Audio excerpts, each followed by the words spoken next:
Let's get ready to RPG! RPG! RPG! RPG! RPG! Alrighty, everybody, we are back. on a special Monday stream because time does not wait. Neither does my eyeliner, and neither does Jess Radicop. Jess is back at her insistence. Yes, Mark, we do get Jess for this one. Welcome, Jess. Welcome back to the stream. Long time no see. Thank you. Yes, it's been so long. It has. And of course, with 100% less makeup, I'm sure you are all defeated. Although, at some point in the future, I do need a redemption stream with some actually functioning nail polish to see if I'm actually that bad or if it really was, equipment failure, not just my fault, right? So, welcome everybody to a new series. Wes, did I announce the Invincible giveaway? I did. A fine gentleman from Ontario won it, so I will be shipping it out to him here this week. I can't remember his name, but we did do that at the end of that.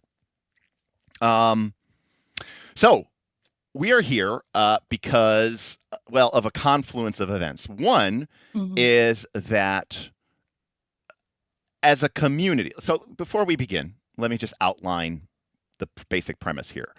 Number one, and this is even project scope. This is sort of just understanding where we are in the universe. One, the financial reality of my situation is one in which I have incentives to produce a product. Chris Roberts said, number one is that Derek needs money. Yes, that's right. Yeah. I mean, that's look, correct. Part of this whole design diary series is for me to be, as you guys know, brutally transparent with everybody about everything in my life. Certainly everything with my channel. I've shared my click-through rates and my ad revenue streams and all this other stuff. But I've been pretty public about this, which is that, I obviously have a very small niche gaming channel, which is great, and that's cool. And that doesn't, by the way, just because I have a YouTube channel doesn't mean I should deserve to make a living off of this. There's no right. Unfortunately, we don't live in that world. There's a lot of people who work a lot harder than me and struggle more than me, so I'm very aware of that. So #blessed. But considering my situation and how I want it to work, I am in a situation where I need to make more money. And there's several ways to do that. And just right, K2 says money, Kickstarter, profit. Yes, that was almost what my that was almost what my thumbnail was going to be. But the reality is, I want to produce something. So number two, that is a financial reality. That's not necessarily the number one reason, but it's certainly the most urgent reason. Okay. Secondly, I love RPGs, and I think it's been a life dream of mine. I think it would always be cool to create something and add something to the RPG universe. However, we've discussed this ad infinitum. I have a lot of issues with that, which is that if I'm creating something for which I would consider one of my great works, that is a lot of pressure on me internally, and I have a lot of perfectionism, and it's something I care very, very, very deeply about, and I'd want to spend a lot of time getting it right. To use a metaphor that all of you, I'm sure, are very fond of, right? Jeremy Strandberg took 10 years to make Stone Top, and I consider it to be a fantastic work of RPGdom, but it took 10 years. That isn't very practical in alignment with my first goal. So that's number two. Number three, everyone, including Jess, has said things along the lines of, you just need to make the first thing you make isn't going to be the best thing you make, right? You got to make something to get to. That's fair. But, I don't want to waste the good surprise, I don't want to be like, this is my first product and it's the thing I've been wanting to dream. It's the thing I've been dreaming about forever. And I fumbled the bag because there were things I didn't know and there were things I had to learn. So I wanted something that I cared about, but it wasn't like my baby, right? And then fourth, I didn't want to just make something to make something, right? Like I didn't want to just be like, oh, you could do this, Derek. You could do. I could do a lot of things, but I wanted it to actually be something that I did feel a certain way about, and wait for those opportunities to arrive. Well, that has occurred, and that is that I have been playing for the last year. I've been running a Fabula Ultima campaign. Now, we've been talking about Fabula Ultima for years on this channel. I think it's a fantastic and great system. It is not perfect, but it is really, really good. And due to the philosophy of Fabula Ultima, the game did not have an extensive bestiary. Finally, it just got officially released a couple weeks ago, but the beta's been out for a while. They did a Kickstarter last year for their first bestiary, and it came out, and it is gorgeous, and it is beautiful, and every monster is a handcrafted, dovetailed with a saw and a chisel, beautiful piece of art. The monster part, it's very complex, multi-phase, a lot of boss monsters, a lot of complex, very over-the-top type monsters, a lot of higher level monsters, a lot of gods and demigods and horrific, horrible supervillains that live outside of existence and want to undo everything. It's awesome, but it isn't what I would consider to be a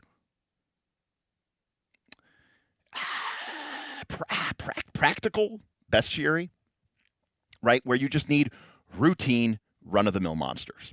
And I have found myself in the last year making a lot of routine run-of-the-mill monsters for my Fabula Ultima game. Now, part of that is philosophical, because the creator of the game believes that simple fights shouldn't exist in his game.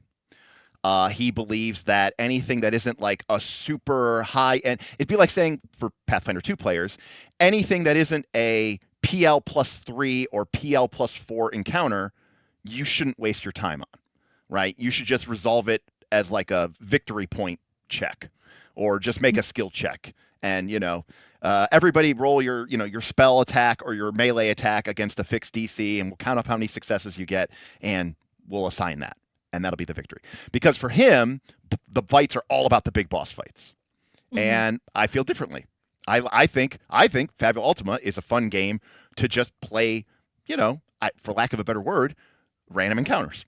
Your PL +0, your PL +1, even maybe your PL -1. Yeah, another Pathfinder comparison that I think would be apt. I haven't seen the Fabula Ultima Bestiary that was released, but based on the way that you've talked about it and the way that you've talked about your design goals for this book, which we'll get to, I think that it's kind of. Do you remember how disappointed Bob was by Lost Omens Monsters of Myth? I described it to Bob as Monsters of Myth. That's exactly when he was over my house the other day. I described it as Monsters of Myth. Yep. Yeah. So they put out Lost Omens Monsters of Myth, which is a very cool book, but is not the Pathfinder Bestiary. Right. Exactly. They achieve different goals. Right. And so now you can begin to see why Jess is here, because Bob is in chat, and he says, funny that you say that. He literally told me that. Yes, that's exactly what I said.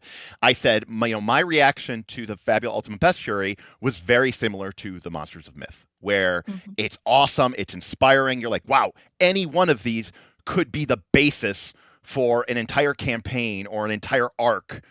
But if I just am like traveling through the woods, and I don't want to be like, all right, you're traveling through the woods. It's a storm wrench day, and suddenly Adamantoise, the celestial turtle, is a random encounter, and it's like, okay, no, I just need forest spirits generic.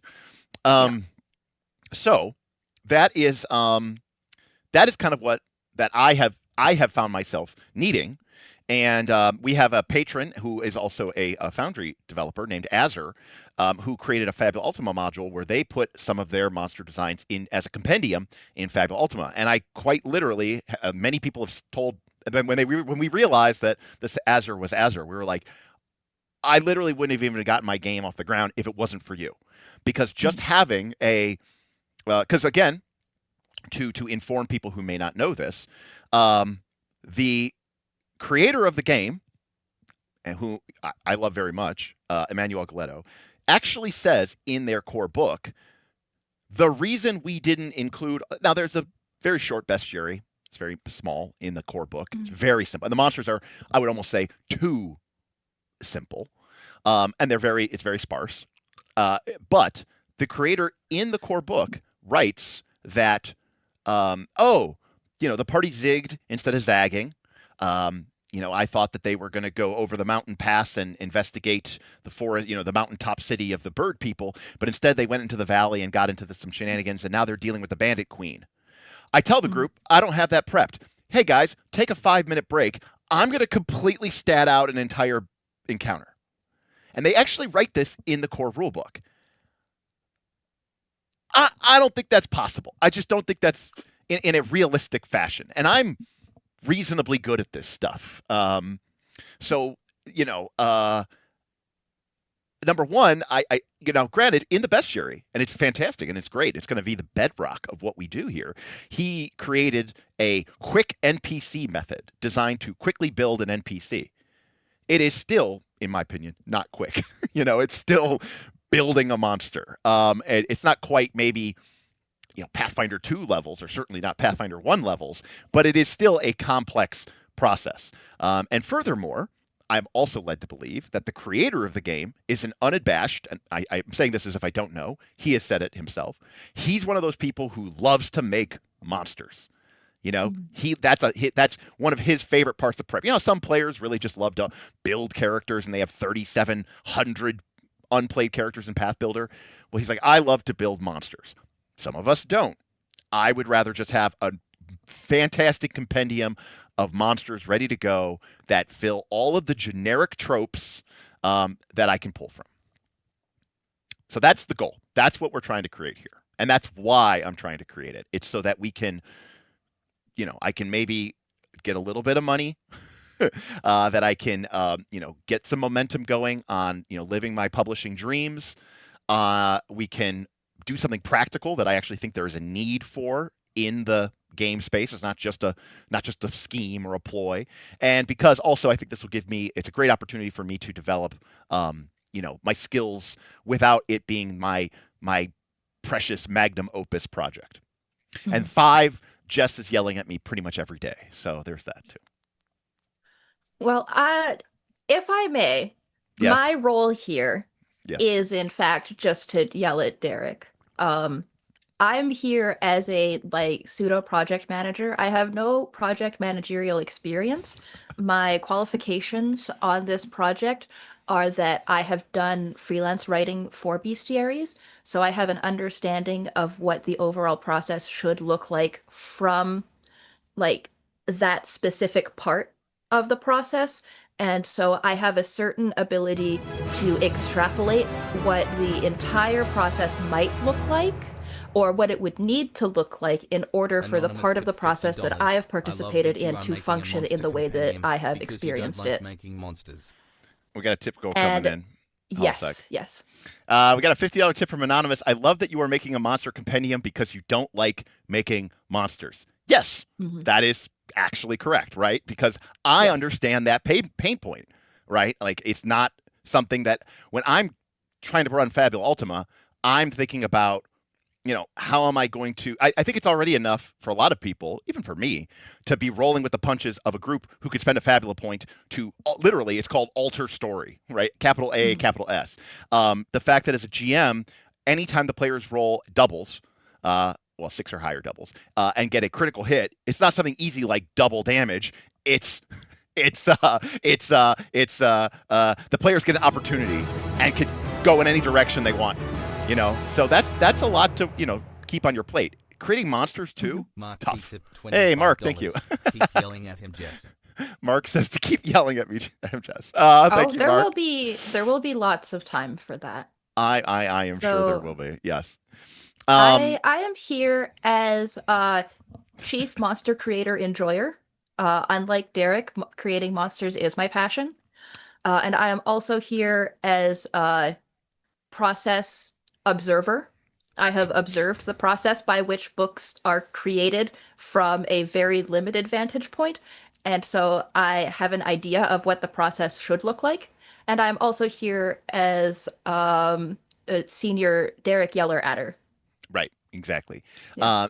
And Jess is as many of my patrons know, my biggest supporters are also the people the most critical of me, and that's great. That's exactly what I need. Hmm. Now, Shufix says, Jess, after you yell at him, you can create this. You can go yell for Shadow Deep. Shadow Deep, Shu, is a great example of something that I am very precious about because Hmm. I love mega dungeons. Like that is like my passion, and that's something that it's like I want that to be. I want it to be that to be my Rapanathuk, right? I want that to be my great. My great work, my great book. And K2 says, we need those impromptu monsters. FU is my main game, but damn are those quick assembly rules not quick, and I'm right there with you. Dr. Waite says, not having a product like this is literally something that is keeping me from running FU. So this idea kind of got spurred up pretty quickly, and I kind of put it not even on the back burner, but I said, okay, let me go to Gen Con, which was just 2 weeks ago, and let me talk to the Need Games folks. Emmanuel used to be a member of our Patreon. I know him pretty well. We've had a lot of great conversations. But this year, in particular, I got to really meet Nico DeGobelis, who is the CEO, the president of Need Games, along with Matteo, aka Pedro Pedroni, who is their senior marketing or senior product manager. And Nico was at GaryCon, Nico was at Gamma, and then Nico was at Gen Con. So I went to him and I basically pitched him my idea. And I said, I don't need your permission, obviously. It's an open license, but it'd be cool to get your blessing. And he said, no, this sounds great. I think this is wonderful. Keep us informed. We'd love to know. They're not saying like, oh, we'll publish you or something, but they are definitely saying that they think it's a great idea and they'd love to see it. And, they definitely don't view it as a competing space, nor would I, in the sense that the bestiary that they created is a, quite literally a work of art. And I'm not necessarily trying to reach those peaks or those highs. In fact, if anything, I'm not saying it's not going to look nice, but it's a little bit more rough and tumble. It's a little bit more practicable. It's a workhorse rather than a lovely art product. And so, getting their sort of blessing, and then the support of other people who thought it was a good idea. Here we find it. And so, Yes. this is what we're here to do today with this Design Diary series.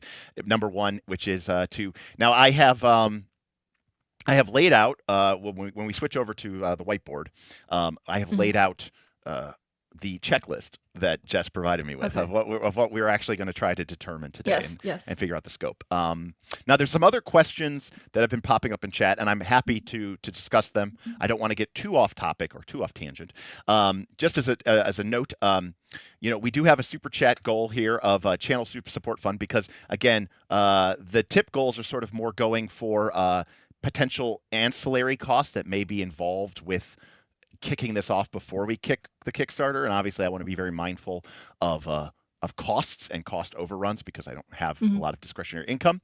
That being said, if we reach our tip goal, Jess has suggested that we spend some time talking about layout in principle after we lay out our initial sort of scope and project scope. Yes. So B5 or A5 is a conversation that would be saved for our tip goal if we hit it.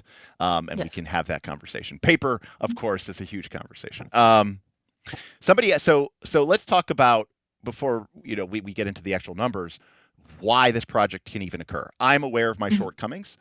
I have no delusion that I would be able to create 250 plus monsters in a reasonable amount of time.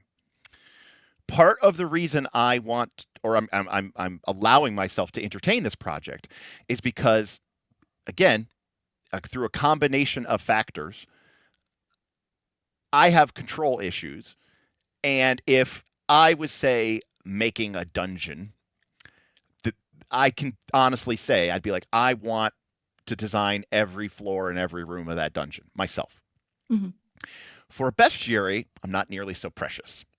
And I have come to really respect and trust my community. I know that there is a good group of people who have been running Fabula Ultima games for years who have also been going through this process because everyone who runs Fabula Ultima, more or less, has had to make monsters because there aren't any. The bestiary literally just came out. And as we said, it's kind of all, it's not all, but a good 70% of it is like BBEGs. And so everybody's kind of gotten some good reps with that. And as a result of that, I have a lot of faith and trust in my community to do monster designs. Now, look, I'm not saying I'm going to be paying people like they're a professional designer, but I did tell people, hey, look, if I'm kickstarting it, we'll have some money. I could throw people who are willing to do some of this design work, and we'll have guidelines, and you'll be assigned monsters, and you can create them, and we can iterate. But at the end of the day, I'm going to be sort of outsourcing, not all of it, but certainly a chunk of this work to members of my community, and not just as a, oh, you'll get clout, but I'm going to pay them, not well, but I'm going to pay them, and nobody's getting paid well here, including me. But yeah, so that's kind of where we stand with the scope of that in terms of how we get that done. K-Tube, hell, throw that Slay the Spire dungeon design in here? Absolutely not. That's a separate project. Right. I'm holding the line on scope creep. That is a separate project. That's not touching this project. Absolutely not. Yes. So yes. So one of the things that we saw on the thumbnail was preventing scope creep. Derek wants to do too much, too many ideas. Absolutely not. Yeah, I think that's how you get in trouble. Yes. Right. Is you especially because when you do things like stretch goals or you do things like that, you aren't right. Stretch goals don't. I'm a firm believer. Well, I think stretch goals are a scam, but like, I don't know that there's any, but like, there's nobody who goes, oh, I'm going to back, they're at 70,000, at 100,000, we unlock something else. And someone goes, I'm going to back now. You know what I mean? It's kind of like, I don't understand what stretch goals do, really, honestly.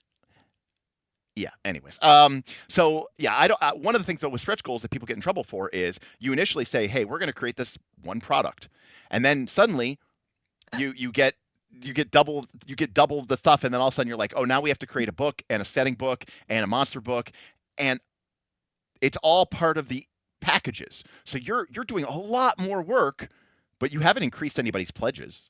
And I don't necessarily think it attracts any more people. It might, but then you should have made that a part of the initial stretch goals.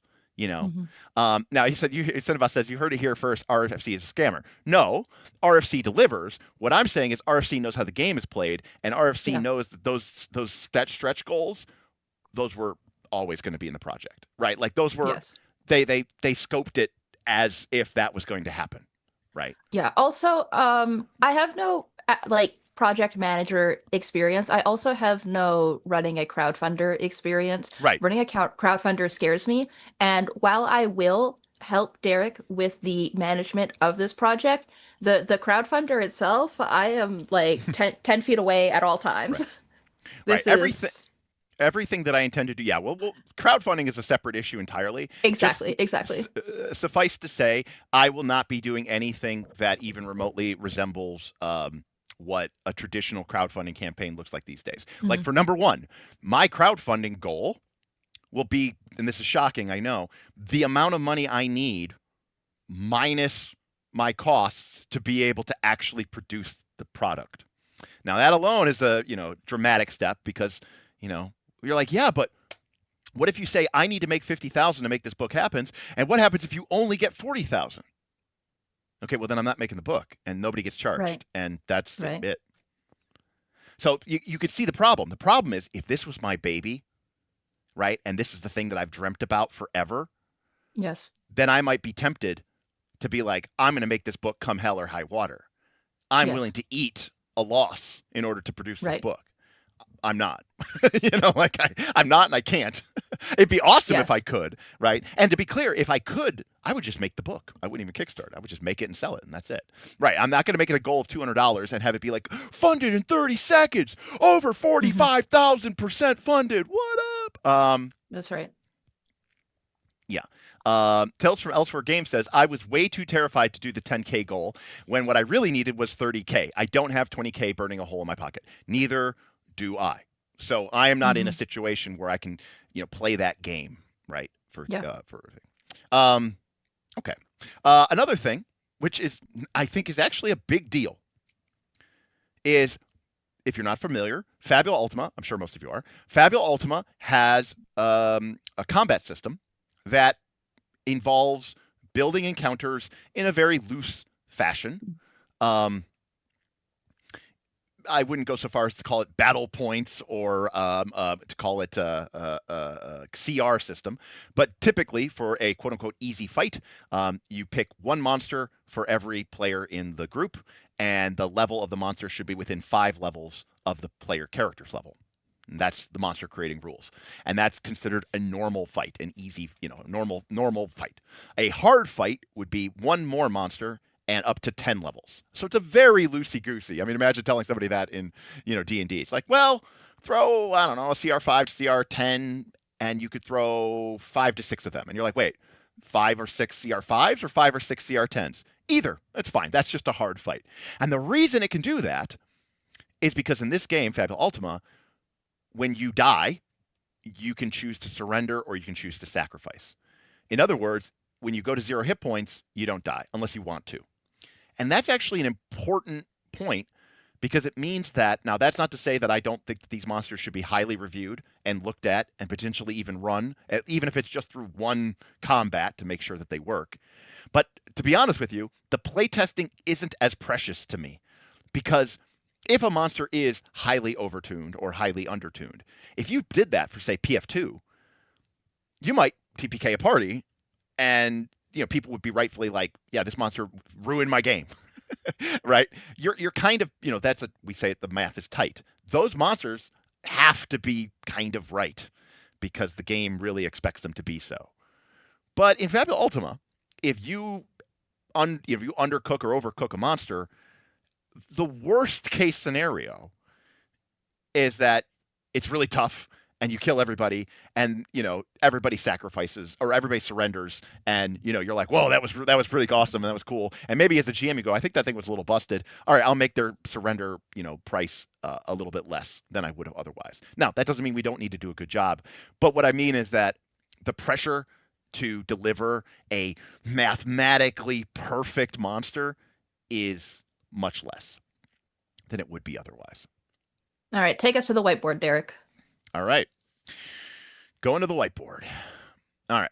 So, is this going to be a whiteboard only for you, or do you have a whiteboard for both of us? I have a whiteboard for both of us. Excellent. All right. In theory. Okay, let me get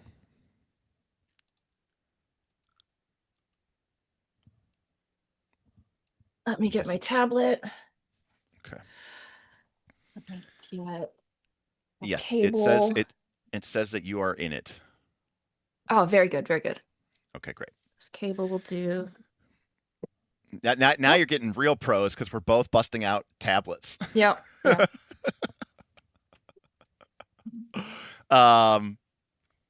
But if there are regular mooks, can you sacrifice to them? Dr. Waits, you cannot. In Fabula Ultima, you can only sacrifice if there is a villain present, not a solo monster, by the way. So what the game calls a champion, but actually a villain with a capital V, right? The game actually has mechanical definitions for what a villain is. You can only sacrifice if there is a villain present or if, something completely remarkable and dramatic is on the line, for the player characters. Like if there was a scene where, a horde of elementals were rampaging out of a volcano and they were going to cause it to erupt and that was going to destroy the town or whatever.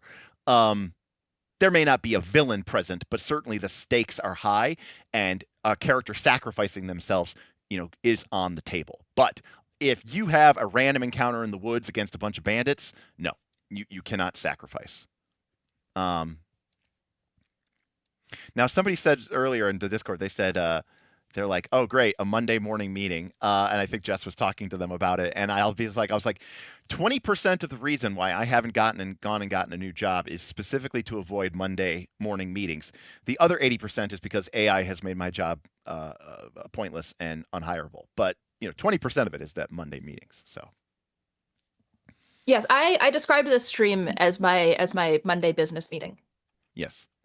So you can see up in the corner, we have our project scope and deliverables. So one of the things that we're going to try to figure out here is just how many monsters we want to have.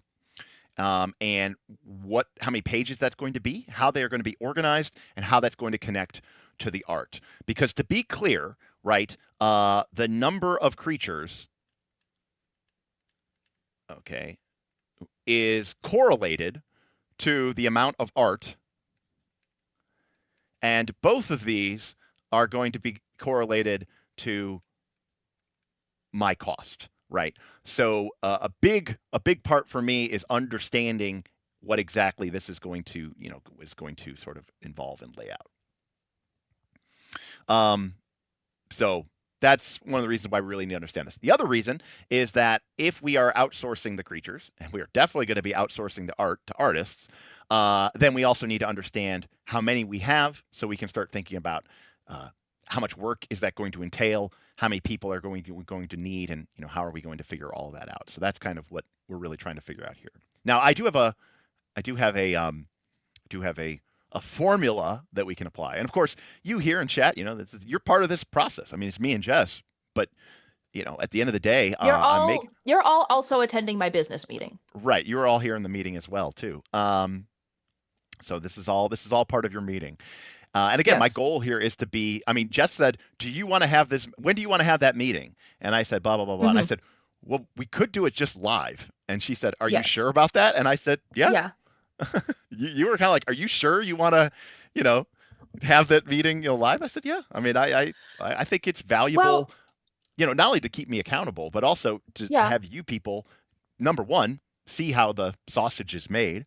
And number two, I think, at the end of the day, presumably some of you would be the people who would be buying this. And while I don't want to design this in a committee, I certainly think that, getting your thoughts and your buy-in is kind of useful. Yes. And to be clear, I didn't ask, are you sure you want to do that live, in a way to suggest that I think that having this meeting live is a bad idea. I just wanted to be sure that you didn't want to have like a pre-meeting where we establish the parameters and what we're even doing in this meeting ahead of the meeting, which to be clear did not happen and we have not done. Right. Fuck it, we'll do it live. I sent Derek a list of my goals for this meeting and what I would like to have achieved by the end of this meeting, and that is as much prep as we have done. All right. Okay. Lock in.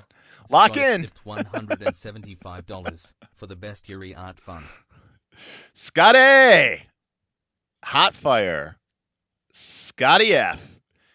Keeping it down. Locking us in.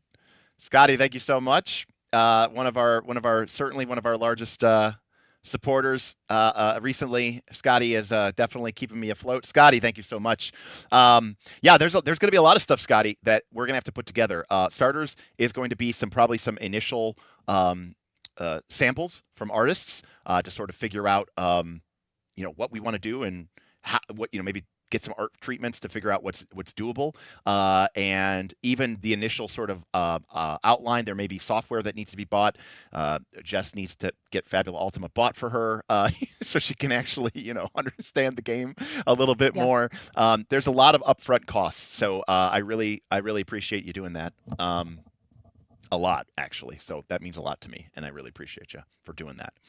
It also goes without saying, to a slight extent, if as we move forward through this process, this will take up some of my time.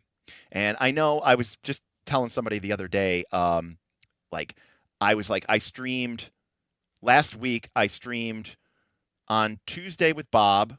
We talked about Invincible with Bob. And then on Wednesday, I streamed and we talked about a bunch of stuff randomly. And then on Thursday, we streamed with Jess and we talked about Vampire. And then on Sunday, I streamed Lord of the Rings. And then today we're streaming again and we're talking about Kickstarters and we're talking about RPG business. And so I've done 5 streams in like 6 days or 7 days. And I'm like, I don't know if I create enough content. And then I reminded myself that in the last week I've created more content than most people create in a year. at least in terms of hours. Now, that doesn't necessarily mean in terms of quality, but I mean, seeing me paint my nails, I mean, how is that not the highest quality? My point is, this is going to take up some amount of time, which might mean, obviously I make a lot of my money comes from tips and doing stuff like that for streams. So being able to support me while I do this is, important. Okay. So let's lay this out for people at home and for Jess. Just at brass tacks, this is what I want to do. All right. Fabula Ultima has rules in the core rulebook for creating monsters that are considered detailed and in-depth, and in my opinion, overly complex and too similar to the way that you actually create players. They kind of remind me of the PF1 style of making a monster, right? Where it's like every level of the monster, they get a new skill. So it's like if you're making a level 30 monster, you have to give it 30 skills. It's a lot of work. The bestiary introduced the quick NPC assembly method, which has a much more procedural, much more guideline-focused way of creating monsters. But one thing that the books share in common is that the levels of monsters should basically come in fives. So Fabula Ultima, remember, the starting characters start at level 5, and the game goes to level 50. That's the player's advancement, from 5 to 50. You don't start at level 1, you start at level 5. So the monsters in the book come in increments of 5. So they go 5, 10, 15, 20, 25, 30, 35, 40, 45, 50, 55, and 60. Now, obviously, monsters at the end are used for a very short period of time because very quickly the party outgrows them, or they only show up at the end of the campaign. Again, remembering players go from 5 to 50. One of the things that I've said many, many times before, and I want to put my money where my mouth is I think bestiaries should focus on level ranges rather than the whole game. So, and I think the first one you make should be the slower level monsters because, number one, that's where most people are going to play. Number two, the monsters are simpler. You get to learn the process and the system a lot more. Number three, one thing that I've heard again and again, I've even heard it from the game's creator, is that level 30 is a very natural stopping point for a lot of people who aren't interested in going all the way to 50. And the reason, and actually I didn't understand that at first, but now that we've been playing our game and we've crossed through level 30, I understand why. And the reason is because, and it's a slight tangent, but it's helping to understand where my brain is coming from. It's not just the what, it's the why. When you make a new character in Fabula Ultima, they might be level 5. And you have to choose at least 2 classes, but you can choose up to 3 classes. And so you might say, okay, I'm going to be a guardian, weapon master, rogue. And at some, and you're like, I'm going to be level 2, level 1. And at some level, that's sort of how you identify your character. I'm like this tough, skilled blade master, but who, comes from the streets or something like that. Well, in the game, so in some ways, that is who you identify your character as. Well, in the game, each class can only be taken to a maximum of level 10, which means if you never multi-class out of your initial 3, you will end up at level 30 at being 10, 10, 10, which means if you want to play to level 31, you have to pick a 4th class. And I think some people might go, I don't want a 4th class. I don't see my character as being a white magic user or a black magic user or being a sky pirate or being a tinkerer or an engineer or a battle gardener or whatever weird class it is. I saw my character as a guardian weapon master rogue. I've got to level 30. I've got enough. I've kind of fulfilled my character's goal. Now, Wes, this doesn't surprise me. Meanwhile, I'm over here wanting 5 classes at the start of the game. And, for those people, that is an option. Because at level 30, you could also have somebody who, they maxed out 2 of their classes at 20, so 10 and 10, and then picked up 3 more classes. So now they have 5 classes at level 30, and they might be, wanting to expand. And so I could see a lot of groups basically going, also from my own experience, players get pretty powerful, by this point in the game, and you might just say, that's pretty good. So I kind of want to create monsters in this initial space to fill this level range, right, from 5 to 30. So that gives us basically 6 levels worth of monsters. Right. Mishu. The quick assembly rules are designed to only create monsters that are level 10, 20, 30, 40, 50, or 60. Correct. That is accurate. Because of the way Fabula Ultima works and because of the way that they assess things. So that means I want to create 6 levels worth of monsters. 5, 10, 15, 20, 25, 30. And all things being equal, I would probably want it to, we'll leave it there. Next, species. There are 8 species of monster in Fabula Ultima.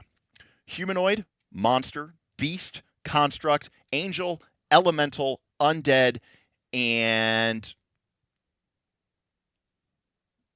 something else. Plant. So, again, one of my goals is I want to have 1 monster from each species for each level. And then the quick assembly rules do something which 4th edition D&D did, which I absolutely think which I love. 4th edition D&D did this. Flea Mortals did this from Matt Colville. And that is to give a monster a defined role or job in the battle. And so in the quick assembly rules, you have the Sentinel, which is sort of like your guardian soldier type. You have the Brute, which is the big hulking Hulk type character, high hit points, high damage, low defenses. You have the Hunter, who is sort of the solitary sniper, does a ton of damage, really good at focusing on a single character and dealing a ton of damage. The Mage, which is more of a spell blaster, AoE, firestorm, ice wall. You have the Support, which is your buffer and healer and kind of leader character. And then you have the Saboteur, which is kind of your debuffer, status character, status monster. These are very similar to the roles that were originally created for 4th edition D&D, which came from the Dungeonscape book from 3.5, which I think is one of the best books that was ever created. And for those of you who think I don't love the creator of, well, not the creator, but one of the creators of Pathfinder 2. Oh, I can't find it easily. I can. Dungeonscape. And this is the book, by the way, which begat the 4th edition style of monster baking. You will see. Look at the author right there, folks. That's Jason Bullman. That's Jason B. Also Rich Burlew, by the way, from Order of the Stick. But Jason Bullman wrote this book. And this was sort of the precursor. This was like the 3.85 book, because this came out right in the last 6 to 9 months of 3rd edition, that really created that thing. And I love that. So we have 6 roles. So in a perfect world, for each level, for each species, we would have a role. And that would be 6 times 8 times 6, which is 288 monsters. All right. I will let chat and just minimum. All right. So my question right now is, you want for your creature spreads. Yes. Are you doing 2 creatures per page or 3 creatures per page? Are we looking at 3 creatures on one spread of 2 pages? Or are we doing 2 spreads of 2 pages because we're doing 1, 2, 3, 4, 5, 6, and then an additional page that just has like information on this creature group? Yeah. So that gets into the question of organization and how we want the monsters to sort of, organized around the layout in the current book in Fabula Ultima. And these monsters aren't super complex, which is about the level of complexity. Right. This is an A5 book, and there are 2 monsters per page, 4 per spread. However, I would like to fit a little more than that. Now, this is where we get into the discussion of, do we go bigger from A5 to B5? Because to be clear, I like the size of these monster stat blocks in terms of like in the physical real world.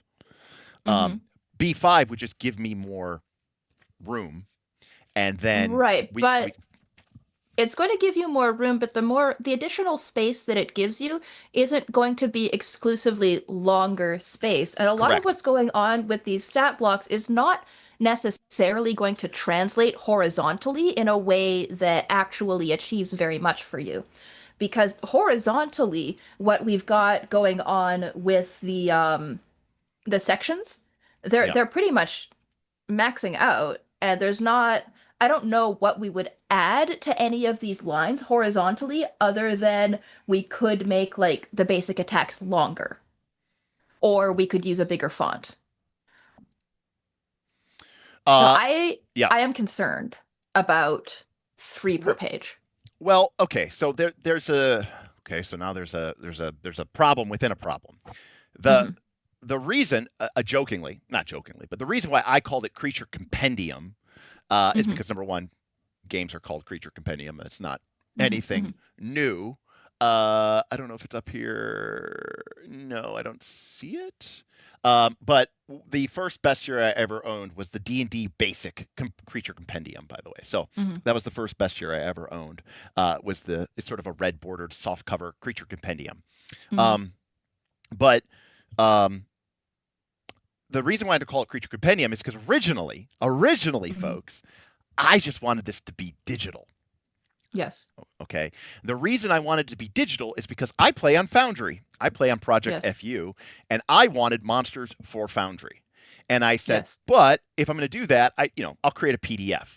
But if I make a PDF and it's only for digital, right, then stuff like gutters and stuff like actual dimensions don't matter as much. You could just make it whatever dimension you want it to be. Then somebody said, yeah, but then you're fucking people who might want to do it print on demand. And because I know that there's going to be people who want to print on demand it. And then when I went to Gen Con, the Need Games people said, no, you have to print it. As I said before, they said, no, you got to print it. I let Derek out of my sight for a couple hours, and scope creep happened while I wasn't present. I don't know where you were, actually. That was on Thursday. That was Thursday morning. At what time? I'll tell you where I was. It was like right after the hall opened. So to 10 a.m., 11 a.m. Thursday morning. I was like sleeping. Oh, okay.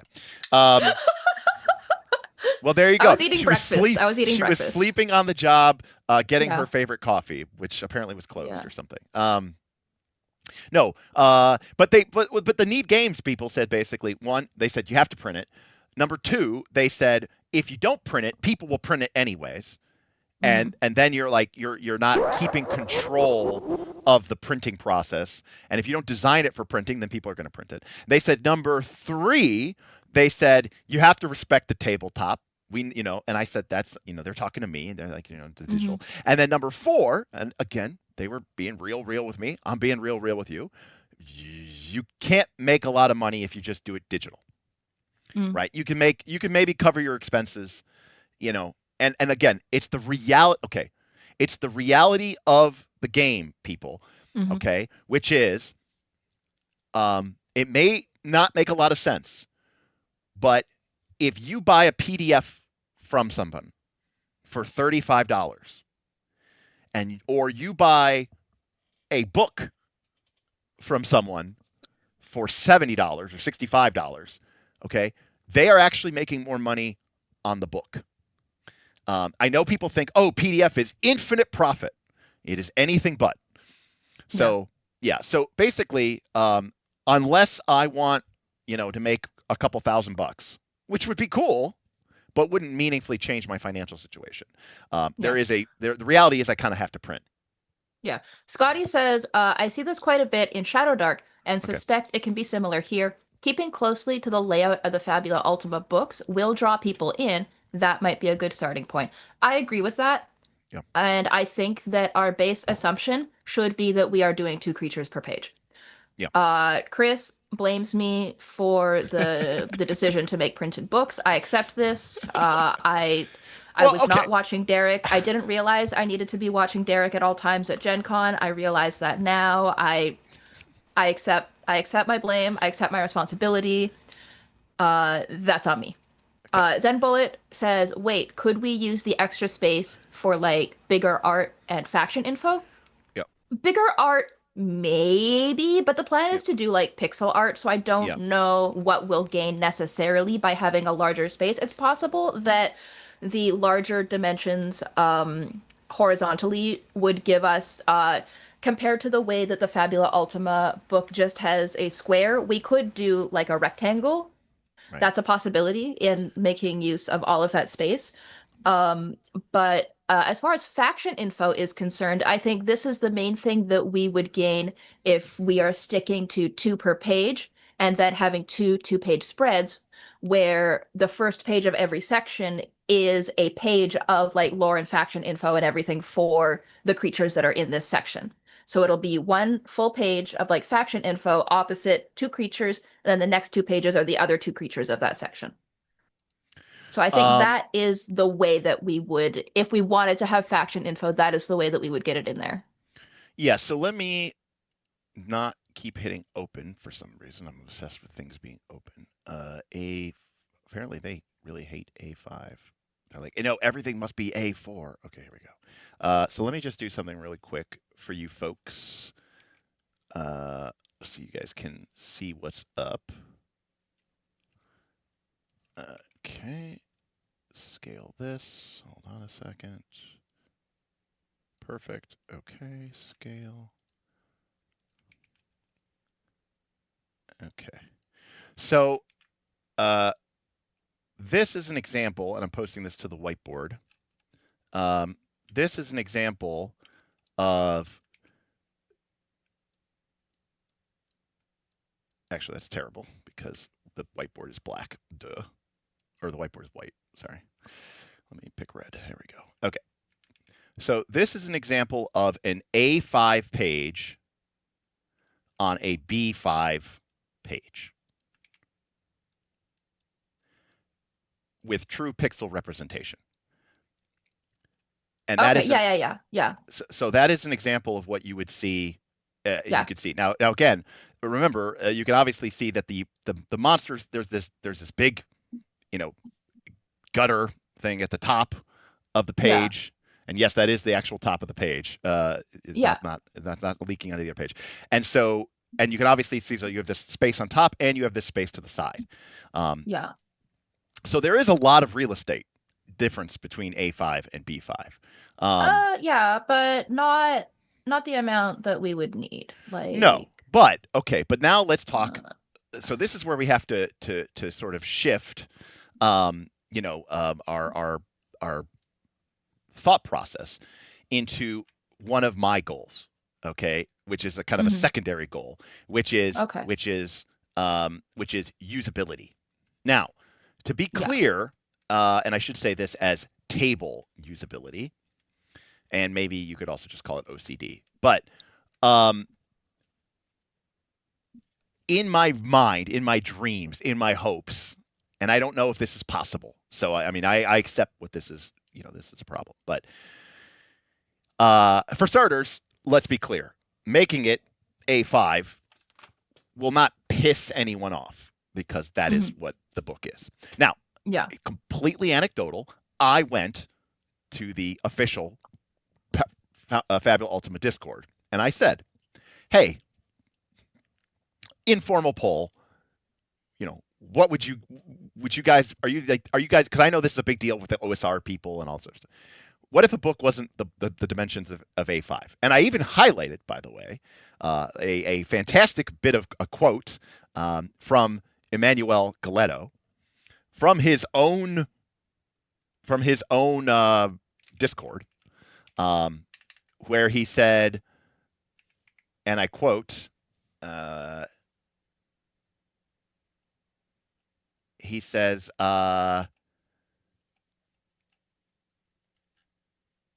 here we go. I found it. Putting it on here. He said, and I quote, I got to say, you have no idea how much A5 size ties our hands. Okay. And yes, he was complaining about the A5 size, but he's like, but that's our bed and we have to lay in that. And I respect that as the core publisher, of the game, but I'm not the core publisher of the game, So, does that give me a little more freedom? I don't know, maybe. But usability is another thing, which is to say, obviously inside Foundry, where it's just in a compendium, you could index it and sort it and shift it a million different ways. You're just dragging the monsters into your Foundry. But I love the idea of someone being able to sit down at a table and open up the book as a 2-page spread and have all the monsters that you would need to run an entire encounter right there on the page. And given that we have 6 rolls, it would be really annoying to have that some of the monsters are on one page and some of the monsters are on the other page, and now you have to flip back and forth. Right? And I love the idea of, flipping open the book and it's like, oh, here are the wolves, and you've got the brute wolf, and you've got the mage wolf, and you've got the hunter wolf, and you've got the sentinel wolf and the saboteur wolf and the support wolf. And it's just all right there. And it's not a book. Most of these bestiaries are made as, I don't know, reference material for the GM during prep. But one of my explicit goals is to create a resource that is usable during the game, because Fabula Ultima defies prep. In fact, it says it's a low prep, no prep game. So I love the idea of being able to just, flip that open. Okay, Derek. Well, it sucks for you that you care so much about this, because I don't think it's going to happen in A5. Maybe it'll happen in B5, maybe, but we need to consider, you have here table usability parentheses OCD. I think we need to consider and weigh this properly against product viability parentheses success. Yes, agreed. But the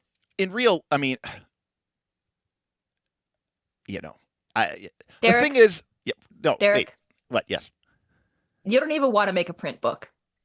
The vision never included no, a print book. Whoa, We're making a print book. Whoa. Back it up.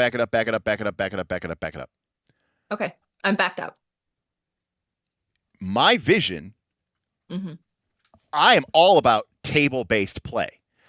Yes. I was hesitant to print because of fear and uncertainty about the process.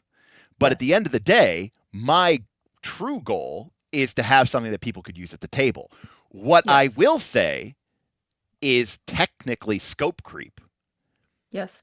Is making a book like this. Yes.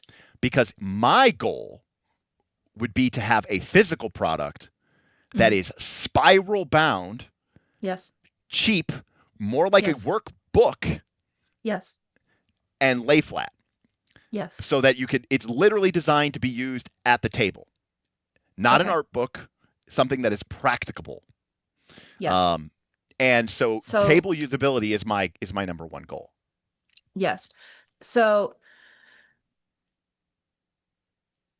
if that's what we're making, then we're not making A5, and we're not necessarily making B5. We're making whatever size it needs to be practical, to be usable at the table. And if that's a viable product, then that's what we'll make. If a workbook is a viable product and is the product that you want to make, then that's what we'll make. However, let's remember that our objective here is to make a viable product and not get so tangled up in what you desire deep down in your heart to create, to fulfill you, and make you feel like you've ushered like your baby into the world. No, this is nothing about baby. We're not ushering any babies into the world. No. In fact, actually, one of my number one goals is going to be, and I'm this is actually going to be for me as a senior product lead or whatever the fuck I'm called on this Sure. product. When I'm working with the people, is I'm going to tell them this is not the time for you to show off how smart you are and how creative you are and how like brilliant you are and how I actually want the monsters to be tropey, stereotypical. I want them to have just super high resonance and work exactly the way that people think they're going to work. Now, all that being said, I am aware of this, but there is a solution, but it could be scope creep, but it also could make us more money. So if you'll indulge me. Pitch. Make your pitch. Okay. My suggestion is that we create, so imagine, Chris Roberts knows, Weston knows where we're going. Here's what I'm envisioning. Scope creep is very dangerous, okay? Here's what I'm suggesting. We have a book that is laid out A5. It would probably be, just like by the way, while Fabula Ultima is soft bound, we could make it hard bound because the Fabula Ultima collector's books are going to be hard bound.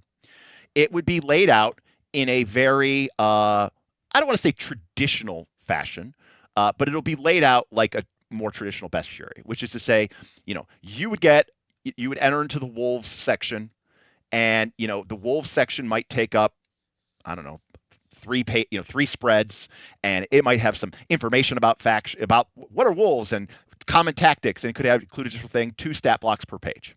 Okay, and then you could also have, an orcs series of spreads. And the orcs series of spreads would be in the O part of the book. And this would be an A4 book, okay, with orcs and wolves and, and then we could even have giants, right? As another family, another spread of monsters, right? And the giants thing would have, some higher level giants, and the orcs thing would have some lower level giants, and the wolves thing would have some, wolves. Okay? Those are 3 different monster types in 3 different parts of the book in A4, in A5, and it would be in a hardback book designed, if you will, for reading at your table, in your bed, on the plane, or if you're sitting down and you're doing prep and you want to, look at the monster stat blocks. Okay. Now, that is an option. And you can back that, and you can buy that. Separately, we create a book that is designed to be cheap to manufacture, lay flat, spiral, and each 2-page spread might be like the orc chief encounter. And on this orc chief encounter, which would be a 2-page spread, you might have a giant stat block that is a brute, and you might have an orc stat block, which is a hunter, and you might have a wolf, which is a saboteur, and you might have another orc like shaman, okay, that is a mage. And so this is taking 3 different monsters from 3 different parts of the book, and it's creating, so like if you're like, oh, I need an encounter for the mountains, the group went and found an orc encounter, and I want like an orc encounter book or whatever. I flip open this 2-page spread, okay, and now I have everything I need. I don't have to flip to any pages in any book. I don't need to flip back and forth between different pages. This is a book designed to be used at the table. It is not laid out in a way that would make finding the monster stat blocks easy. It would be indexed and referenced so that you're like, oh, show me a list of encounters that could happen in the mountains. And here you go. And then this could be soft cover, spiral bound, maybe even with some sort of weird lamination fold in so that you can keep notes or track notes. This would be very much a workbook. This would be very much a proper A5 hardcover, properly bound book done on the thing. So there. Would you agree that one of these book pitches is like the primary product and one of them is a secondary product? That's a great question. So in my heart of like the smart Derek says Zen Bullet, we're getting to that. We're getting to that. Okay. I mean, I'll cut to this. That's awesome, Zen Bullet, and it's a fantastic goal, but cards are incredibly expensive. Like, the production costs go way up when you make cards. Obviously, that would be amazing, and that would be awesome, but it's really expensive. And I don't have, like, I could, you know what, Zen? I could do that as a stretch goal, because once the monsters are created, right, and you've done all the work, and you've paid for the art, and you've got the monster stat block. But that we don't need to get into the cards right now. We'll get to the cards are being tabled. We have a pin in the cards. Okay, fine. Pin on the cards. But yeah, it would be like yes, a super high stretch goal. They'd be like, which quite frankly, we're not going to get to. So it's okay. But anyways, Derek, a pin is in it. Okay, pin. We're pin. We're moving pinned. on. No more discussion of the cards. I would think that from a practical standpoint of the modern day people, yes, this book is what most people think about. Right? Okay. They think about, you know, oh, it looks like every other book that they've made. Yes. Now, granted, the third-party license of Fabula Ultima basically says no one can mistake it for a Fabula Ultima book. If people think that your book is a Fabula Ultima book, you have violated our license. So just to be clear about that. So you can't make it too similar, because then they'll say that you've violated their trade dress. Anyways, but it's laid out alphabetically. Oh, here's the page with all the orcs. And nope, it's not designed to be used at the table. If I want to have an encounter with wolves and orcs riding wolves, then I'm going to be doing this. Flip, flip, flip, flip, flip, flip, flip. Or I'm going to have a bunch of, little, colored flags or whatever in there. And that's just the way it's designed to do the whole shenanigans. That's the way that people do bestiaries. Full stop. However, yes. I think bestiaries are designed terribly, and they are completely impractical to use at the table. Right. So, yeah. But the traditionally bound book is the primary product. Yes, and quite frankly, could carry a more premium price tag. Yes. If we're being honest. Therefore, since the traditionally bound book is the primary product, and people will potentially not back the primary book if it isn't in the same size format as their other Fabula Ultima books, we know that our primary product is going to be a traditionally bound book in A5, right? Yeah. I mean, again, yes, even though I think that doesn't reach one of my core design goals, which is to make the book easy to use in at the drop of a hat at a table. Yes. The whole point is not to create a monster book. It's to create a book that you can use during play. And that's not what most people use monster books from. Anyways, continue. I know. Therefore, your spiral-bound book can be a stretch goal. Right. Yes. Where it is a stretch goal at the amount of money that we will take on as an added cost to lay out a second book. Yeah. And then, would you agree or disagree? Yeah. Cards are more expensive to produce than the spiral-bound book, but potentially more useful and achieve the same thing because you could pull out the cards of your specific thing and then pull out all of the cards that you want and have them in front of you in the same way the spiral-bound workbook would be in front of you. I say that maybe. And the reason I say maybe is because I think people underestimate how nice it is to not even have to do anything. Like to just pick open the book, open it, and their whole encounter is there ready for you. Because even if you had all these decks of cards, let's say the group decided to go into the forest and you're like, oh shit, I don't have anything in the forest. And I've got this deck of cards. Okay. Yes. Now, don't get me wrong, I like the cards. But then you go in and you start pulling, now you got to look through the cards and be like, okay, I'm going to use that monster. Flip through cards, use that monster. Flip through cards, use that monster. Right? Whereas literally the encounter book, is a way to use the monster. Again, here's why. Because people say the monster book, the spiral bound book, sounds like a different product. And maybe it does. But what I'm trying to say, what I'm trying to solve here is a solution to the Fabula Ultima problem. The problem with every RPG is no one's making RPG books for people who play RPGs. They're making RPG books, I don't know, as some aspirational art goal. It's all, for me, it's about usability more than anything. And so the problem with a monster book, as in Fabula Ultima terms, is Fabula Ultima is a zero prep game. It's supposed to be. So if your group ends up in the sewers and you need a combat encounter in, let's say, 20 seconds or 30 seconds, how do you put that encounter together? That's what I want. That's what I want. And I should also, yeah, sorry, but cards are also, quite frankly, we're not going to make enough money, guys. I'm just, Scotty says, did you determine the number of monsters? Yes, we did. 266, is that right? 288. Yeah. 288 monsters. Minimum. Yeah. I mean, a lot of people said you should definitely go over 300, so you could say over 300.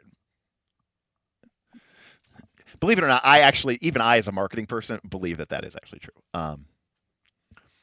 What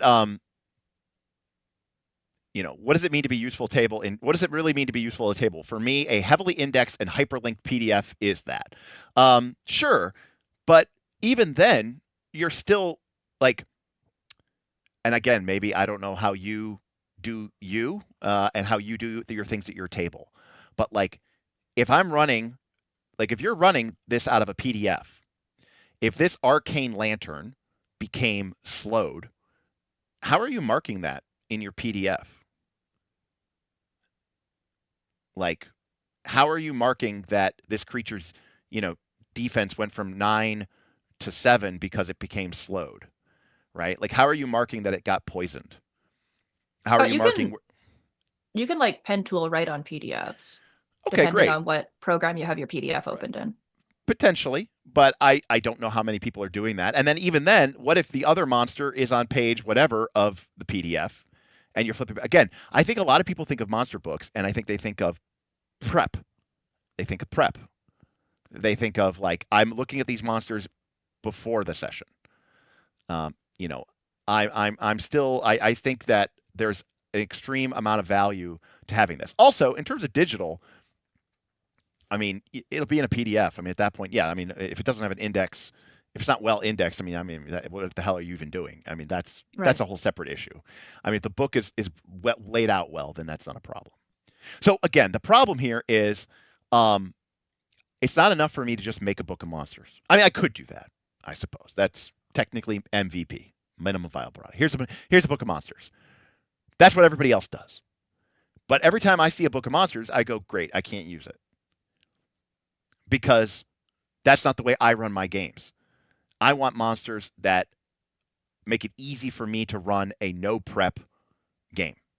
And a way that most bestiaries are designed doesn't do that. Okay.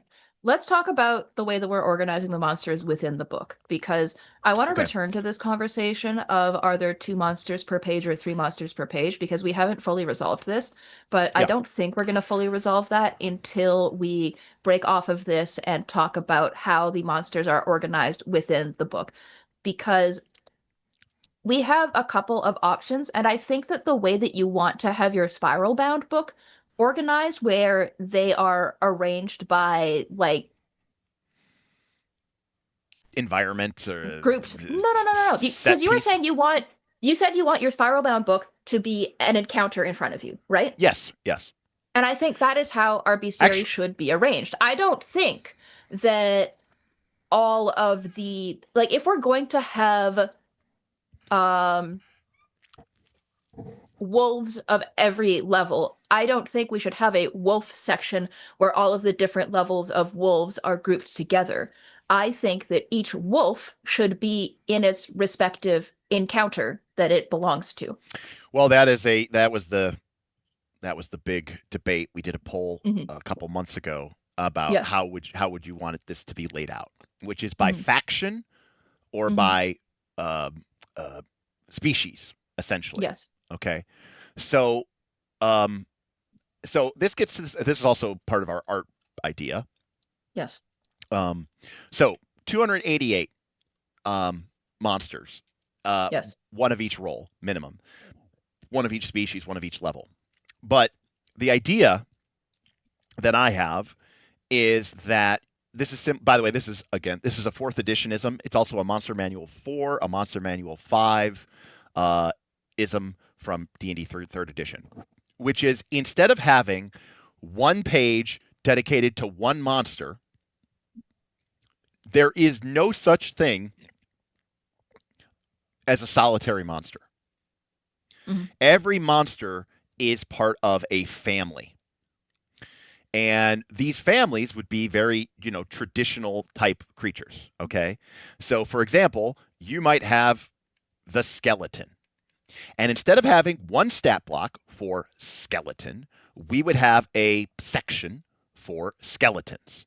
And we would, hopefully, ideally, per family, include one minimum of each role. Now, this is the species way of thinking about this. Okay, right? So in the species way of thinking about it, you might have, the skeletal, you might have the Dreadguard or whatever. Okay, and the Dreadguard is a level 10 sentinel, right? And then you have the skeletal bone shard, and it's a level 15 hunter. Okay, and you also have the osseous. The Osseomancer, okay, and he's a level 15 mage, okay, and we also have a level 10 support, and we have a level 10 whatever, okay, and then you open up skeletons, and you go, oh, look, here are 6 skeletons. They're all undead because that's what skeletons are, and again, in some world it might be on 2 pages, but whatever, maybe it's on a second spread of pages, whatever. But you have 6 monsters. There's a couple level 10s, 15s, and maybe there's even a 20. And those are the 6 monsters. And you go, okay, if I want to make a skeleton encounter with just skeletons, I can make a monster encounter with just skeletons and pick from these different roles to actually create a really cool encounter with a lot of different tactical and textural depth. But that is pretty monotonic, right? It's an encounter of only skeletons. All right. So the other way of thinking, but the advantage is if you are doing prep and you want to find where the skeletons are, all the skeletons are in one section of the book. And you know what I mean? And like if we have some sort of snippet about skeletons, and more importantly, because of this gets back to our idea of why do I want to group them like this? 1, because of usability, but 2, because then I don't have to I can make one piece of art for skeletons and just say, this is the skeleton art that we have. Mm-hmm. Yes, but the skeleton art can be that way whether all of these skeletons appear on the same page or not, though. That's the true. skeleton art will be the skeleton art whether it appears 6 times on the same spread or if it's spread throughout the book. Now, the question that we have is, are we doing this this method of organization where all of the skeletons are together, or are we going to say that we will have a section that is faction-based, like we'll have the you might have, instead it says Yeah. ancient tomb, yeah, right? And the ancient and then tomb, it might be some skeletons, maybe a ghost, and like a necromancer. You got it, exactly. Yeah. But now you're mixing, but to me, Mhm. is that the encounter book? Or should that be the way the best year? I think it's a question of, now I think the ancient tomb with a skeleton, a zombie, a ghost, and a necromancer is more usable and more fun at the table. Yes. But I do think that people would riot because I just don't think that's the way that any monster manual has ever been laid out. Okay, but this is our product, so we can lay it out this Right. way if this is what we want. And furthermore, I think that we should be creating these factions Yeah. based on the existing Fabula Ultima Bestiary book, which is a bunch of bosses. We should be creating factions that serve as like obvious but not explicitly stated underlings for like you go into the boss book, you pick your boss, and then you go into the bestiary book and it will be clear to you that like I picked the fire dragon out of the boss book, so now I have the dragon cultists are my faction group that I'm going to use for my encounter. And Yeah. so all of the minions leading up to my boss encounter against the fire dragon I have laid out in the bestiary book, and they obviously correlate this faction with this boss. And it doesn't have to be one faction to one boss. We can create the Right. factions to be more general so that one faction will work for like 5 or 10 bosses. Yeah, no, that's a great idea because then you get to use both books. Yes. It exemplifies, it empowers the books like that. Yeah. Yes. No, that's a good And idea. that makes it make sense to people Yeah. why we have it organized by faction. Now, And so there- you can there still is- have it. There is one wrinkle to that, which is, there is from a practical standpoint, I kind of wanted to, number one, sort of have traditional trope monsters, and I would even say JRPG monsters. Of course. And we also talked about like kind of like lower level focus. Mhm.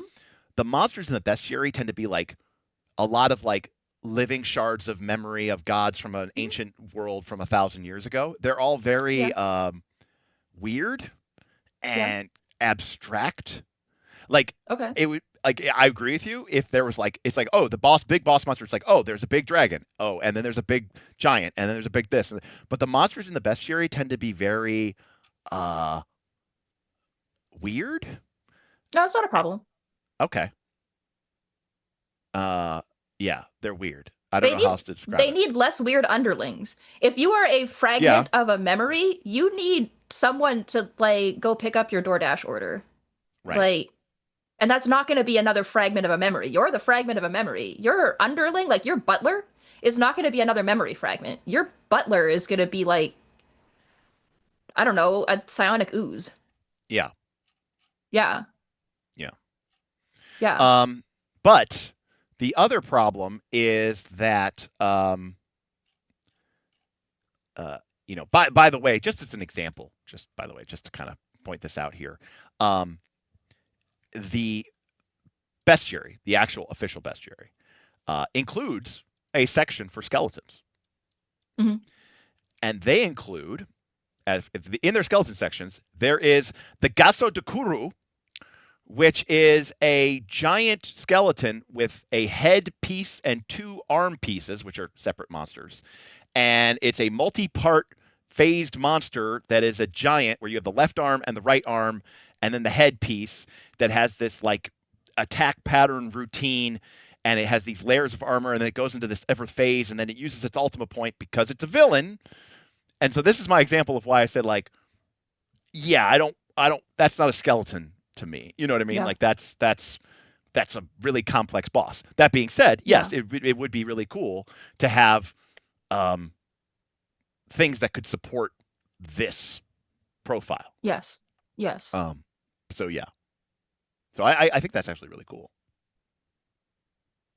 The problem is that if we did that way, and we only have like 2 monsters per page, then we're going to still have to be page flipping, and I don't want to page flip. And I also think Okay, well yes, that sucks for you. okay. That, It's my that book. sucks to suck. It's but Yeah. I mean, I guess what it comes down to is I feel like there's going to be a lot of people who are going to be really no, it doesn't have to be a page flipping. It doesn't have to be a necessary evil, Lugs. I feel like there's going to be a lot of people who are going to be who are going to complain if the book has 5 sections or 5 wolves in it, and they're on 5 different pages with that throughout the book. okay, well, the wolves can use the buddy system and they can be in groups of 2. No, but I mean, Or groups Sure. of 3 or whatever. I just feel like I respect my desire to create a book that's very usable for people, but I'm Mm-hmm. also aware of the desire. Yeah, I agree. Page flipping isn't bad if it's one page. I agree. Um, but well, no, Aaron, I don't, because I could lay out the one book the one way and I could lay out the other book the other way. Stop Um, talking about two books. I mean, I mean 15 Insight. I mean, if we're talking about doing an encounters section versus an encyclopedia section, that is basically two books. Insight. You're just talking about combining them into one. Yes, that is why. Um, Now it's true, Zen Bullet. If we do center in on the boss thing, then we can safely ignore the wolf problem. Yeah. Um, yes. Yes. The question is, do the monsters in the bestiary actually support that? I don't know.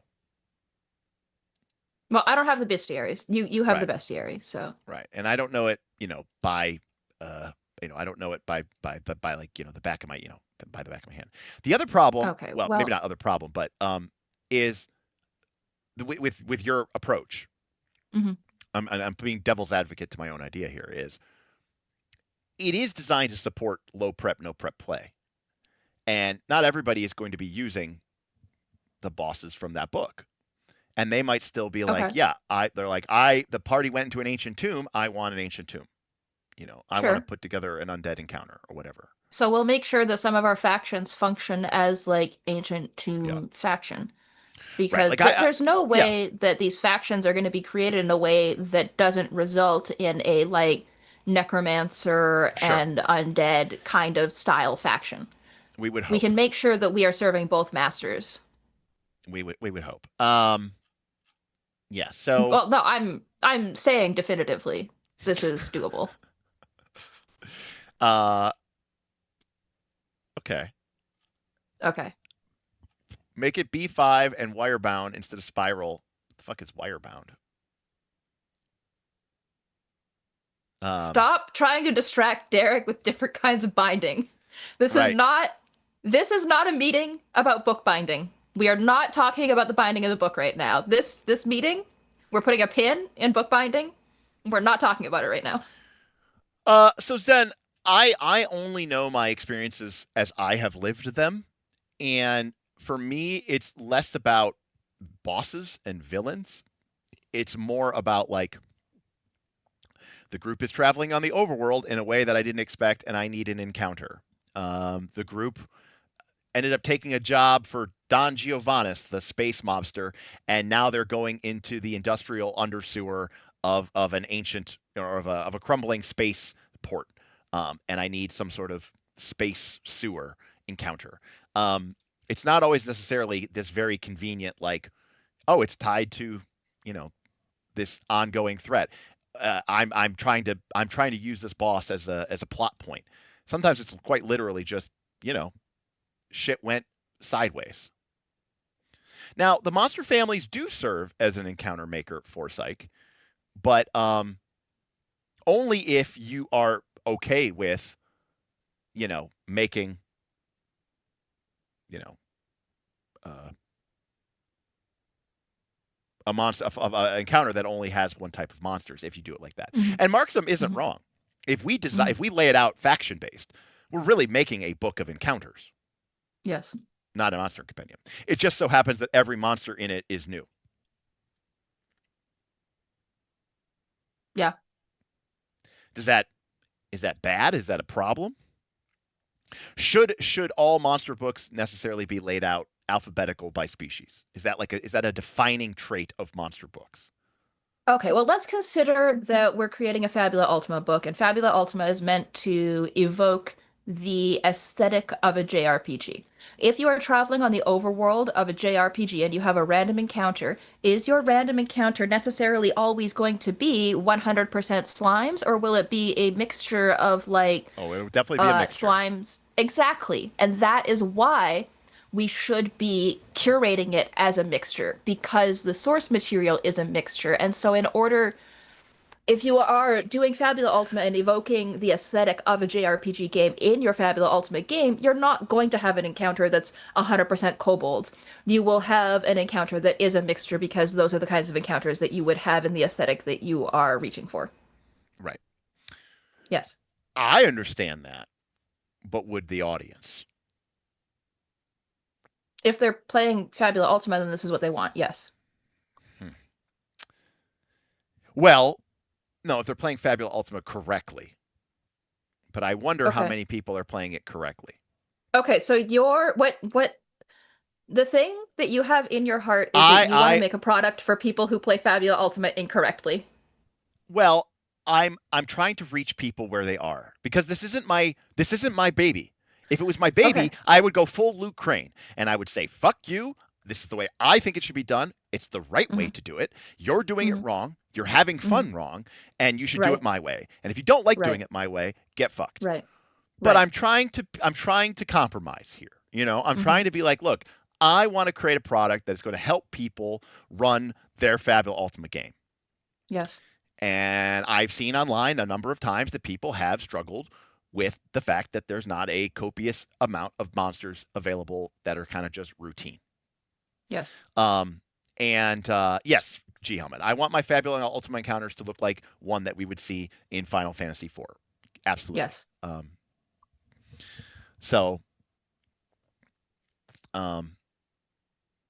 Yes, FF1's bestiary is laid out.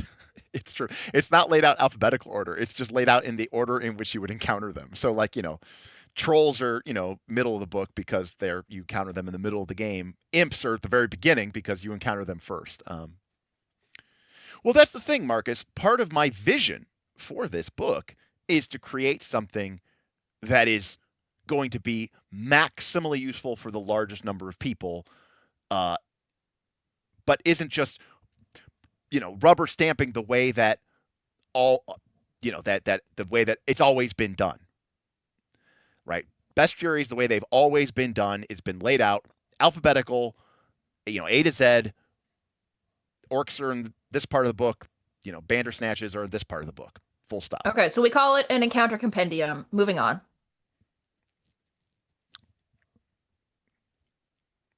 I mean, how many people do we have here in chat? I'm just curious, like what people would think. I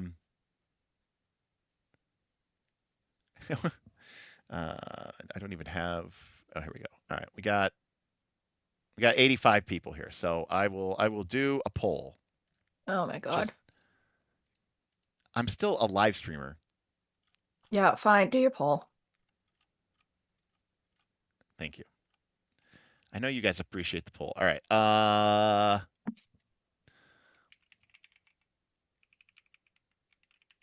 Alphabetical.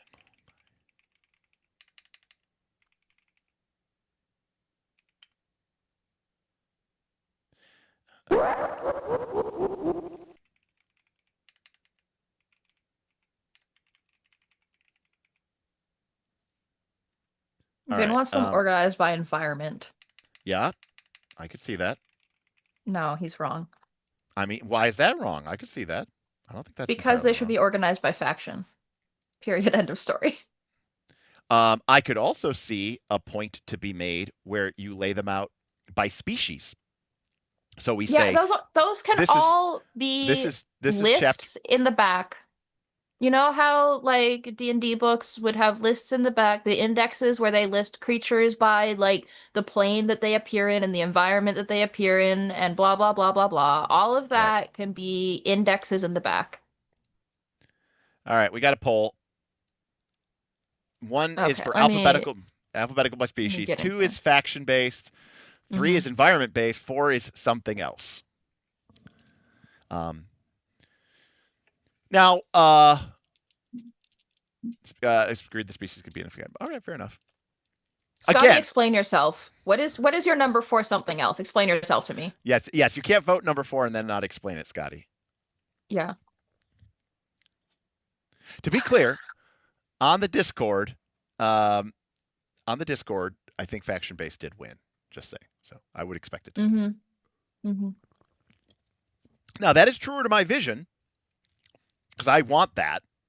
I was trying to I was trying to like compromise and be like, okay, we'll make a hard copy book like this that is more laid out traditionally, alphabetical, by species or whatever. Aardvarks would be in the beginning of the book, right? Xylophones would be in the back of the book. And then separately, we could have a book of encounters that uses some, maybe not all, some, but not all, maybe, of the monsters from this book. And it's designed perhaps in a wider format so that you could open it up and have everything all at once. And then, you know what? Don't $20. You don't have to back the other one if you're not going to use it. Just haha. Aaron Sif $20 says this is for staying on task and tipping the 20. Well, no, but Aaron, this is staying on task. This is a huge deal. Yeah. Yeah. See, look at that. Vince says, I look forward to seeing this faction-based book to learn lessons on why it succeeds or fails. I think he's trying to say it fails. You also had a super chat. Oh, I miss the super chat. Okay, Dirty Phil, Yeah. $10. No skin in the game, just a dime to pay the troll tax. Thank you. And enjoy the VOD. Thank you. Good luck. Hopefully the muses will smile on you. Oh, hey, Jess. Daggerheart game with Derek as DM would welcome you. Yes, so I don't think Glicker's ever going to participate in the Daggerheart game, Jess. So you might just get in by default as like, the next closest, the rounding error to Steven. Somebody has to pay my tickets. No, they're already been paid. Steven paid them. Oh, Steven paid them? Okay, yeah, I'll take his spot. Yeah, I'll take his Steven paid spot. I'll inherit his tickets. Yeah, that's exactly right. I'll change my name in the Discord to Jess Glicker. Yeah, Jess Glicker. Yeah. So again, because I agree that what I think is maximally usable. Well, here, I'll give you another example. You tell me how you feel about this. If we do it by factions, if that's the book. All right, let me rephrase it. If we did a book that was laid out traditionally, and you had it, and you had wolf, and you had orc, and you had skeleton, and you had ghost, and they were in their sections respectively, okay? And then you had an encounter book, with the book, the spiral bound book, and it used the monsters. I would happily put wolves in the druid circle encounter faction, and I would also happily put wolves in the orc encampment, encounter, right? And there might be a monster from the book I don't put in the encounter book. Not every monster might make it into the encounter book, and some monsters like wolves or skeletons might be in multiple encounters. But you wouldn't reprint them in the encounter book. Yes, they would be in the encounter book multiple times. I So you don't would want reprint anyone to. a wolf. Yes. You would reprint a multiple wolf times. multiple times across Yes. the encounter book. Yes. The same wolf. Yes. If the core book was, every monster in order. The encounter for me that the pinnacle is everything is on what you have no idea how rageful I get when I have to flip open a page. Let me describe for you how I used to play 4th edition. When I used to play 4th edition, there was the D&D Insider. And D&D Insider was like D&D Beyond before D&D Beyond. And I would use Monster 4th edition monster stat blocks have everything that you need. This is not 3rd edition. This is not 5th edition. This is not PF2, where it references some obscure keyword that you need to look up. It doesn't include some reference to some spell that you need to look up. Everything that you need to run a monster is in that monster stat block. And what I would do is I would open up, because I didn't have it in PDFs, so I would open it up in D&D Insider. I would find the monsters. I would copy, paste, screen capture the different monsters. I would paste them onto different pieces of paper, and then I would print them out and bring them to my session so that I could have 2 pieces of paper and jumbled together in OneNote, which is what I used. It would be my encounter. And it would have 5 different monsters, maybe 4 monsters, but 2 of, and I would even repeat the block twice on my encounter spread so that I could track the hit points or track whether a power had been used or something. Okay. And I would literally have the same stat block on my encounter page twice. If the monster was there twice, I printed it out twice. It was on the page, copy pasted. It was all about playing, and you cannot. And maybe maybe this is just me. Of course, it probably is. I hate I hate flipping. I hate having to look at different pages. People go, "Oh, the book has a ribbon." I don't care. I don't want to do it. So when I played 4th edition D&D, which I did for many, many, many years, I played 4th edition D&D. I can promise you, I literally almost never open these books at the table. Ever. I essentially took these books and constructed encounter spreads and then printed them out separately, and that was what I would use at the table. You're not selling that to anyone. I think I am, actually. No. I think I am. No one is going to buy a book where you have reprinted the same wolf stat block 5 times. I think they would. No. That's people. Well, no. Wait. To be clear.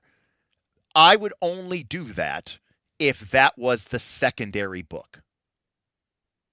Okay? So the primary book would be like this. The secondary book would be like, would be the one where things get repeated.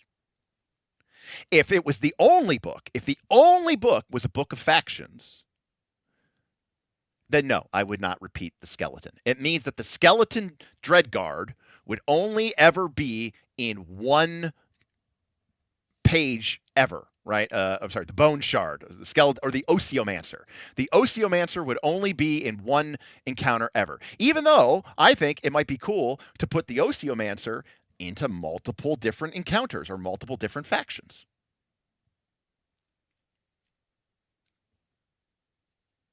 Because the truth of the matter is, there are some monsters, let's call it what it is, there are some monsters that are a little bit more peanut butter and jelly. Okay? Marcus, we're not making any monsters today. This is literally... Oh, no. No monsters are getting created today. The purpose of today is to establish scope. Yes. Well, okay. The problem, Aaron, is that I am trying to create a bestiary for a no prep game. Okay, to be clear, I think, like, let's say I want to build a 4th edition encounter, and I have 2 monsters from the monster manual, and 2 monsters from the monster manual, and I have 2 monsters from the monster manual too. And one of those monsters I'm using multiple times. And they're all on different pages. At the table, that is a nightmare, and I want to kill myself. That is unacceptable to me. But it is the way that people expect monster books to be laid out. And it does make some amount of sense if I am trying to print something, if I am using the book as a reference, or I'm reading it, or I'm trying to prep something, that, the dragons are all in the function section named dragon, as opposed to randomly being, why is one dragon in the forest delve, or the forest freedom fighter encounter, and the other one is in a completely different section. Vince says, I truly hate that faction-based one, but maybe I'm misunderstanding what you all mean by factions. Jess, would you like to, what you feel factions means? Okay. Here's the situation with factions. There is a existing Fabula Ultima bestiary book that I do not own, I've never looked at, but Derek has talked about, which is just a book of like final boss creatures.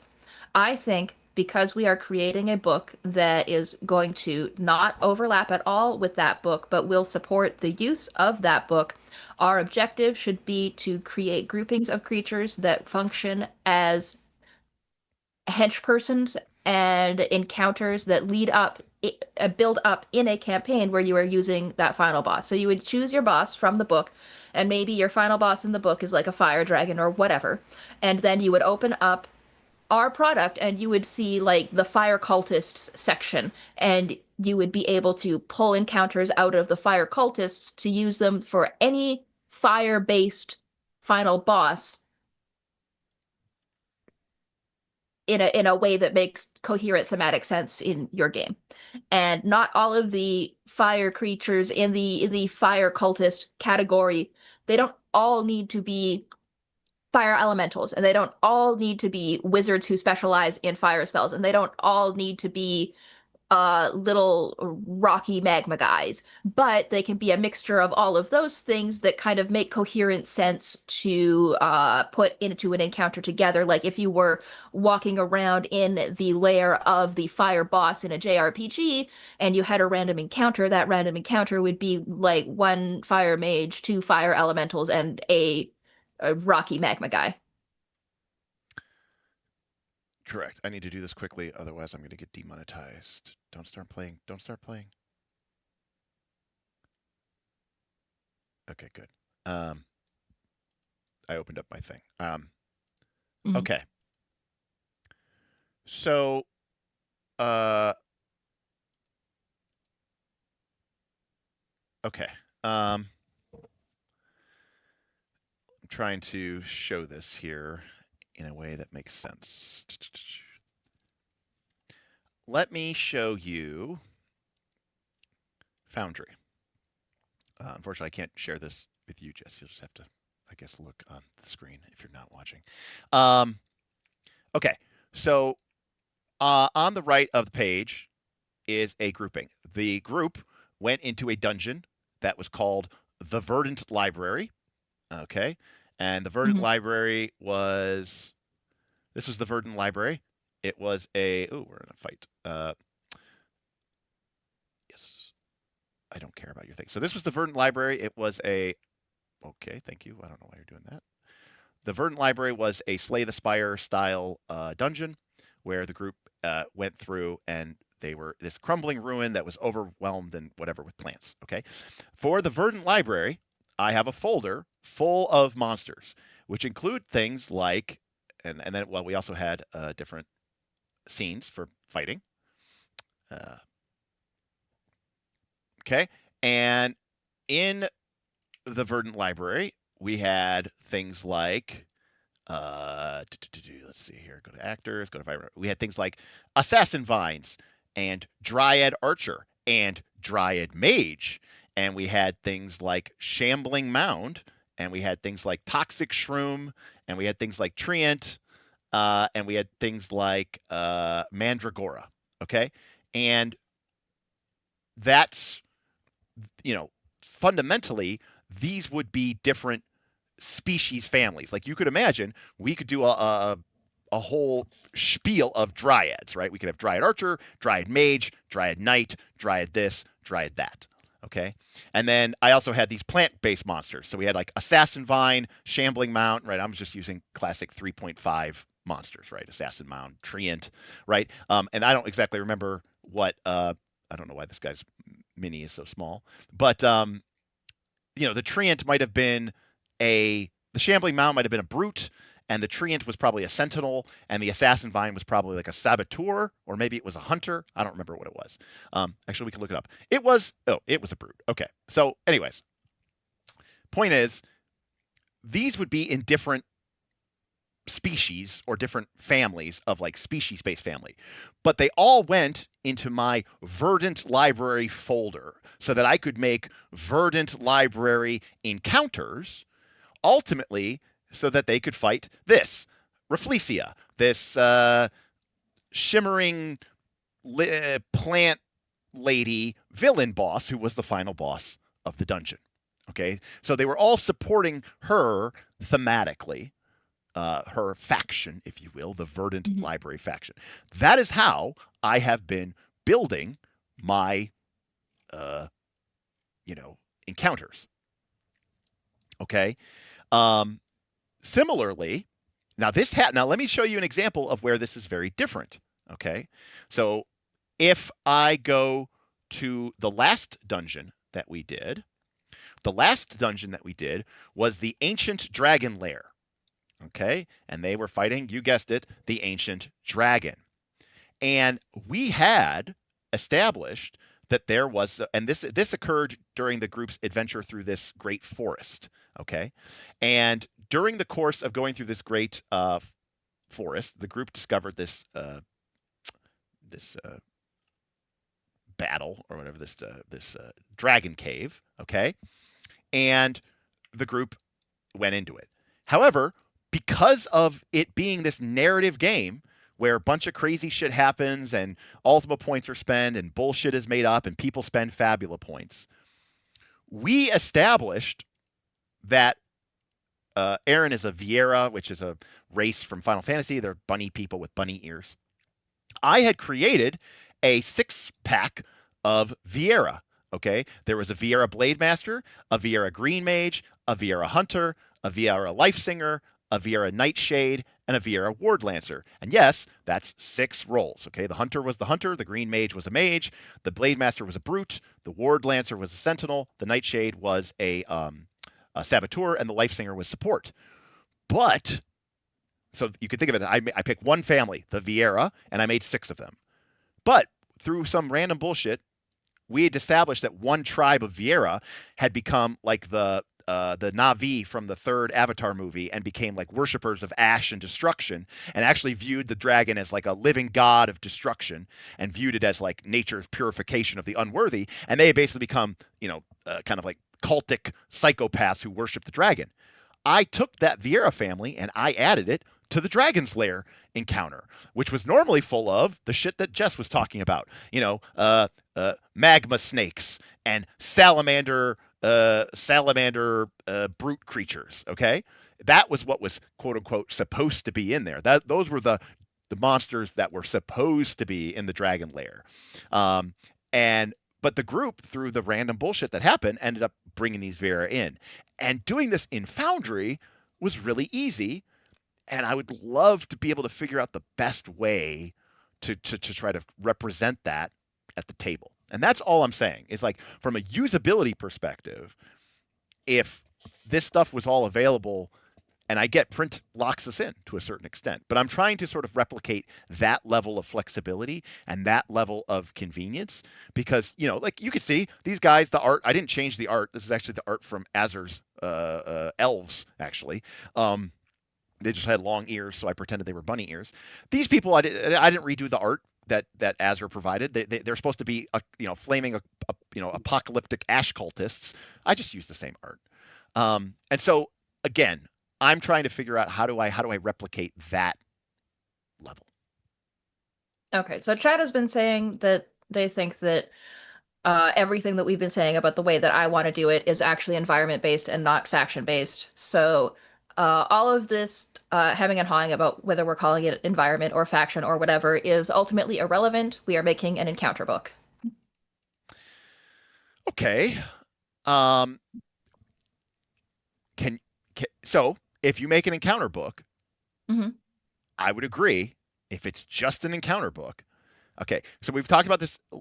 I see people are new to the chat. We can't do cards. They're very expensive. The only way I could do cards would be... Cards are a stretch goal. Cards are a stretch goal. That we won't hit. I'm just making sure I put that out there. Maybe it will be hit, but they're a stretch goal. They are outside of the initial scope of the project. If we hit the stretch goal, then we hit the stretch goal. If we don't, then we don't. But cards are a stretch goal. Yes. Because to be clear, cards are great because we already did the art. We already paid for the art. We already paid for the monster. And putting it on a card, great. But it's a much more expensive process. Yes. But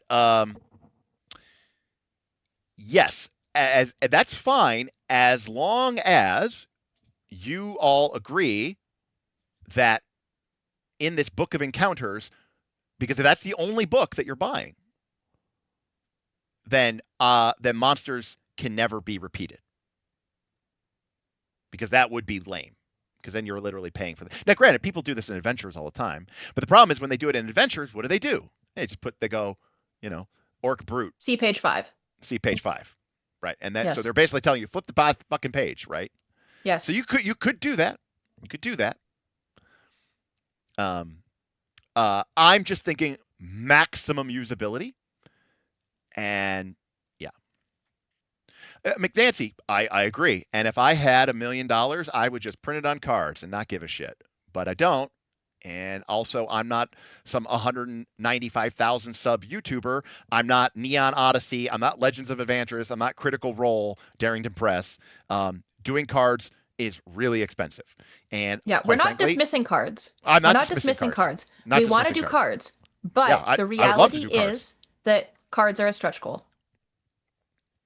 We're not dismissing them. We've accepted them. We want to do them. Cards are something that we would like to do, but they are a stretch goal. So Super Dice, we have actually already discussed this in a couple of ways. One, the plan. So again, different from Fabula Ultima. I love Fabula Ultima's art is amazing. It's great. It's very anime inspired. I love, as people could tell, the only video game I've ever played on my channel is EverQuest and Final Fantasy 1. I love pixel art. And my goal is to commission artists to do a single piece of pixel art.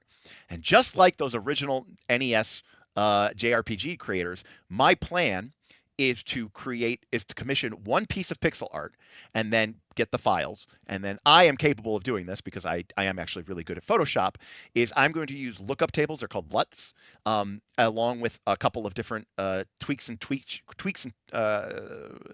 artistic changes you can make very easily to basically do palette swaps to create the art for the different monsters. So in other words, with skeletons, which you see up on screen, I would pay a pixel artist to create a skeleton.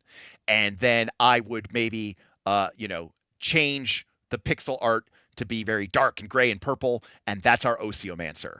And I might change it to be gray and silver, and that's our Dreadguard. And, also maybe I'm a little capable of adding a few little accoutrements. Right, exactly. Is it the Great Ogre or is it the Green Ogre? If you've played Final Fantasy 1, you know that this is what the original NES developers did.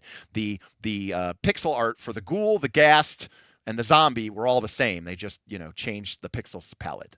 Now, this was Jess's idea, and I love it, which is a great stretch goal, is because if we have more money, then I can spend more per unit and still make more money, which is, if we make more money, I still think we'll keep to the same palette, but we could go to our artist and say, hey, I don't want you to make 6 unique pixel art skeletons, but I'd like you to make 1 pixel art skeleton and then make 5 variants and tweaks. I could just do a palette swap, but maybe you can add a little extra, not a full redesign, but it's very clearly, and then we can pay for that, right? Melnick, I would buy the full license to the art so that I could do whatever the fuck I wanted to do it. Yeah, Stephen Glicker has made sure that I know that is definitely what you need to do. So yes, I'm online with that for sure. And maybe people, I don't think people are as precious about their pixel art, but yeah, exactly, Wes. The fire skeleton, I would just swap the palette to make him orange and yellow, and now the pixel artist person has added in a little pixel art flaming sword. It's the same basic skeletal model, just with a flaming sword. That's a great stretch goal because it doesn't really require much more work. We're already working with that artist. We're giving that artist more money to just add an extra accoutrement. That's fantastic. So yes, that is a goal. And if we're making enough money to make cards, we definitely made enough money to get that. Full stop. Okay, let's talk about order of stretch goals for a minute. Yeah. Well, yeah. Okay. Sure. Let's table our discussion of what our primary product even is. Yeah, which is great. The most important thing for us to decide. Let's table that for a minute. Let's talk about the order of our stretch goals. Because right now we have 3 stretch goals that we're discussing. Yeah. So we're discussing. Where are you at? Are you writing something? Okay, no, I'll just find a place on the. No, I'm not anywhere. I'm following where you are. Self-confessed cynic says, "Your ideas for art do not suck. Congrats." Okay, thank you. Thank you. I'm glad I have one good idea, according to self-confessed cynic. Okay. Okay, so yeah, so stretch goals. Now, some of this comes down to like cost base per unit, but let's just say generally. Yeah. We have my thing turned off. Let's say that we have. You can turn on. There we go. Let's just, for ease of sake, let's say we have 300 monsters. Okay. I have roughly budgeted somewhere around $30, roughly, per monster profile to be written. Again, I'm not paying 25 cents a word. I'm paying more like a nickel a word. And so roughly I've earmarked $10,000 to pay to my paid. I don't know what to call them. Like, they're volunteers, but I'm paying them something so that I feel better about it and they should feel better about it as well. Okay. If we divide, say, those 300 monsters, let's just say on average we put let's just say we put 5 to 6 monsters. Let's just say 6 monsters per family. Then I'm going to need 50 pieces of pixel art. And based on information I've gotten from Steven Glicker, pixel art, single target, is about $200 per piece. So we're looking at another $10,000. So if nothing else happens, all right, it's $20,000. Now, you have to print it. And then it comes down to how many people you think you're going to get to back, because that's going to determine your print costs. If we did a hardcover book versus a softcover book versus a bunch of other books at the scale that I would be printing at, I think, and with the shipping costs, it's probably going to be somewhere around $20-ish a book, all in. For shipping, for printing, that whole nature. That depends if it's softcover and hardcover. But again, these are basically back of the envelope type math. So obviously, we're already $20,000 in the hole. Payments, fund processing is going to take 3%. Kickstarter is going to take 5%. And then you might have additional random overages. Let's just say you lose 10% of whatever you make. So if I set the goal for 100K, let's just say, and I get 1,000 backers, okay, I will get 90K. I will spend 20K on the art and the development. That's 70K. And then I will spend $20,000 printing the books. And that would mean that I made a profit of 50K. That would be amazing. That would be incredible. But that's assuming that people are paying, right? I'm getting 1,000 backers. And they're paying $100 each. Those are two very large ifs. Now, somebody asks, what's the market? What's the market for Fabula Ultima? Well, okay, no one's ever done marketing research on Fabula Ultima. The only thing we have is the Fabula Ultima Bestiary Kickstarter, which literally just ran. Okay, now, of course, am I going to get all of those people? No. But I can say that Kickstarter raised 1.4 million euro, which is about 1.8 million dollars. Granted, they had some uber premium options like double ultimate collector's edition. But what I think is a more useful number is they had 6,700 backers. Can I get 10% of those people? And then maybe get some additional people who back it just because they're fans of the show, fans of the channel, fans of the Patreon? Maybe. G Helmet says, and half of those people wanted to have your bestiary, not the Uber Monster book. I'm not dismissing that, G Helmet. I mean, I appreciate that I am not, I have a huge advantage that a lot of people don't have, which is I do have a built-in audience. People, to a certain extent, do know me to, Wes, that's why I'm saying 10%, Wes. I'm saying 10%. And I'm saying 10%, Wes, based on the fact that I am an established creator who has a known relationship with those people, who has covered the game extensively. A lot of people who know Fabula Ultima have also seen and watched our videos. And, obviously I have, a track record, but I've never made a book before and all that other stuff. You're right. A lot of people won't buy a third-party product. I completely agree with you, which is why I think, and when I say this number, I'm assuming that's 10%. Let's just say that's 600 people. These are people who are not, quote unquote, KOLC fans. They're not subscribers. They're not regular watchers. They're not patrons. They're not former patrons or whatever. They're just 600 people. And then could I get a couple hundred people who don't play Fabula Ultima but want to support me and would throw money in? I think so. I don't think that that's crazy.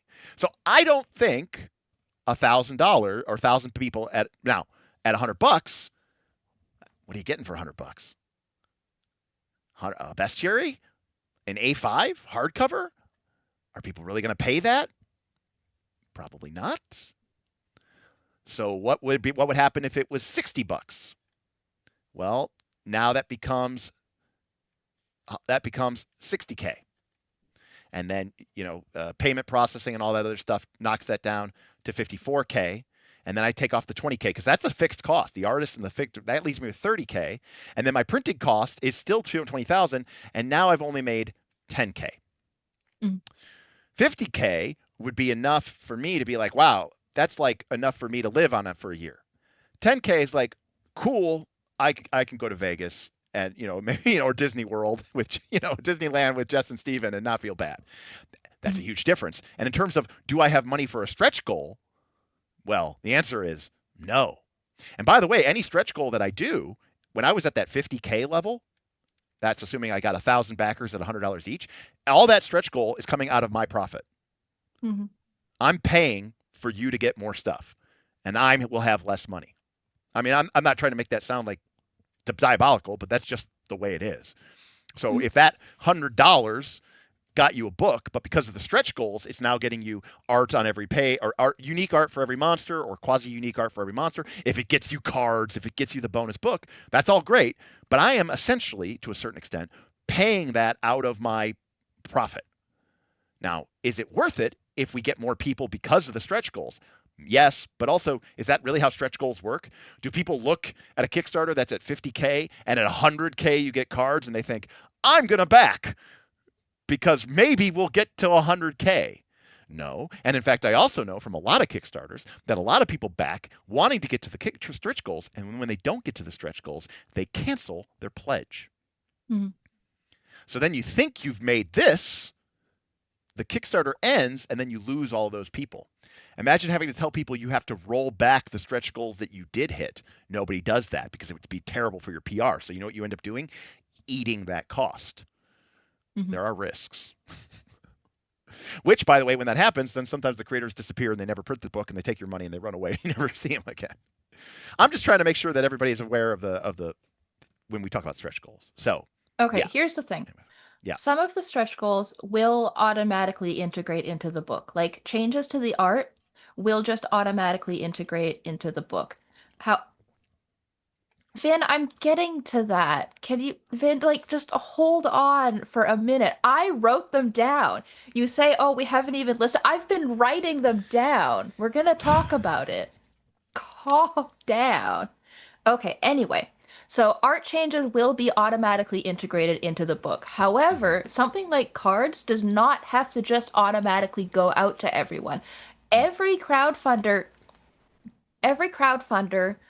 has backer kit now. You go into the backer kit and you look at your upgrade options. That's normal now. People would be startled to not go through the backer kit process to look at their upgrade options. And when we unlock cards, we do not have to just give cards to everyone. We have raised enough money that we can afford to produce cards. So now we have unlocked in the backer kit the option to add cards for an appropriate card-related fee. Okay. Yeah, I actually hadn't really considered that. Yeah. Yeah. Yeah. Yeah. We're not just automatically giving everybody cards. There can be certain big boy $500 tiers that say you automatically get all stretch goals. Yeah. But the default assumption should be that we've unlocked cards, therefore you have unlocked the ability to add on cards in the backer kit. Yeah, okay. I like that. I can deal with that. By the way, I still think that's mostly a moot point because I don't think we're going to get that high. But Right. But if we do get that high, we're not just giving everybody cards. I feel like I'm counting chickens here that have not hatched. They will buy them. But I'm counting chickens that haven't hatched. Yes. Now, as long as we're clear, that people will buy cards. Yeah. Hardrick, I absolutely agree with you. I would love to do that. Again, here's the thing. If I knew that we were going to get cards, then a lot of my concerns goes away. But I don't know that we're going to get to that, That's the problem. I don't know. And so because again, Osily with the deep digs, can you just buy the cards only? Yes, you can just buy the cards only. You back the Kickstarter. You would have to have backed it for at some level. The $1 tier or whatever that gets you into the backer kit, and then you add on the cards in the backer kit. Yes. Yeah. Anyway, let's talk about the order of stretch goals. What is the first stretch goal? Is it the art changes, or is it your nasty spiral bound book? I'm going to say art. Okay. Okay. Well, the spiral bound book is the cheapest one. No. Yeah, by far. Yeah. It's the But- cheapest one. But the spiral bound book only exists if it is practicable to be used as a actual play aid at the encounter. At the encounter. Yeah. So, if that makes any sense. Yeah. But if it's not that, then I don't even want it. Okay. If it's just the book laid flat, that's not good enough for me.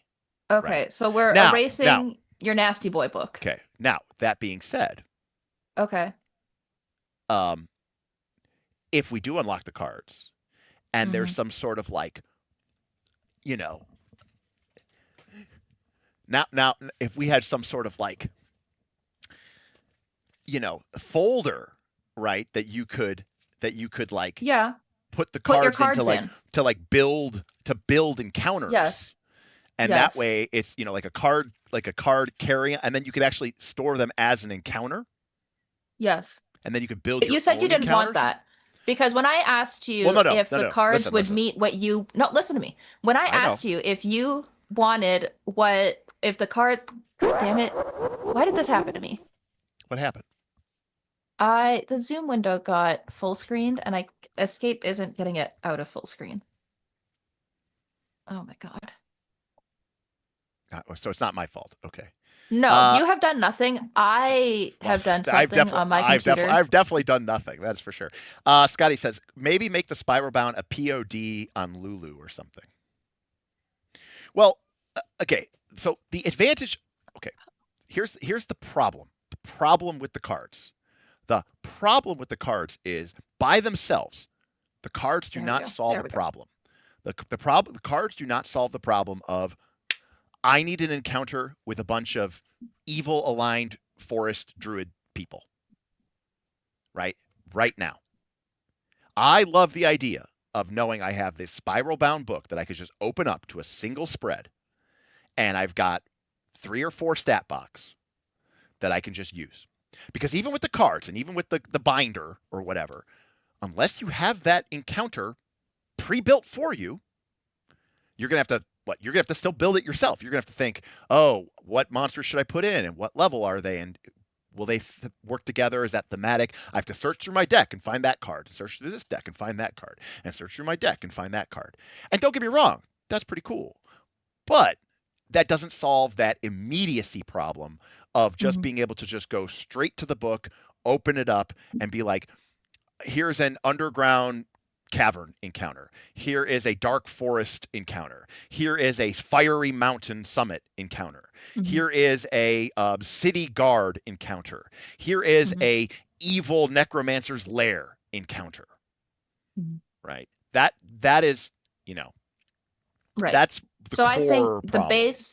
I think our base product should be an encounter book where we have curated encounters, and then the cards are useful for giving people the more ability to mix and match and customize the creatures into their versions of their customized encounters. Because DL Harp says a book of random encounters just sounds like a separate product to me. Well, it's a book of monsters. They're just organized into encounters. Is that what is the difference between a book of encounters? Is the difference between a book of encounters and a bestiary just whether they're in alphabetical order or not? Is that it? Yeah. Is that the only difference? Right? That's what I'm saying. I'm curious. I'm kind of asking DL Harp here, but I'm trying to avoid templates, Platinus. I don't want people to do work.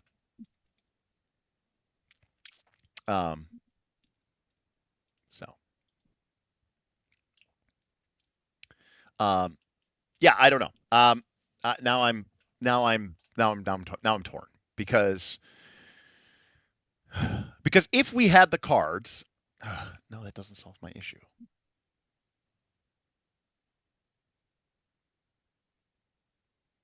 Well, okay, Marcus, if you had the encounter compendium and it's not spiral, what are you doing with it?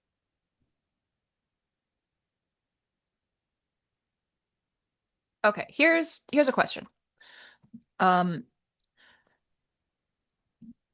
If our book is not organized into encounters, what is it organized by? Is it alphabetical or is it by level? That's a great question. Because if it's alphabetical, does that just mean that all the wolves are together, or does that mean that Ice Wolf is with Ice Yep. Fox and Ice Right. Archer? Right, exactly. Well, okay, so this gets to a separate problem, Mm-hmm. which is it's a way that I design creatures.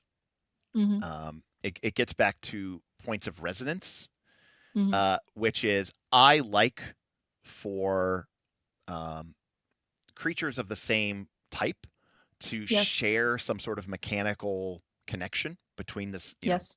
between them. And so, alphabetical wolf with alphabetical fox, well, now they all have separate powers, and it becomes a little bit more confusing, Mm-hmm. as opposed to being like more thematically tied together.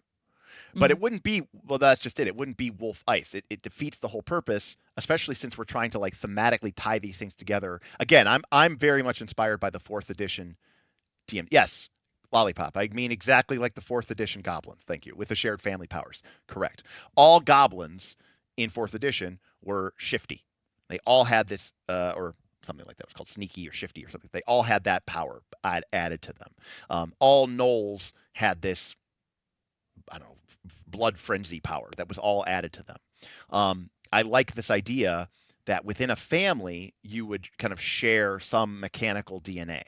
It kind of is a way to Okay. sort of tie that together. So now let's consider philosophically, encounter building wise, do you want an encounter that is all goblins where they all share the same ability? Or do you want the goblins split up so that they bring their unique goblin ability to different encounters? What is the prescriptive choice that we are making with this product on the intention of why it is that all goblins are shifty? Is it because all goblins are shifty and therefore every time you fight a bioessentialism. goblin, everyone in that encounter is shifty? Or does that mean all goblins are shifty, therefore every time you go into an encounter and you see a goblin, you know that that one creature of the encounter is shifty? The latter. Okay. Then the book should not group all goblins together.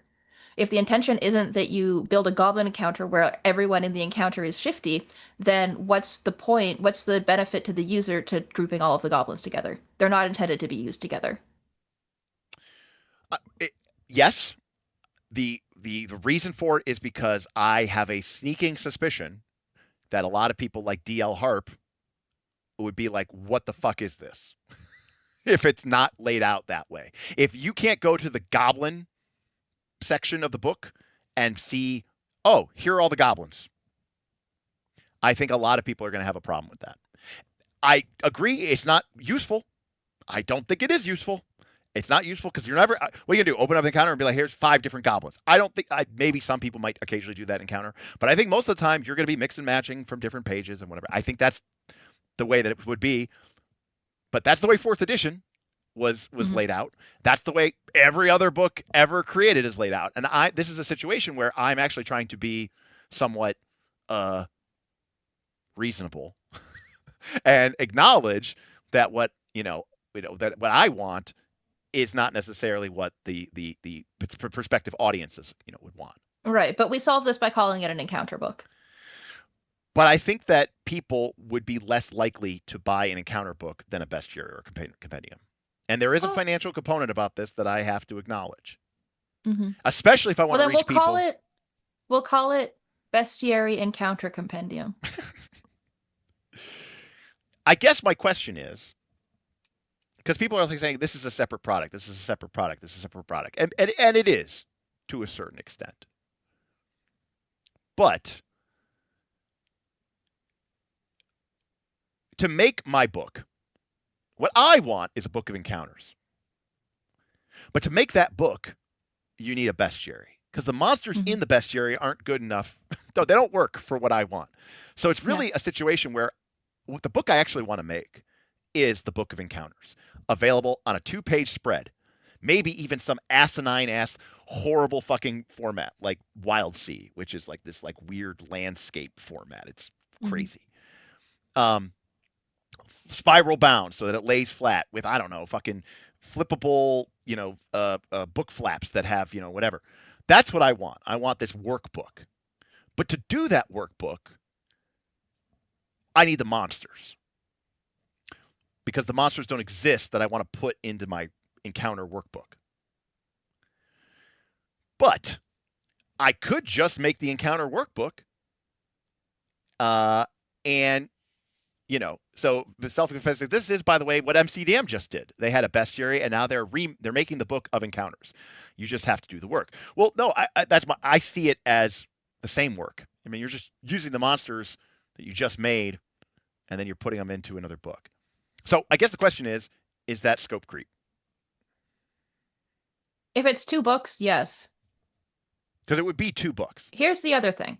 Okay, if we're creating a book where we're just going through the list and checking off, do we have goblins? Yes. Do we have wolves? Yes. Do we have skeletons? Yes. And we're just making just 6 goblins and 6 wolves and 6 skeletons, that doesn't necessarily result in something that make for coherent encounters, in the same way as if we went into the boss book, we determined what the common themes between the bosses are. We grouped the bosses up into the factions or / environment themes that make for like what would be underlings or encounters that you would use in your campaign with that boss.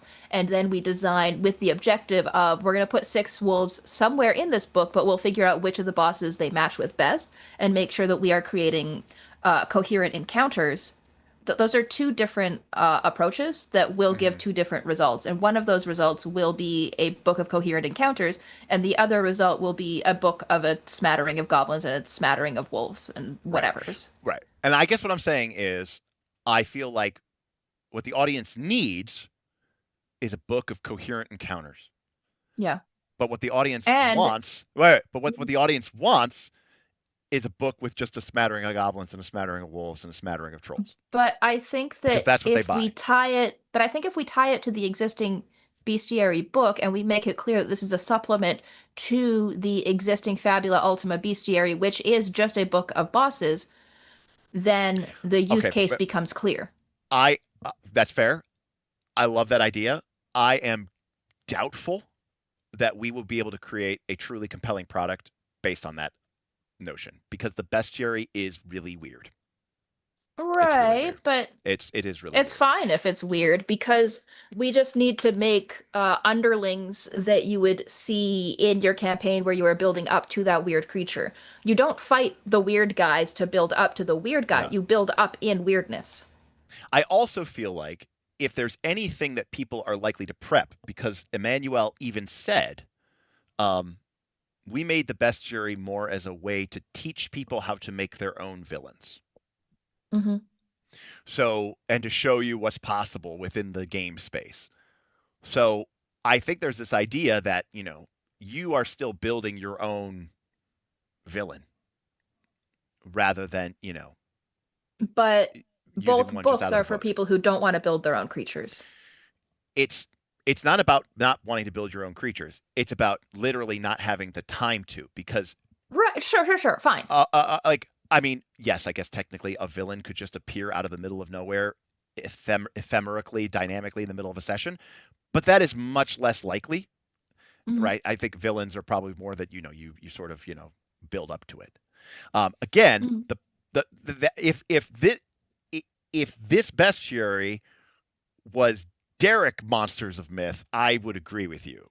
But the problem is it's just got a lot of weird stuff that I don't know how well it works for that design. Like, all right, to your point about the big flame, there is no dragon in that book. That's fine. There's no that was an example. That's fine. No, I know it's a great example. That's not in the book. Yeah, that's fine. Something else is in the book. Tell me what's in the book. Actually, here, tell me something in the book. Yeah. Here you go. Yeah. There is a dragon. Cool. The arboreal dragon. Sick. So it's a living incarnation of seasonal cycles. So we just need to make sure that one of the factions is like trees and stuff, you know, treants and like little plant guys and like druids and the things based on seasons, right? And then we're fine. Yeah, but how useful is that thing going to be outside of specifically supporting the arboreal dragon? Well, it'll I don't want to plants tie and my treants and druids will support the arboreal, and it'll also support any other encounter where you are fighting a force of nature, because druid is fairly generic, treant is fairly generic, All right, plant dude is fairly generic. what about the Doom Wall? Okay, tell me about the Doom Wall. It's a wall that Sick. moves in. Okay. Doom walls are It's a meme. guardians. It's an Easter egg from Final Fantasy IV. They're is what it is. okay, they're necromancy. So they have ghoulish claws and they have teeth. So the Goom Walls servants could be any of the like the skeletons and the undead and anything that you would find in a crypt. And like they have necromancers that they empower with their undead might, who, you know, they have like a bunch of liches that serve them because they generate so much doom. Yeah, I don't know.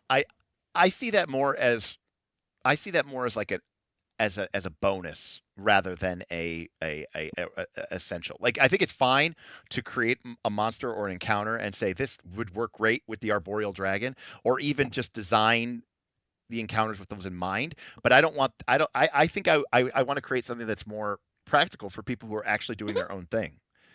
I mean, I think it's fine to tie it into it. And a group of necromancers and tomb dudes is usable for somebody who's doing their own thing, but it's also useful for somebody who is using this agreed.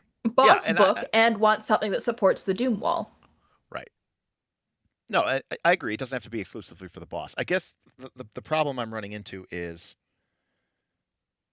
I feel like if I'm going to compromise my vision, why not just give people what they want?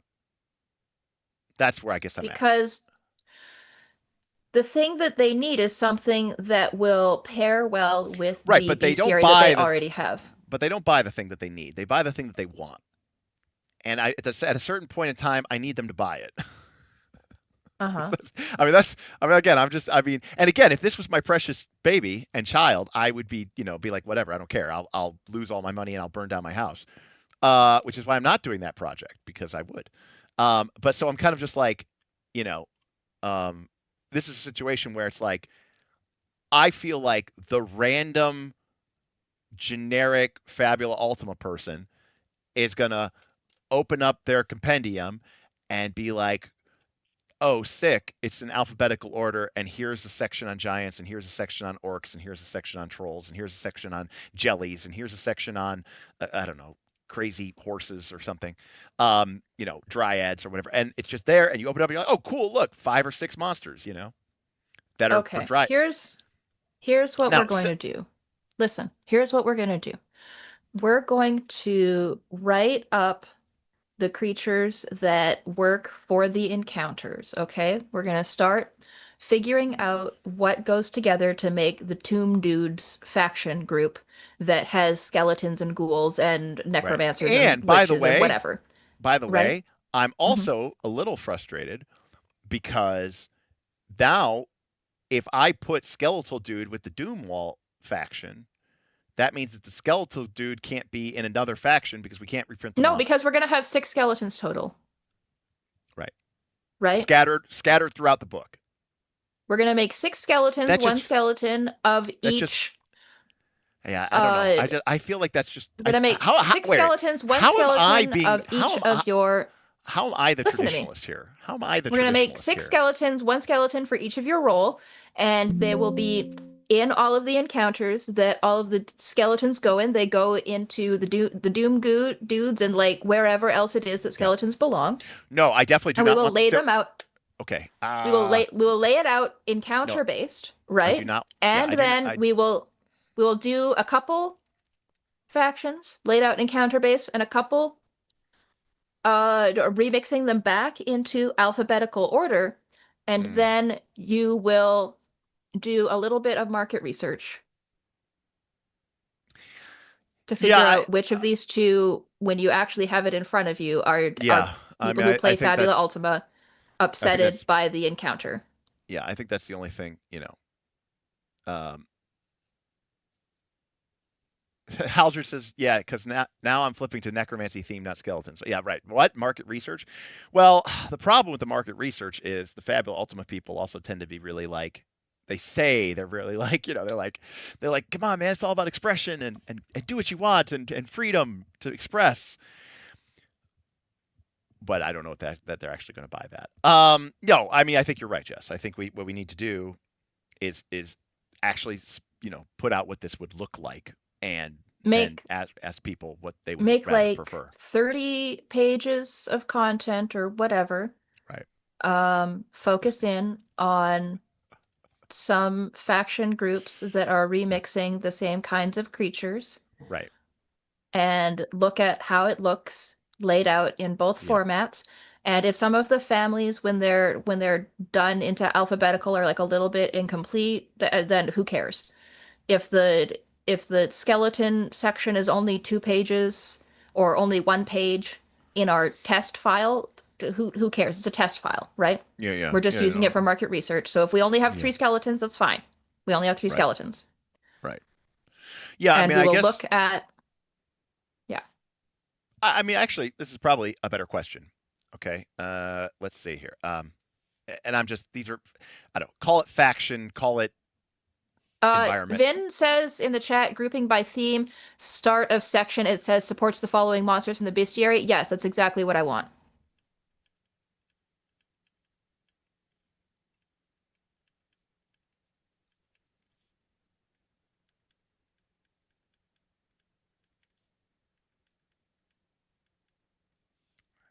Yeah, we can call it theme. We don't have to call it faction. We can call it theme. We can call it environment. It doesn't really matter. They will have some heading name that goes with the section. It'll say what boss they go for. We'll write up a little bit of like whatever. Yeah, yeah, it does not matter. There are many types of themes.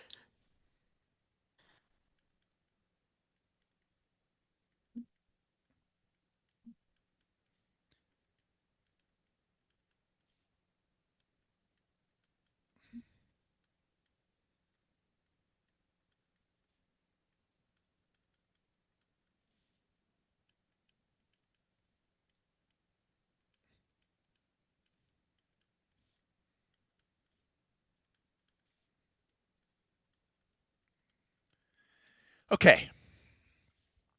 For people at home, hmm hmm you can see this. We've got haunted graveyard. Now, granted, remember, by the way, there would be some other monsters here, right? Ghosts in the graveyard, or zombies in the ancient tomb, a necromancer in the necropolis. Would you rather see that, or would you rather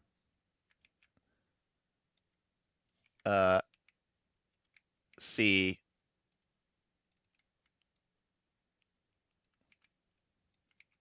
Zen Bullet, yes, we're on target.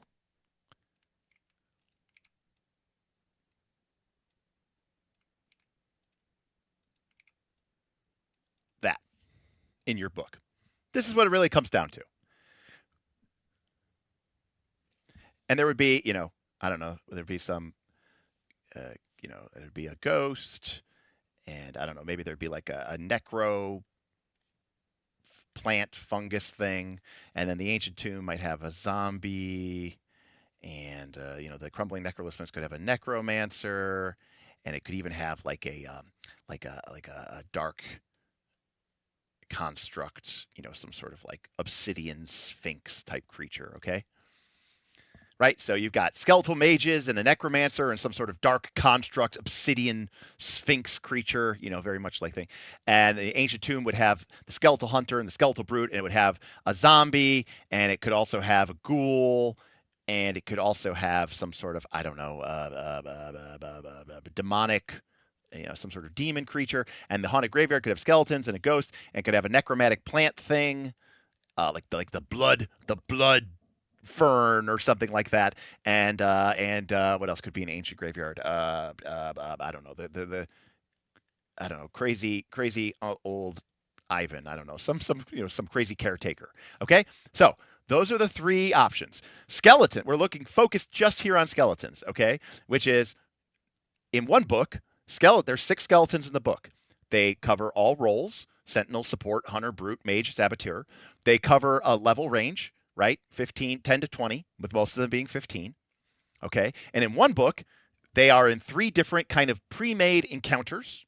Okay, Ancient Tomb, Haunted Graveyard, Crumbling Necropolis, along with other thematically appropriate monsters to create a one and done. On the other book, they're just in a fucking section of the book called Skeletons. Okay, people are getting hung up on the titles that you chose for these and saying that they're too specific and they don't like them.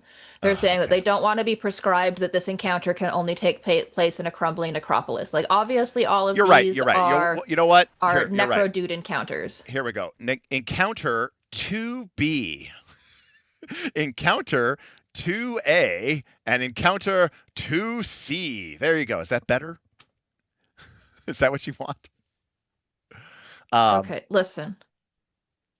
I'm just saying, like,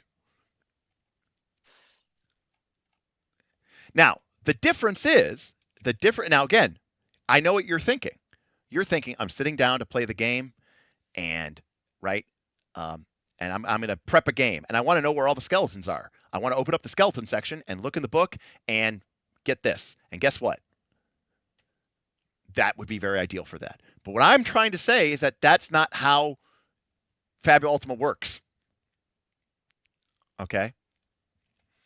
If I only had one book, I want a section of the book called Skeletons and another section for Ghosts. Zen says, I want every 2-page spread to be an encounter, but I think I'm losing here. So what I'm saying is having a page of skeletons is great for organizational purposes. It's great for sitting down to prep and know where something is. It's great for all of that. What I'm saying is having that is not useful for having to, on the fly, pull something out of your ass and create a cool encounter that happened because the party zigged when you thought they were going to zag. Or because somebody spent a Fabula point and they made up the existence of some ancient tomb, which up until this moment never existed.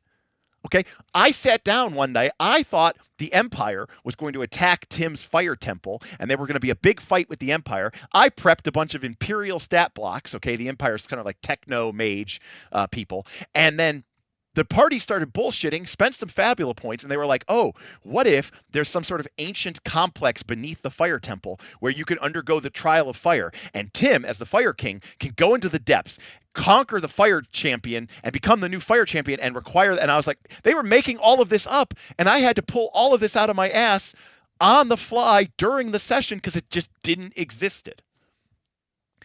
It would have been cool if I would have had some encounters that I could pull through. All right, we got a bunch of things come in here.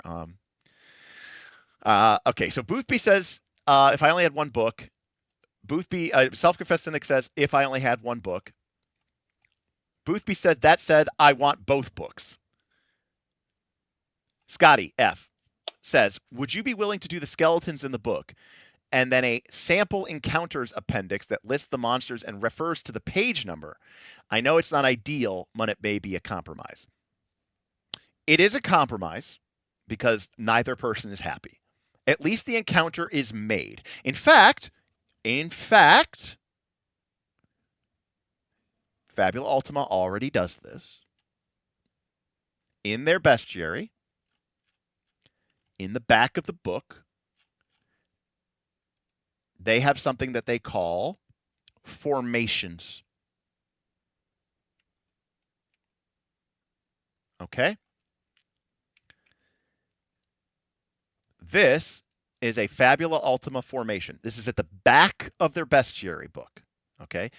This 4th edition D&D did the same thing. Okay?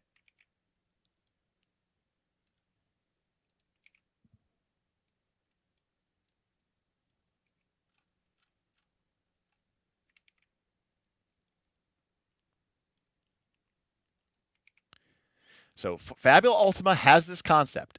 It is called a formation, and it basically is what it looks like. And if you go to 4th edition D&D, and their monster manuals, you will see that if we go to the 4th edition monster manual, and let's say I open up Ogre, okay? I'm showing you guys here at home. Hopefully you guys can see this. So this is what the Ogre section looked like in 4th edition. It was a 2-page spread, letter-sized. So this is the left page. And this is the right page. It has 5 Ogre stat blocks on 2 pages spread open. It has a section for their lore. Each creature gets a stat block. Each creature gets a little bit, like a sentence of what their tactics are. Every stat block is self-referencing. But if we look down in the lower right-hand corner, you'll see that they have what they called encounter groups. And you can see here that a level 8 encounter is 1 Ogre Savage, which is from this page, 1 Orc Eye of Groomsh, which is not from this page, 8 Orc Warriors, which is not from this page, and 2 Dire Boars, which is also not from this page. On the other hand, you also see that they have a level 10 encounter, which is just all Ogre all the time. 1 Ogre Warhawk, 2 Ogre Savages, 2 Ogre Skirmishers, which are all monsters from this 2-page spread. And 4th edition did most, if not all, of their monsters in this fashion. They were presented as a 2 or sometimes 4-page spread. The monster stats would follow this. The monster blocks would all be sort of thematically tied as part of the same species or whatever creature. And then at the end of the block, they would have these encounter groups. Okay. Now, I love this. I used this all the time when I played 4th edition. But the way I used this when I played 4th edition is before the game, knowing, because it's 4th edition, it's a heavy prep game. The monsters are complex, your minis, there's grids, I had battle mats, everything needed a miniature, okay? I would go into D&D Beyond, and I would copy, okay, what does this encounter have? Ogre Savage? Okay, so I would come take the Ogre Savage, I would copy paste this stat block, and I would put it here. And then I would go and find, okay, I need an Orc Eye of Groomsh. So then I would go over to the Orc section separately. I would find the Eye of Groomsh. I would copy paste that. And then I would put it right next to the Ogre Savage. And I would build my own encounter page with everything that I needed in order to play it. I loved that. What I was trying to do is to give people that without having to do the work because there's no prep. You opened the 4th edition manual for prep. You didn't do it on the fly. Exactly, Haldred. So these encounter lists were great, but they didn't really, because I would have been flipping between 4 different sets of pages throughout the books. And that was really annoying. I found it annoying. And that's assuming I was prepping it. If I wasn't prepping it, it was annoying. And so I wanted to create something. My dream is inspired by something from the loading. Where is it? Let me open this. Open Castle Raven. No, Expedition. Ravenloft. Oh, no. Ravenloft. Downloads. I'm looking through 40 years of D&D books. Hold on a sec.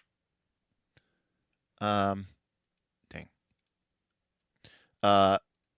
Expedition to Castle Ravenloft, and which was a late 3rd edition book, created this encounter format, which 4th edition later copied. Oh, okay, I got it. Cool. Okay, so 4th edition D&D, I'm going to show you some more whiteboard stuff. When 4th edition D&D did encounters, okay, they did every single encounter as a 2-page spread. And on that 2-page spread, they would include the battle map, and they would also include all of the stat blocks. Instead of saying, look it up in the monster manual, they would just give you the stat block right there.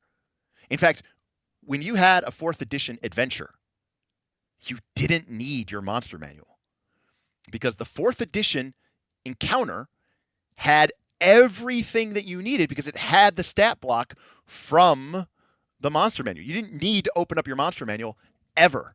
And because no spells referenced the player's handbook, you didn't need your player's handbook ever. Everything you needed to run a 4th edition encounter was on these 2 pages. Full stop. You never had to leave it. There was no outside referencing at all. So this encounter has 5 kobold minions, 1 kobold slinger, and 2 kobold dragon shields, and they're all right here on the page. I loved that, and I was trying to replicate that. All right. Derek, scroll down to what I've been doing. Okay. Sorry. All right. Jess has been busy. Okay. All right. So we have our Doom Wall, and we have our Arboreal Dragon. So suppose we are organized by supporting the bosses. So Doom Wall, we could have some skeletons there, we could have a necromancer, we could have a gelatinous cube.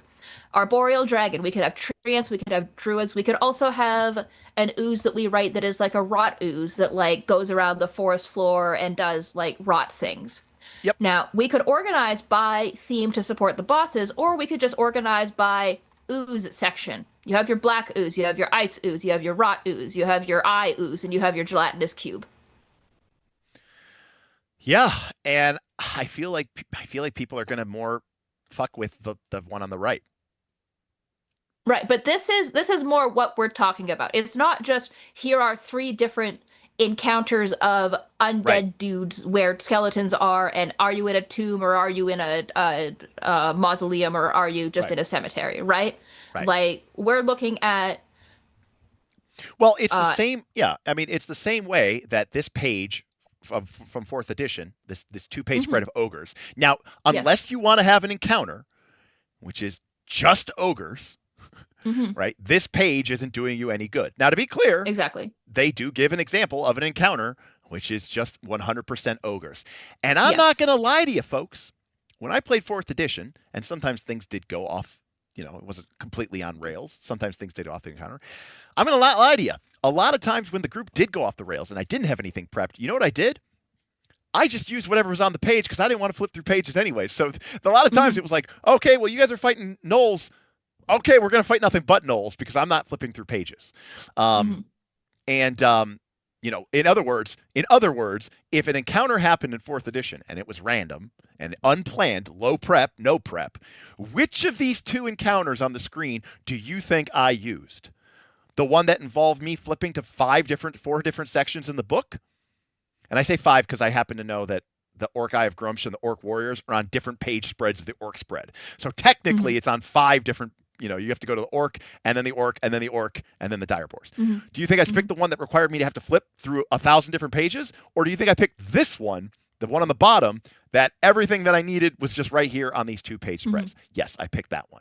Now, obviously, from like a coolness standpoint, this top encounter, I think we can all agree, is way cooler. There's more synergies. There's a dynamic of representation of different monster sizes and different species, and that's cool. It feels more vibrant. It feels more dynamic, and I like that. And I'm just thinking, like, my goal, I guess, or my dream was to be able to create something that would work like that and could just be what I just showed you, from the example. Now, that example I showed you was bad because it was all kobolds, but from the book. But if I go later into the book, you'll see that there is, examples of where they have, zombies and skeletons, and I think literally a necromancer all together, or a bunch of goblin sharpshooters with some guard drakes, right? And those would be in the monster manual. Those would be in 2 different sections of the book. So that's what a situation. So Vin says poll. Didn't we already do this poll, Vin? Right, but when we did the poll, it was not just between two things. Yeah. It was, and I got it. chat did not fully understand what they were voting between, and it resulted in a bunch of, like, I voted for environment, but actually I just don't like that you use the word faction. Got it. Okay. So So you have to use the word theme, and you have to use the word, like, alphabetical, I guess.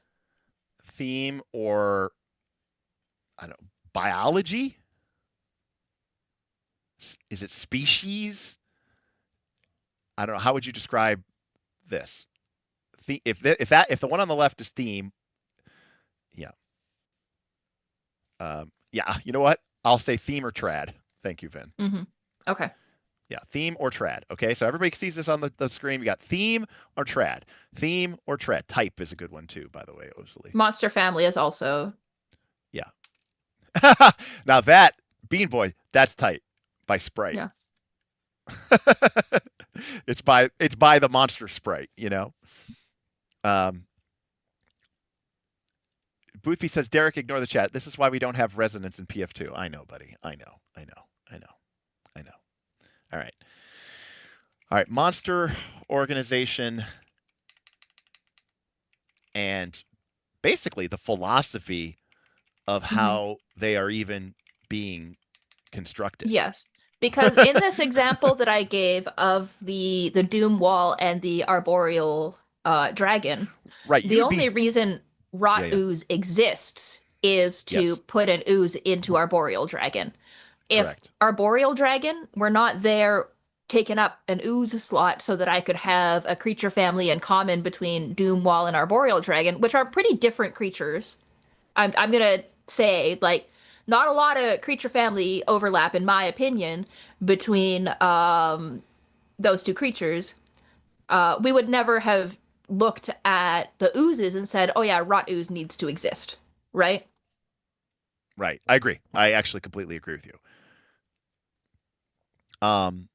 Now, somebody said I need to stop fighting myself and just do what I really want. Well, if I did what I really wanted to, Marksum, I would create a hard-bound, like coffee book style book that was organized like this. And then I would take the monsters that we built in that and I would put together them in a separate book that is, cheap to make, spiral bound, and put it like that. The question is, will the market bear that? And I don't know.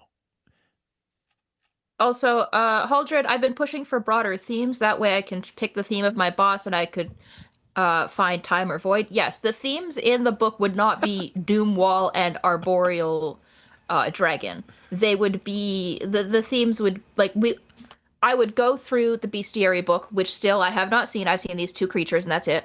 I would go through the book. I would categorize them based on which ones would have minions in common. And then they would be titled in a way where whatever it is titled is suitable to all of those bosses and all of the creatures that would be underlings of those bosses. I don't know what the groupings would be yet because I don't know what I need to group together. But okay, domains instead of themes, this means nothing. Yeah. This is irrelevant. This means nothing. Yeah. What we are calling the categorization is meaningless. Okay, so I'm actually going to help everybody out here, okay? So,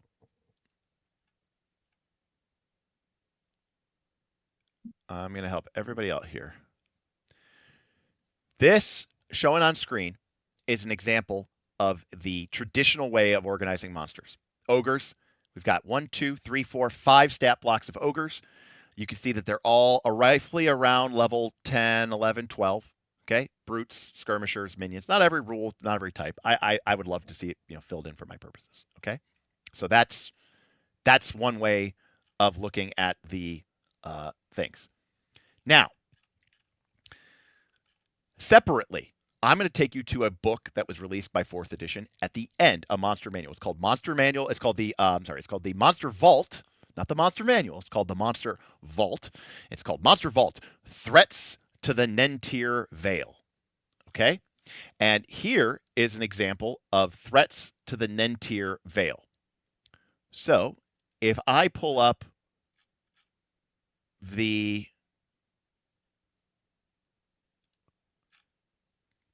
Frost Witches. This is the entry in the book. Okay, it's the Frost Witches. You get this page. It starts with a long list of Frost Witches and their connection to Cryonyx, the evil elemental lord of cold. Okay, they also have this cauldron, their Frost Cauldron, and then we get art and monsters that are associated with the Frost Witches, which includes things like an icicle swarm, a medium elemental animate. We also get a frozen cauldron guardian, a frost witch, and even a frost witch harpy. So here are 5 different monsters. Okay, we've got the icicle swarm, the frost witch harpy, the frozen cauldron guardian, and Clendari, a sort of a named NPC, if you will, a villain. So we've got a medium elemental swarm. We have a medium elemental animate. We have a medium fae in the harpy. We have a frost witch, a medium natural humanoid. And then we have Clendari, who is also a humanoid elf. And we can see that we have a 15, an 8, a 12, an 18, a 6. We could put together an encounter with the frost witches through this spread. But are they all the same species? Are they all the same monster? No. So look at the difference between the ogre book right here, where you have 5 ogres on the page marked ogre, and then compare that to the Frost Witches. Well, June, that is why Jess was saying we could tie it to the villains and the key monsters from the existing book. So it would be a support book for the existing Fabula Ultima bestiary that just finished its crowdfunder. Right. And to be clear, these monsters are new monsters. These aren't reprints of monsters. This is a monster book. These are all new monsters. And the entire book, if you look at the table of contents for the threats to the Nentir Vale, this is the table of contents for the Nentir Vale. Daggerberg Goblins, Dythan's Legion, the Fell Court, Feldrake, Frost Witches, the Grey Company, the Gravelstoke family, Harkin's Heart, Hound of Ill Omen, Hunter Spiders, the Hurly-Burly Brothers, Iron Circle, the Mages of Saroon, the Mooncalf, the Penaglin, the Periton, the Phantom Brigade, the Ragewind, Raven Roost Bandits, the River Rats, Scroll Mummy, Shadowmire, Taggart Club Barbarians, Treants of the Nentir Vale. So part of my inspiration, part of my idea was inspired by this book. So I should have brought this book up a long time ago. But anyways. So yeah, I don't know. So what I'm saying is I always thought that The Threats to the Nentir Vale was a goated book. But what I'm hearing is that a lot of people think that this is just the way that things are traditionally built. And then our poll says that they would rather have it by theme. And I'm not sure if people really know what theme is. But so McNancy says, okay, I prefer the Frost Witch option because that has a theme. A mix of ogres, orcs, and boars doesn't seem like a theme to me. But they don't call it a bestiary or a monster manual. True, Haldred, they called it a monster vault, but that's because that's what they started calling their monster manuals. They were called monster vaults. They did release a book called Monster Vault. So. Well, Marksum, I don't know if we want to do anything that 4th edition did as an example of, how to produce a book. Now, ultimately, this is why I just wanted to do it digitally. But people said you have to print it. I just wanted to make compendiums for Foundry. Kip Bitwit says, unfortunately, even though I prefer theme, I think trad sorting the book will make more money because it will be familiar to the majority of players, be easier to market, and less friction for buyers. Now, so we're going to market test it. Yeah. We're going to market test it. Themes will have different definitions for every single person, and so it is a harder sell. Okay, we're not going to call it theme in the book. The word theme does not need to appear in the book at all. Okay, but foresight, Theme, my vision also includes making a successful product that people actually want to buy. You know, I'm not trying to. Normally, I will stand on my hill and die on it, but this is a situation where I am willing to be wrong. In that respect. Now, again, because again, what I wanted out of the book is probably a little bit different. Yeah, I mean, yes. The vision is partially making money. I mean, we did the math. Okay, there's a big difference between me getting 1,000 people at $100, in which case I make 50 grand. Which, in case you haven't noticed, 50 grand, not a lot these days, but it's a lot more than I'm making. Versus another option where I do less at 60 and I make 10 grand. So, 50 versus 10 grand is the difference between me being able to continue to try to make a living doing this and me being like, oh, cool. It's a little bit of extra money in case my car dies and it needs a significant repair, Okay, so we're gonna market test it. Moving on. Okay. Let's go back to our stretch goals. Okay. And the Jesus. order of our let's go back to the order of our stretch goals. Are you doing your lie flat book at all at this point? Aaron says, have you floated this idea in any Fabu online spaces? Yes, the Fabula Ultima. Well, number one, the Need Games guys. I've talked to the owners and creators of the game, and they thought it sounded awesome. And then I've talked about it on the project, not the project. I keep calling it the Project FU, but it's the Fabula Ultima Discord. And people are like, yeah, that sounds awesome. That sounds sweet. And a lot of people on Reddit have said like, hey, I wish there was a bestiary that was just full of normal monsters.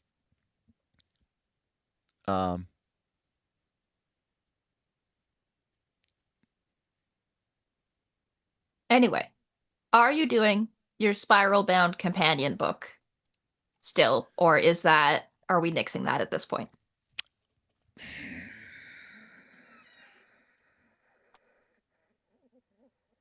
Only if it's laid out differently.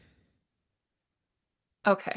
I only want to do the spiral. I only want to do here. I'll tell you a stretch goal. Okay. Let's say we did it trad.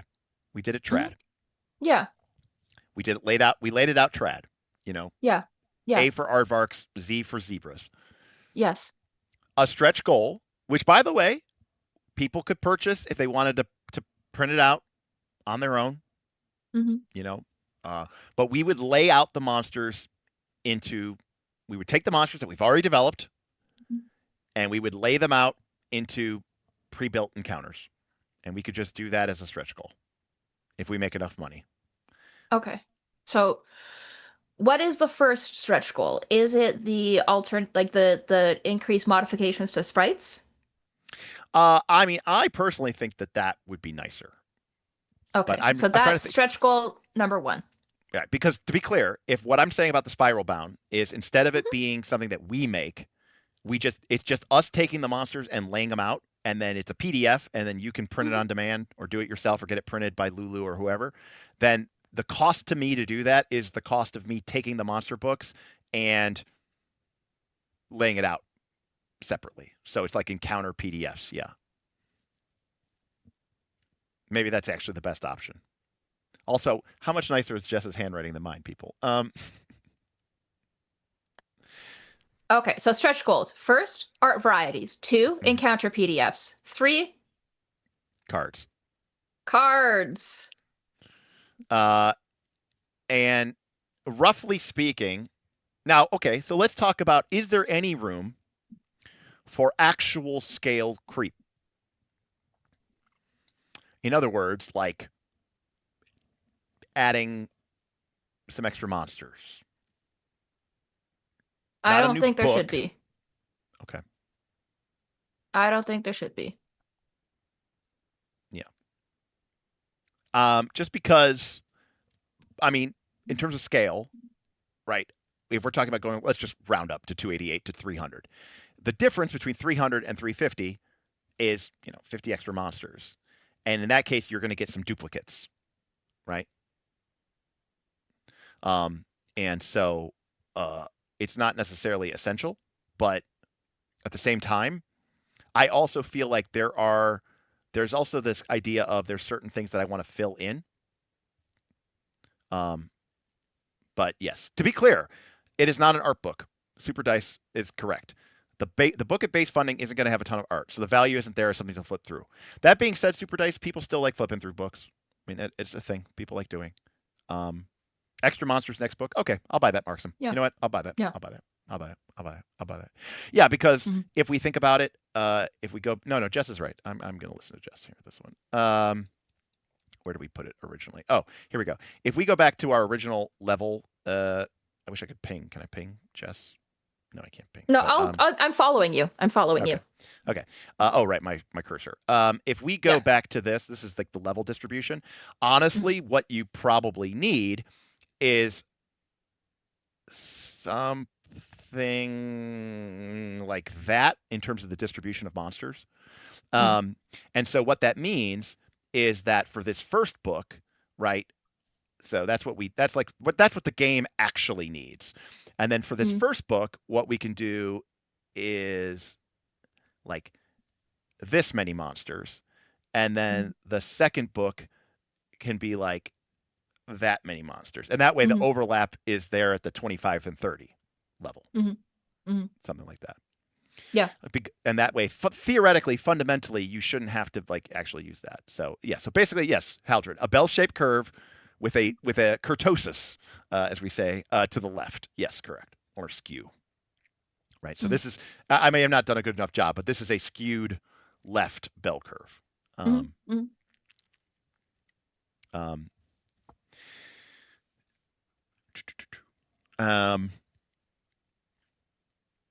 But I agree with that. Yeah. If it's successful, because then we could, right, because this is whatever, Creature Compendium Volume 1, and it's, monsters levels 5 to 30. And then we could always do another one where it's like monsters level 30 to 60, Volume 2 or whatever the case may be. Okay, let's get back to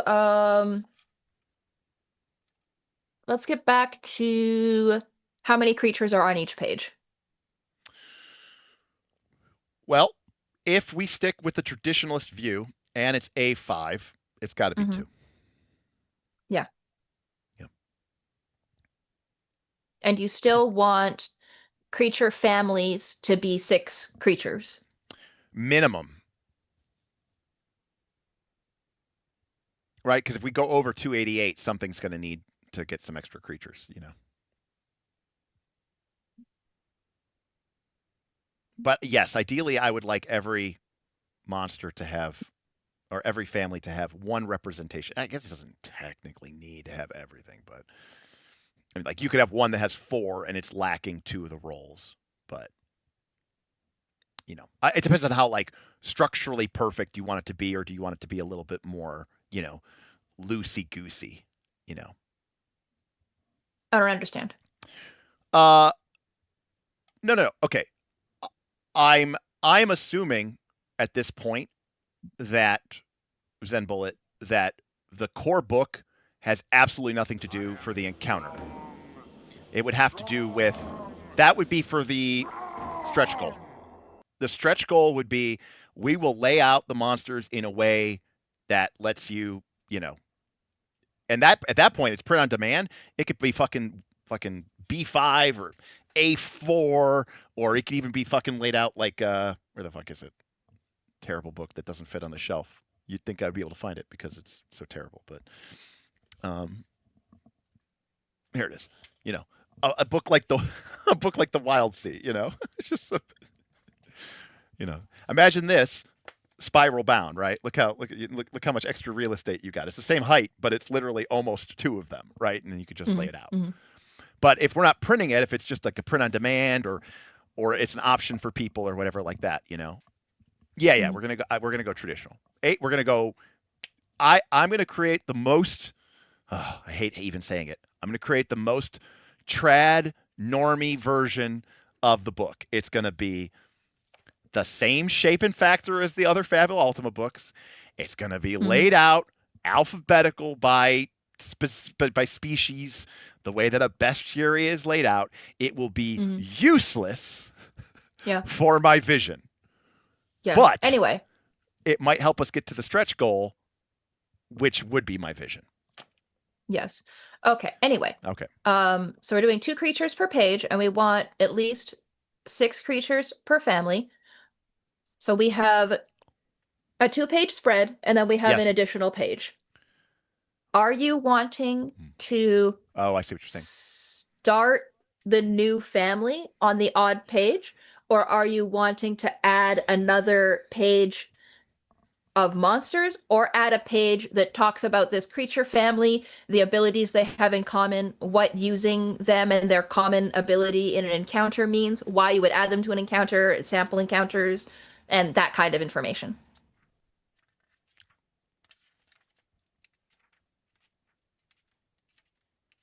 I'm looking through a 4th edition. I think we should never start. I think we should always start on the left. Yes. Page. Okay, Yeah. good.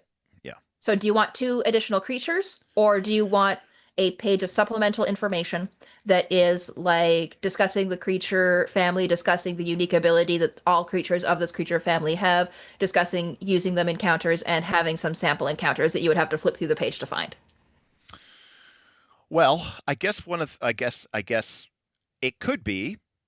That's a great question. Because if we were going theme/faction/boss based, we would have a page to discuss who these guys are, why they serve a given boss, blah blah blah blah blah. Right. Well, we're not going to have. But that, now, right, so in a traditional, like, this is the goblins section. Right. Is the additional page 2 more goblins, or is it talking about using goblins in encounters, what it means to be a goblin, whatever that. All goblins are shifty. Here's what it means to add a shifty creature to an encounter. Blah blah blah blah blah. Yeah, I mean it's definitely more about usability. But 8 monsters per family. Whoa! 8 monsters per family would be like 400 monsters. However, we're not going to do that. June says start on the left. Page 1 lore. I don't really want a lot of lore. I mean, I hate to say it, but again, my inspiration here is 4th edition. I mean, this is how much ogre lore you got, you know? It's like 1 page, you know, it's like a couple sentences, you know?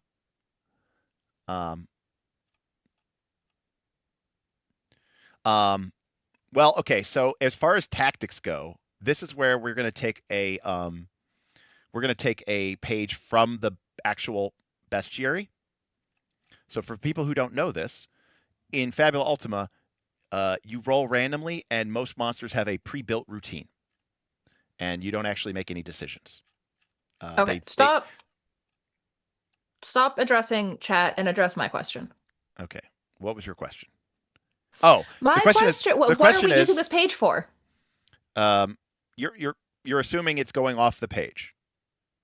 Well, because by a minimum, we have 6. Right.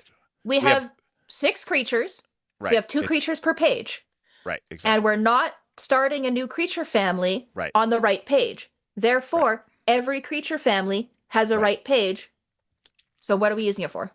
Correct. So, right.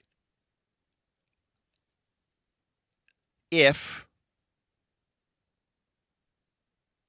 have a couple options. Yeah, I know. I listed them for you. No, but there's another option. Okay, what's your additional option? Go back to the whiteboard. Yeah, okay. Whiteboard it out. My desire is that I'm thinking.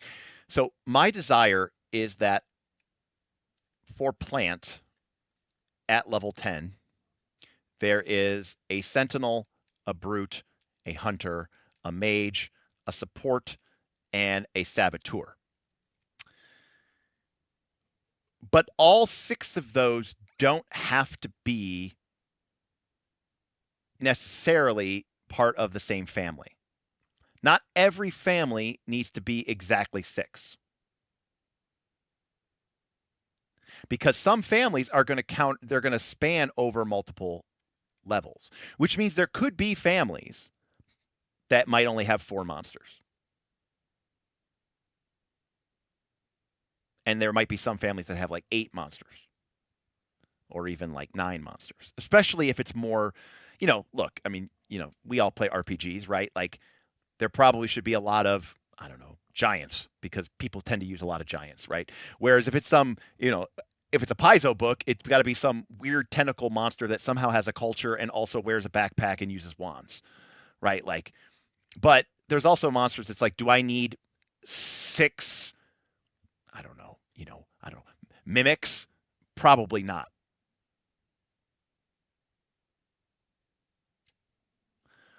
What are you doing right now? What do you mean? What am I doing right now? What are you doing right now? I'm acknowledging that we don't have to follow a completely standardized railroad template. That there may be families that are 2 pages, 4 pages, and we might even have a family that is 6. Do you remember where we started this stream? We started this stream. Nothing I've said has changed. Go to your no. Go to the spot on the whiteboard where we started this stream, where you have your levels. Yes. 5, 10, 15, 20, 25, 30. You have your 6, Right. you have your 8, you have your 6 rolls. You did your math. You said 288 Yep. None creatures. of that's changed. Yes, it has. It just No, it changed hasn't. because you said some of these families are not going to have all 6 rolls. That's okay. So that we're not at 288 anymore. No. A family is not one combination of these things. Because even if you look at my skeletons, whatever I drew them a million years ago, I don't even know. Did they get copied over? Yeah, here. Look at my skeletons. See? They were all on different levels. Okay. So a family is not a species times 1 level times 6 rolls. That is not a family. Okay. A family is a thematic grouping. So, for example, if you look at these skeletons, there are 6 skeletons, but there's 2 level 10s, 3 level 15s, and 1 level 20. So how does that get us to 288 creatures? Because there would only be the skeleton saboteur would be the only undead level 20 saboteur. As long as there's only one level 20 undead saboteur, then we're fine. It's still 288. Okay, so then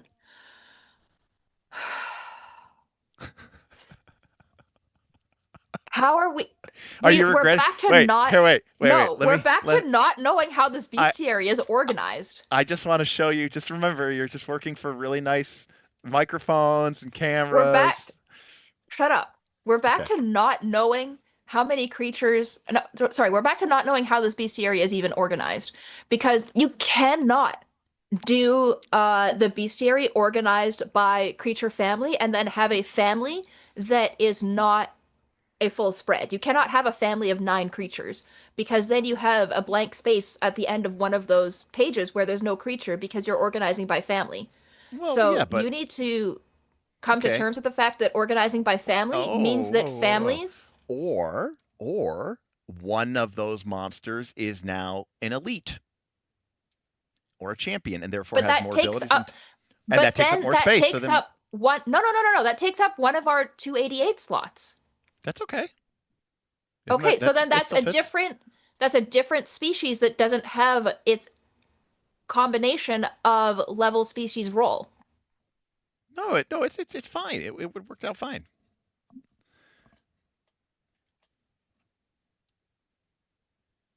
I don't see how this is. I don't see how this is a problem. So okay, Dryad's actually a bad example because we could probably think of a bunch of different Dryads. What's a really weird? Ooze is another one that I'm sure a lot of people can think of. I don't know. Okay, I'm just gonna I don't know. I'm just trying to think of some random monster that I don't want 6 of. Yeah, Zen, but that's fine because here's the thing. The number of creatures is limited. But yes, technically, I have 288 combinations. I have, for example, 5 undead sentinel. And then I have 5 undead hunter. This is assuming I do not duplicate anything. I just, I just use everything once. Okay?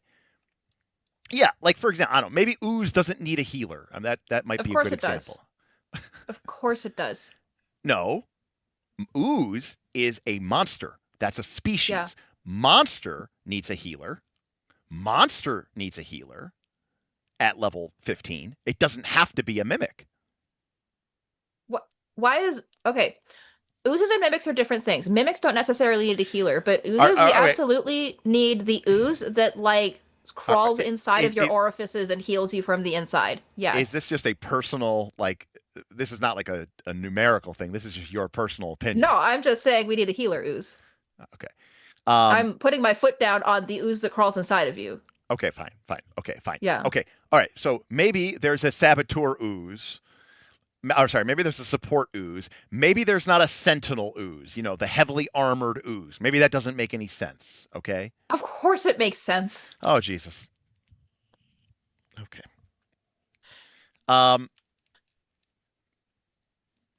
Look, every monster will be represented. What I'm suggesting is that not every here, let me show you a poll. Fine. Okay. They need to be in even numbers.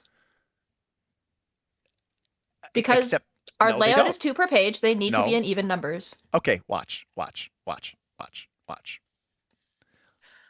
This is a 2-page spread. Let's say Ooze wasn't as let's say Ooze wasn't as whatever as you say it is, okay? Okay, Ooze. All right, we've got exploding Ooze. That's a mage. Yeah. Okay. By the way, Ooze I guess Ooze would probably be monster? No, an elemental? What do you think an Ooze would be? I don't know. I don't know the categories of this game. Okay. Well, there's elemental. There's plant. There's beast. And there's monster. Those would be the ones that would most closely. It's not a demon or a construct. Okay. People are saying plant. Anyways, all right. Anyways, just for our purposes, let's just say it's a plant. I don't know. I don't necessarily know. Okay. Anyways, okay. So, plant, ooze, exploding ooze. It's a mage, level 10. Okay. That is my level 10 plant mage. Okay. Yes. Then we have the give it your stupid name. What is it called? What? Your crawl inside you and heal you ooze. What is it called? Why does it need a name right now? It doesn't have a name yet. Fine. Crawl inside ooze, okay? Thank you. That's a support. Maybe it's level 15. Because again, remember, in Fabula Ultima, you have a lot of planes phrases. And then we're like, ooze isn't really a dramatic thing, but we do want the big ooze. Sure. And it could be a brute. And it could be level 15, and it could be an elite. In elite, there are soldiers, which are worth 1 monster. An elite is worth 2, and a champion is worth 3. But that means that they're more complex. So the stat block of the big ooze might be longer because it's a big ooze. It's not a boss. It's not a solo monster. It's not a super villain. Okay? But now we've made 3 monsters take up 2 pages. And we've used the space. So sometimes creatures are 1 creature per page. Correct. I doubt we would ever get to 3.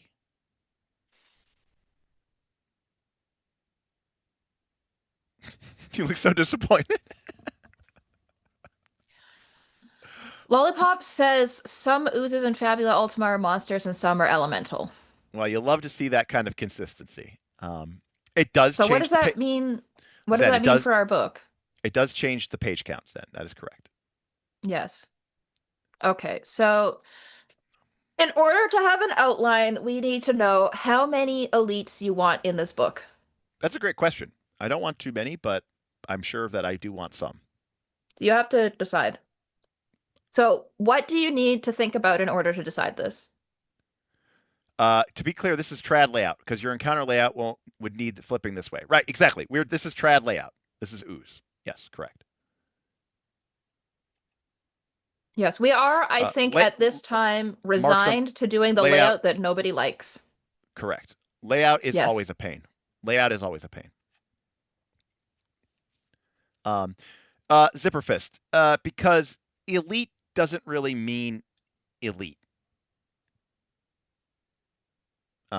It just means, right? So Fabula Ultima has soldiers, elites, and champion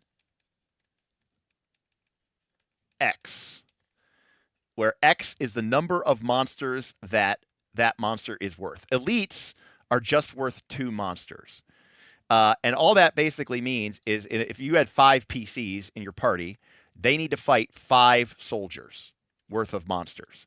If it's an easy fight or a normal fight. If it's a hard fight, they have to fight 6 soldiers worth of monsters. And the way you might get to 6 soldiers is you might throw 4 soldiers and 1 elite. But it doesn't really mean it's like a villain or a named creature. It just means it's worth 2 monsters.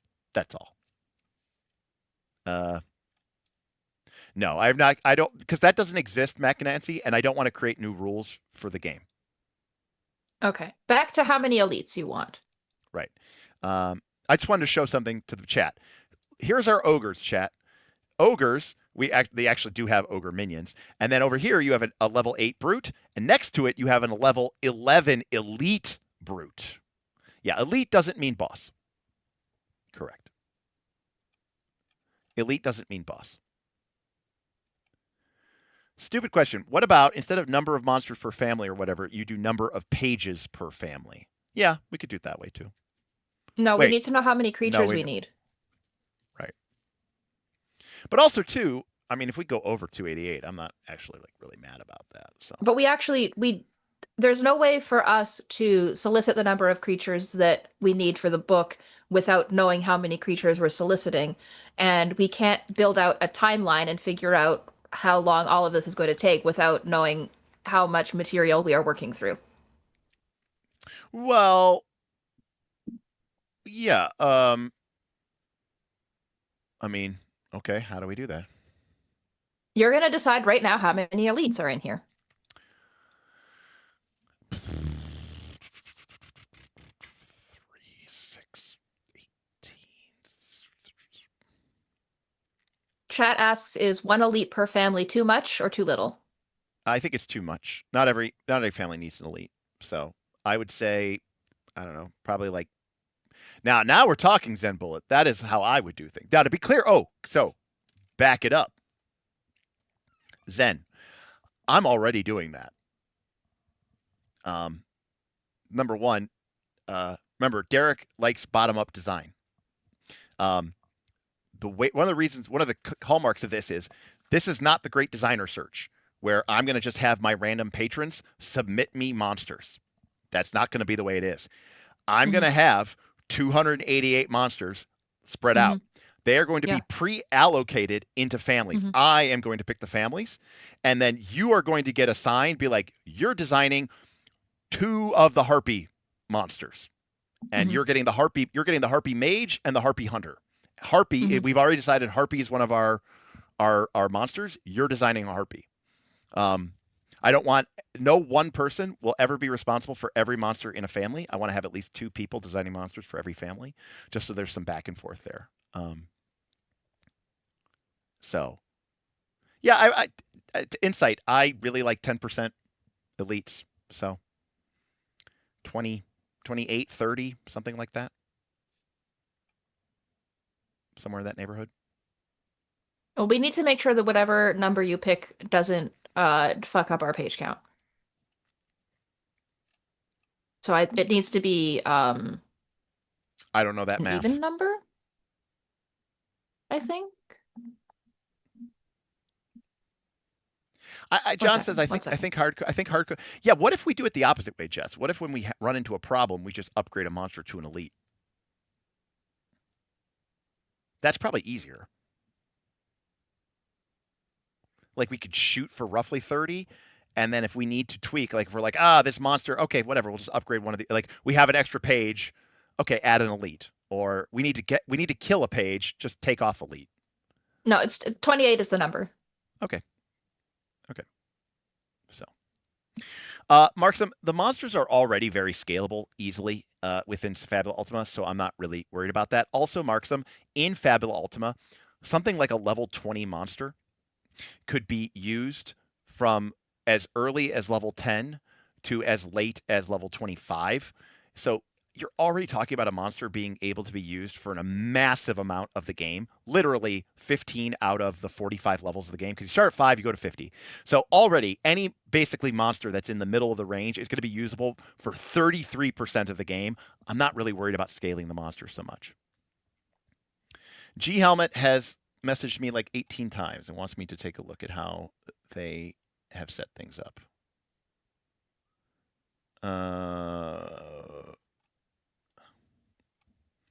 Or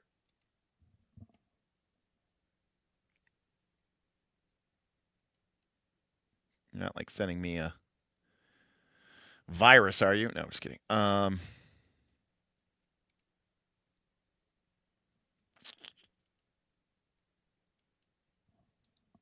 Open.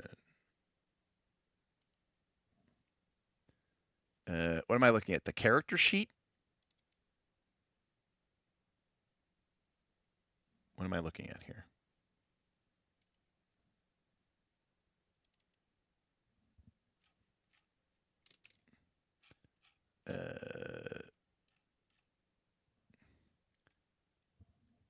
G Helmet, I don't know.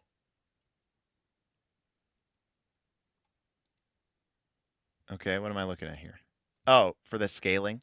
I gotcha. No, I don't want to do that. I mean, it's cool. I'll definitely show it to people, but I think that makes it more complicated for my purposes than it needs to be. So what G Helmet was showing me, what they were doing is like they have this creature, and then like when it goes to level 10, it gains this ability. When it goes to level 20, it gains this ability.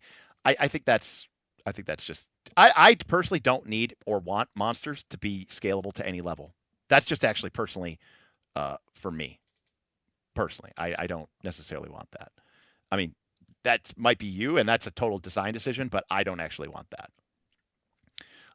Not to mention the fact that, like, yeah, like you're scaling the spells, but the stats scale, the defense scales, the hit point scale, the MP scales, potentially the resistances and vulnerabilities might change. So I'm more just like, I mean, I think this is cool, but I think for my purposes, I just want something, one and done.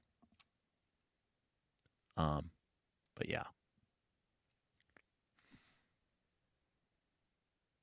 All right, Derek, I've sent you a link to a Google Sheet. Okay. I got a Google Let's Sheet. begin deciding what creatures go in this book. I mean, it's 10:30, Jess. I mean, yeah, I know. People have work tomorrow. Yeah. Okay. We don't need to decide absolutely everything right now, but let's establish first of all what are they? Our species? Yep.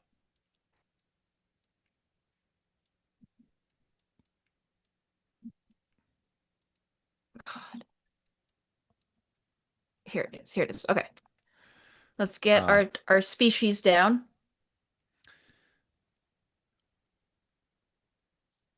Fill in our species, please. Oh, sure. Got it. Species. We got humanoids, elementals, constructs, undead, plants, demon, beast, monster. Oh, that's it. Great. Okay. Now, sorry. Yeah. Anyways, continue. What I was going to say, and then, yeah, is that by the way, for people, because I agree, I probably do want to go past 288 just so I could say there's over 300 monsters. What we can use those extra monsters for is for the things that people are going to need the most. People want humanoids, people want undead, people want demons, people want monsters. People typically want less of elementals and plants, typically. And in fact, we did a Patreon poll a little while ago where I asked people, like, what type of monsters do you use more of or less of? And people answered that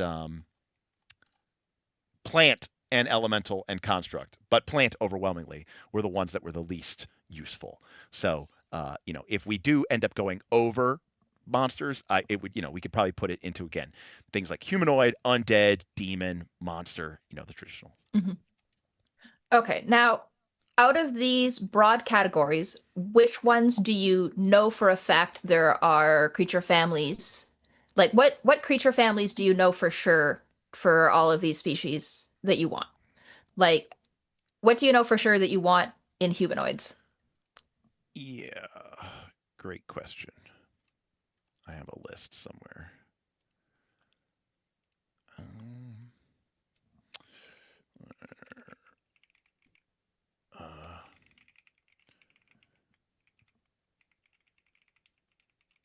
Where is it?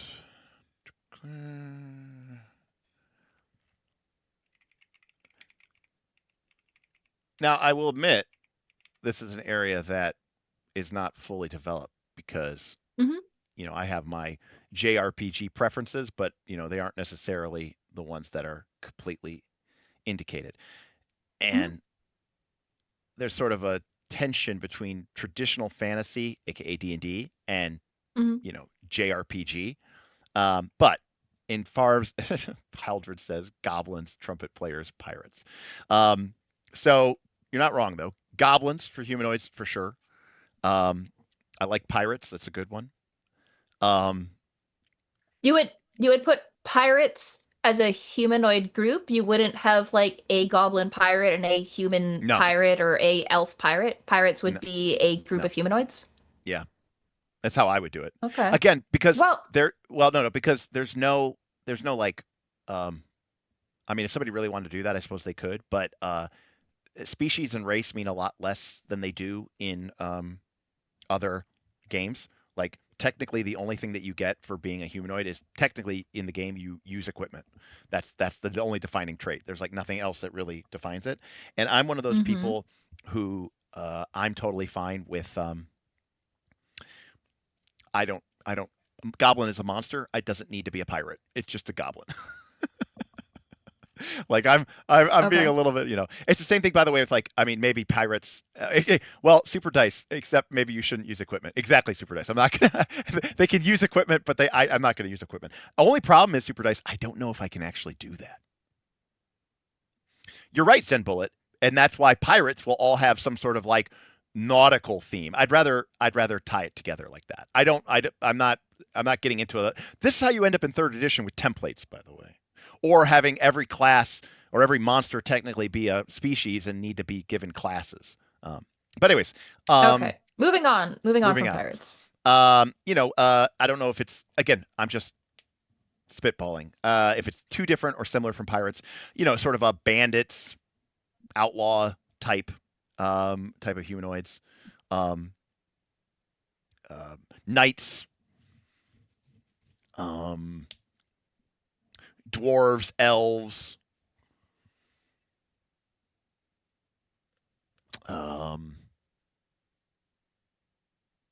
maybe some sort of like desert nomad, Fremen type people.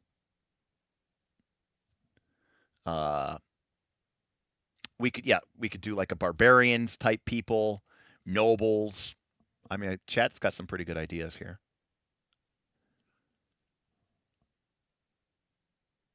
Now, the reason why this is definitely brainstorming is because, right, we ideally we want families that can cover a handful of roles within a species, and we're probably going to avoid mole people, some sort of priests or some sort of holy order, right? Like holy order, so you could have your paladin, your cleric, Now, Marithak, this is a great question, and I'd love to get chat's feedback. Not even for like a vote, but just like the D&D person in me would want to put orcs, gnolls, kobolds, hobgoblins, lizardmen, all the D&D monsters in there. But this isn't just D&D, right? Well, treant would definitely be a plant, G-helmet. And so it's not D&D. So the question is, because it's a TTJRPG. It's definitely inspired by JRPGs. So I think I kind of want to avoid, the traditional. But that doesn't mean we can't put all of them. Like I think we should put orcs. I think orcs are eponymous enough and pervasive enough that they can be even in the game, just like goblins. Malkavians. Anyway, so we have like royals or like a royal court. Oh, we have nobles. Okay, that works. Some sort of desert nomads. Okay, we put that. Okay, how many goblins do you want? Great question. Well, humanoids need 36, right? That's the way that works. Yeah. All right, if we just had this list and we divided it, how many do we have here? Well, let's not worry about dividing it evenly for now, because I think it's obvious that some of these you want more than others, and I think Goblin is the one that you want the most of. Well, I'm just saying there's 9. Let's say we drop 1, 8. So, that kind of tells us that we're getting somewhere between 4 and change, right? Like So is 4 the number of goblins that you want?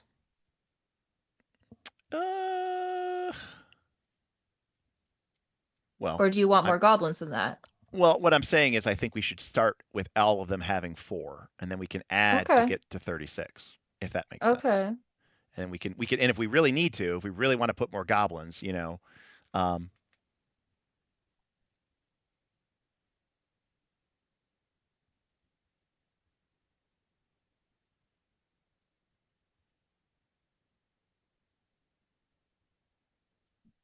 Well, I believe a yokai would be a demon, wouldn't it? Unless I've got my anime JRPG off. Aren't they like ghosts, demon things? Supernatural spirits? Again, I'm pretty sure yokai is like just, yeah. Yeah. Again, I cannot stress this enough. There are a lot of other there are a lot of other species. Now, self-confessed cynic says, I think you really only need 2 goblins. Well, that doesn't seem right to me at all. Okay, let me ask you. Yeah. Is this goblin section just goblins, or is this like a goblinoid section where goblins and all goblin-y dudes? I like that a lot. We could have goblinoids, and then we could have like, 2 goblins, 2 hobgoblins, 2 hobgoblins, and an elite bugbear. Right, and then that's 5 monsters on 4 pages, right? No. Whatever. I thought I did the math wrong, but we're not doing 5 monsters. Right, we can't do 5. We could do 7. Yes, we could do 7. Okay, got it. Yeah, so I like goblinoids better. Okay, so you want 7? Yeah, I like goblins. Okay. McNancy. It definitely, well, I mean, for starters, Final Fantasy 1 literally has goblins, so there's that. But also, too, like, Zenbullet says, Elite doesn't cover a whole page according to people. I mean, it's definitely more. Well, okay, Zen. Worst case scenario, we have extra space in our layout. We give ourselves a page, and if it doesn't take the full page, and we don't have enough room for another monster, if we have enough room, we put another monster in. And if we don't have enough room, then we add some extra text, or we add a piece of spot art or something. Right? If the outline needs to change, the outline needs to change. We will address that when we get to it. Yeah. Anyways. Now, how many pirates do you want? Yeah, so And are pirates could pirates and outlaws kind of like, is a pirate a kind of outlaw? That's a great question. I mean, you could probably get away. I guess it depends on how much of like a nautical, um, thing.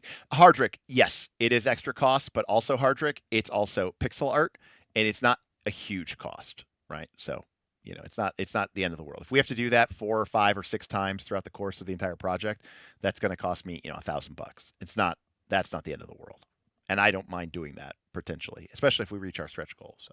I'm not. That's actually not something I'm super concerned about. I could really see a point for pirates and outlaws being the same. You want them to be combined or no? I could see a very strong point being made that they're the same things, but pirates are very popular and people love pirates, and I feel like having a pirate as a separate thing helps because then thematically you can just make those monsters strong or those adversaries stronger. You could give them, so. Okay, how many pirates do you want? Number 1, Kilo Microprime. This is a screenshot of her Google Doc, not my Google or her sheets. So it's not that. So it's not mine. Pirates are not outlaws; they're professionals. Yeah, I don't think pirates would need more than 4. I mean, if 4 is our base template, right? Because it's like 4 or 5 or 4 or 6. No. Or 4 or 3 or 8. if you have an elite. Right. 4 or 8 or 3 if you have an elite. Right, or 7, right. Right, ironically, 6 is the hard number to do. Yes. So, there's that. Okay. Anyway, so you want 4 pirates. Yeah. And then you want 4 outlaws? Yes. Joe says we have to have ninjas, and I don't know that he's wrong, so. How many ninjas do you want? And is a ninja an outlaw?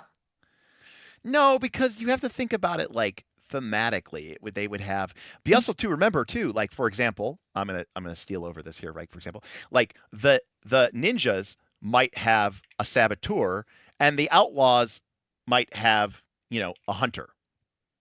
Like they don't all have to have the same roles. So like I like the idea that, you get this kind of different things. So anyways, yeah.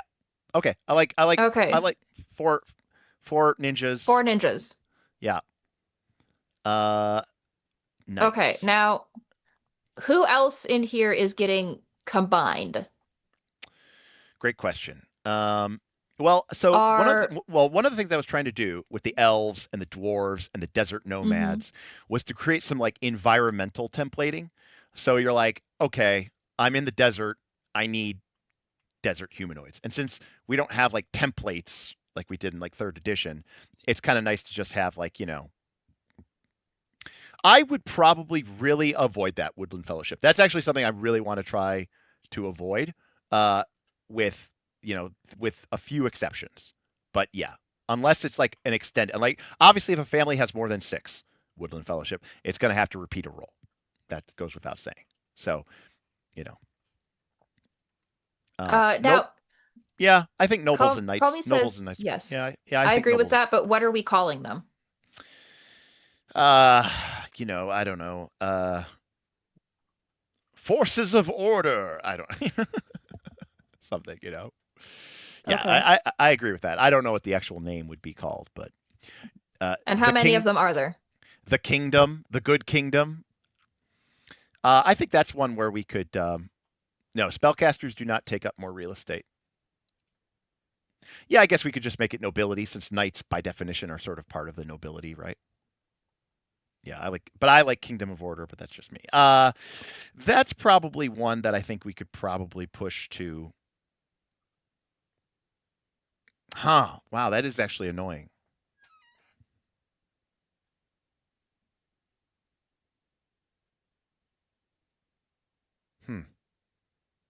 Yeah, okay. Well, it's annoying because we can't have like 5. We can't have 5 or 6. Yeah. Because we need to start on the spread. Yeah. Any flying creatures for the humanoids? No. Harpy would be a monster kit bit. Now, one thing that you can do is if you have a group that you want to be 2, and you know that it comes alphabetically before or after something that you want to be an odd number of pages, you can do that, but you have to know that alphabetically it's going to work out the way that you want it to, which means that you have to fuss around with what you're naming things in order to get it to line up right. So if you really want 6 in the Kingdom of Order, you can do it, but you need before or after in the alphabet, whatever Kingdom of Order is named, to be something that comes before it that is also not a full spread, that is like just one page. I'm thinking I think that's fine. I'm imagining I think dwarves can be 3, and nomads can be 3. So you want elites there? Yeah, by definition. Oh, I guess it could be right. I guess it could be 4, but I'm just thinking about the total number, right? I'm trying to keep the 36. So if we do that, we now that's 35 in that category right now. Now it's 37. Right, so that's why I'm saying we want to keep it to 36. Unless we go right. I mean, obviously we can go over. I know, Haldred. We have to put some JRPG cutesy stuff in here too, but also too, it's I feel like the core game already has that enough. Is Holy Order also Kingdom of Order? Yeah, it probably is. So do you want to bump that to 8? Because you were fussing before about wanting it to be 6. Yeah. And in fact, maybe it doesn't even have to be Kingdom of Order. It could just be the kingdom. That way you could also put maybe people that aren't necessarily good, But I like 8 for kingdom, dwarves 3, elves could be 3. That way we could put an elite dwarf and elite elf. That'd be cool. Again, guys, vampires are undead. I cannot stress this enough. There's definitely room for that stuff. Are dwarves and elves also a category together? Or are they their own categories? Oh, that just feels evil to make not to put dwarves and elves together. That just seems terrible. I'm just asking. No, just I like asking them questions. I like them separate. Yeah, I like them separate. So 3 and 3. And if we do that, that's 36. Right. Okay. Now. So technically, if we did this and then we distributed 6 rolls over 6 levels between them, we would have all of our rolls and all of our levels covered. And again, this is also where we can show the difference in the races or the species or the organizations through their roles. Like the dwarves might have a sentinel and a brute and a support, and the elves might have a mage and a hunter and a saboteur, right? So it's almost kind of like they're mirrored reflections, right, of one another in that respect, right? And I think we could all agree, right? That sounds pretty cool, right? To us from a certain point of view, right? And maybe the elf gets an elite hunter and the dwarves get an elite brute, dwarven battle rager or something like that, right? Something like that. Yeah, again, Haldred, one of the things that I really stress for in games is resonance, I mean, Hardrick, use it as you. That's the beautiful thing, right? Because species doesn't really mean much in the context of this game. So it could just be a drow, or it could be an elf. It could be a Durgar, or it could be a high dwarf, or a hill dwarf, or a mountain dwarf. So it's whatever we need it to be, right? And again, guys, this is just a first pass, right? From a truly built perspective, all you would really be changing is the traits, right? Exactly obvious, the traits, not the trags, the traits.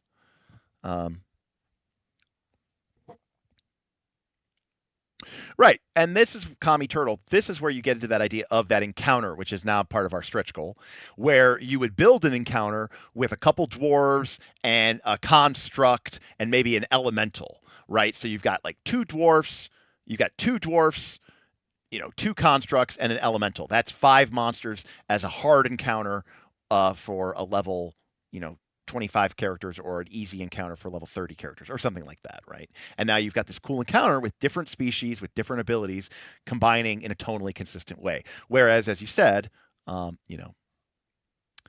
I get. I don't. Do I have to? We that is the beast category. So, Mithric, we didn't make these categories up. The game did. So, but luckily they added that category. So there is humanoids, beasts, monsters, constructs, undead. So yes, vampire is an undead, not a humanoid. Even in D&D, it's not a humanoid. It's an undead. Unless they changed it. Okay. I don't know. Which of these groups do you want to do next? Everybody's so hyped up about the vampire. Do you want to just do undead? We can just do undead, yeah. Okay. So I feel like undead, again, I have to tell myself too, remember, if something's too powerful, it probably needs to wait for the next book, right? Because this is only up through 30th level. The game goes all the way to 50th, right? Yeah. So keep that in mind. All right. Vampires, skeletons, zombies, spirits, ghosts, I don't know what you want to call it. Those are like automatic giveaways. Mm-hmm.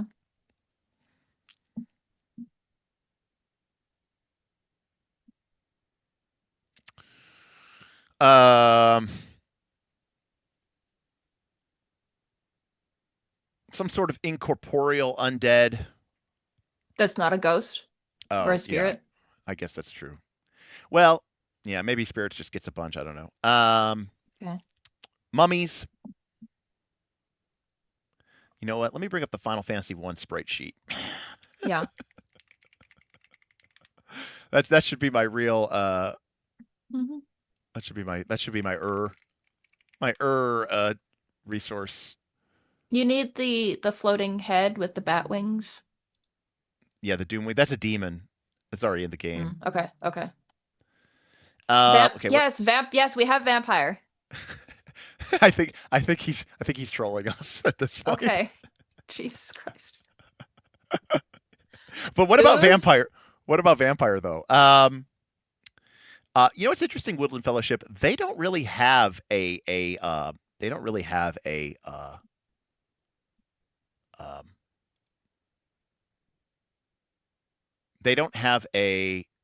Fae officially, so I don't really know what it would be like officially. We're just gonna make them elementals. Sure, or plants or something. Let's see. We got zombies, ghouls. These are from Final Fantasy 1. You want okay? Do you want ghoul as a category, or is ghoul a type of zombie? I think ghoul could be a type of zombie. Okay. I don't want to get too because again, more importantly, right, we have to think about this from a pixel perspective, right? Like in Final Fantasy 1, zombie and ghoul is just a palette shifted pixel of zombie, right? It's the same image. It's just a different, right? We've got shadow, skeleton.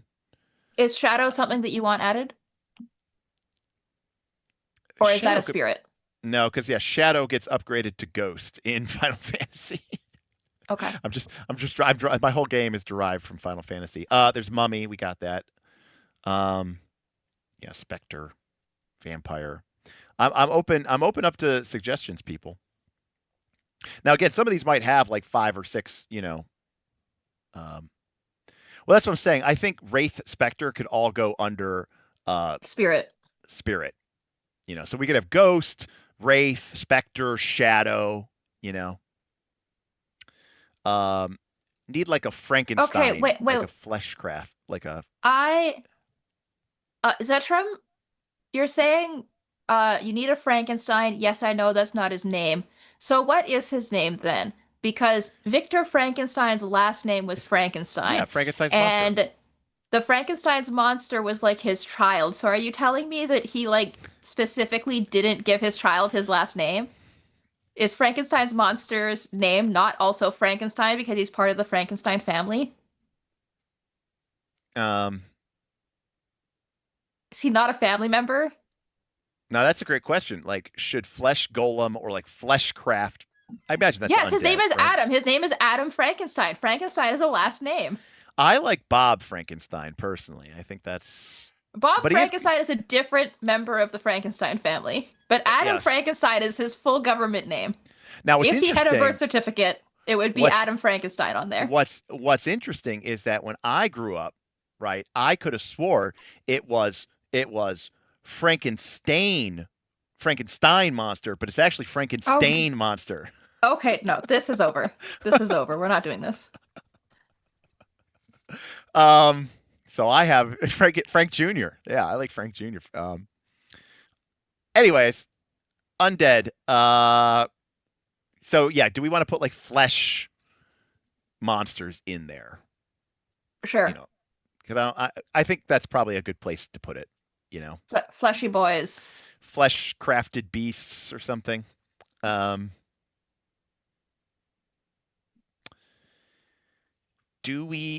Is a lich a skeleton? I think a lich is a skeleton, right?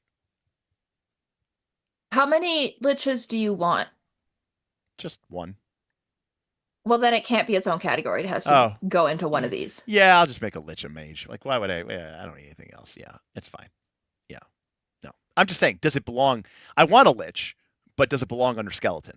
And I'm like, yeah. It can go under skeleton. No, sure. a lich can be a lich can be a skeleton elite mage. Perfect. Done. Yeah.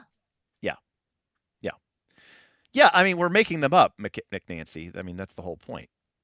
We could literally fit anything into these categories. That's kind of the point. All right. What else are we missing here, folks? What do we need? We've got. I don't even know where this is. Nope. There we go. So we've got fleshcraft, we've got mummies, we've got spirits, we've got skeletons, we've got vampires, we've got zombies. Is that 6? Okay. Yeah, it's 6.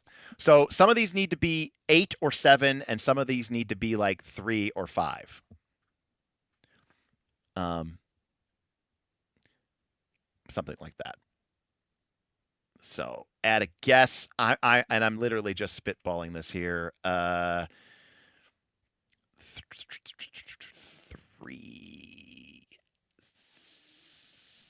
7.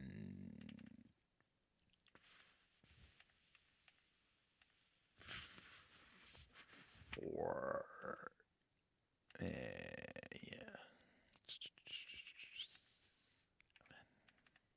4, 8, something like that. What is that? All right, 33. So we need 3 more. Somewhere in there. I cannot tell if you guys are trolling me or not. I can't tell. I actually can't tell. So the thing is, Vin, we can't have 5 because we kind of decided that our base template is going to be 2 monster blocks because we're going with A5. Mm-hmm. A monster block needs at least half a page. Fitting 3 would be too tough. It'd be way too cramped. Okay.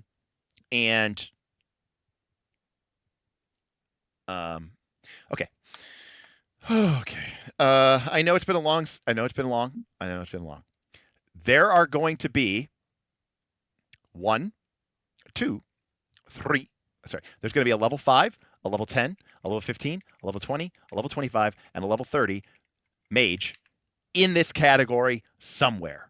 So yeah, there'll probably be a mummy mage, and there'll probably be a skeleton mage, and there'll probably be a vampire mage. There might even be a zombie mage. There's going to be mages all over the place. So there's going to be 6 mages. The same way there's going to be 6 sentinels and 6 support and 6 this and 6 that and 6 of the other thing and 6 of this. Yes. Yeah. Yeah. Yeah. Do you think we should organize the book instead of alphabetically? Do it by species and then alphabetical? Yes. Okay. Alphabetical by species and then alphabetical within the species. Right. Yeah. Okay, wait. Oh, wait. Fleshcrafts, are they undead or are they constructs? So I'm going to say they are undead. That's an executive decision. For me, a construct is something made of like wood and metal. It's, powered by Yeah. I think Yeah, like yeah, flesh golem to Yeah. me is undead. It's again Yeah. the categories. It's not D&D. It's not 3.5. It's not trying to create yeah, It doesn't really mean anything the way it does in. yeah. Okay, let's move on from undead Okay. because All right. Yeah. It's there's fine. something we need to add another creature family, I think, and I don't know what it should be. Yeah, I agree. Somebody was We saying like need where would an undead dragon or undead beast go? And that's a great question. I mean, we could just have like, well, if it's but- a like what kind of undead is it? If it's a skeleton dragon, then it goes under skeleton, right? That's right. That's correct. Correct. All right. Which Because one? all Yeah, no, you're- all of these go under a different category, right? Like a Right, no, skeleton no. who's a humanoid skeleton is No, you're 10,000% correct.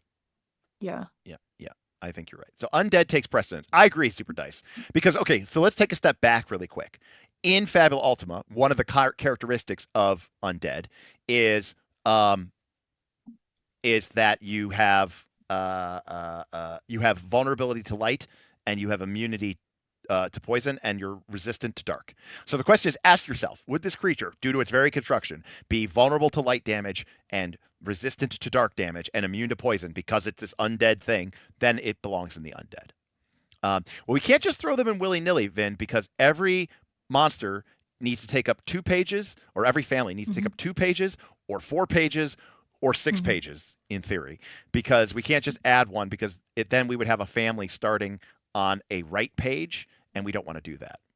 2 and 6 are both unacceptable. Yeah. 2 would be acceptable if it was double elite. Yeah, okay, sure. Yeah, but other than that, yeah, you are correct. Okay. A 6 we could do if it was 2 elite, 2 elite. Uh-huh. So maybe we could do 6. Only if you wanted 2 elites. I mean, we have to put 30 elites in somewhere. That was our, Yeah. that was our earmark. All right, we can all. I think it was 28. That's true, Brightmeyer. All undead was something before it was undead. By that definition, Yes. it's like, oh, the zombie shouldn't even be a zombie. It should be a human. That's And by right. the way, that is how 3rd edition did it, technically, right? And wasn't it a template? So, Zetram, and this is actually a great question. Zetram says, if you need another undead, how about a disembodied head? That's not a bad idea or anything like that. My goal here is to create basic ass monsters, right? Not some one of that you're going to use once in your campaign and never again. I'm not saying that you wouldn't use multiple disembodied heads, but I'm thinking about this from the perspective. I'm not trying, right? We're doing something a different perspective than normal when we think about bestiaries. Think about how many bestiaries you have. Think about how many Pathfinder 2 adventures where they use a monster and that's it. It's the one time in the entire game that you will ever fight that monster. It's essentially a unique monster. I'm really trying to avoid that. So ask yourself, is this a monster that we could fight multiple times and it wouldn't be weird or it wouldn't be odd? I'm trying to come up with like fairly basic monsters. Anyways. Zipperfist shades are spirits. Yeah, shade would be a spirit, whatever we want to use. Yeah. Shadow, something like that. Yeah. It's the anti-bestiary bestiary. That kind of actually checks out. All right, what do you want to do next? Let's talk about Yes, it's the the difference pumpkin. between beast and monster. Okay, it's the pumpkin spice of it's the basic bitch. Okay, I will quote from the book because that will answer the question better than I can, which is beasts are, here we go. Beasts are feral creatures with animal intelligence. While their shape may be impacted by magic, they generally do not use spells. So that's a beast. Basically, a wolf is a beast. A dire wolf is a beast. Monsters are magical beasts, quite intelligent, gifted with weird and supernatural powers. Their features can be quite bizarre. A basilisk is a monster. A mimic is a monster. A dragon is a monster. And by the way, this categorization means nothing because monsters don't have any special rules, and really neither do beasts. So it's really just a question of like, So for example, a unicorn would be a monster. Yeah. Assuming it has some sort, it's an intelligent horse with a horn that, whatever. Okay. For our purposes, are these even separate categories or like Yeah. No, because isn't as soon as you make a beast a spellcaster, it's a monster? Generally, they do not cast spells. Correct. It says Right. generally. But to be clear, a mage may not be a spellcaster. So, for example, right, if we had a creature that could do an AOE breath attack, right? That would be a mage. Mage doesn't necessarily mean that you are a Vancian spellcaster. It means that you do AOE damage to multiple characters and have an ability okay, to, but if you're a wolf, you're a beast, but if you're a wolf that breathes out an ice cone, you're a monster, right?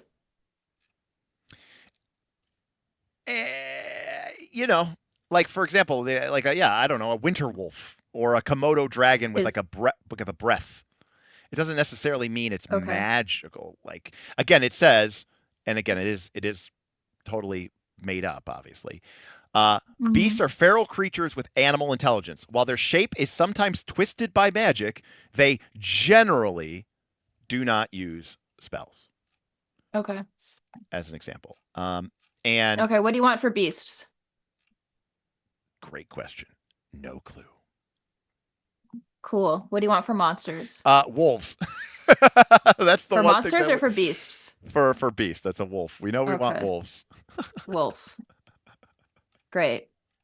What else? Let me take a look at my Final Fantasy 1 chart. Spiders.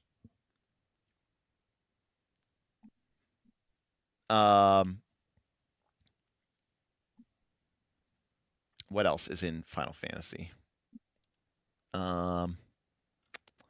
Let's see. Spiders, wolves, snakes.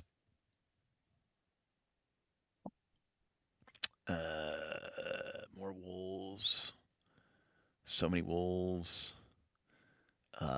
Crazy horse. No, that was actually a thing in the game. Sharks. I don't know if we want to just have we could have some sort of aquatic. Oh yeah, a big cat, like saber-toothed tiger, something like that. That's pretty good.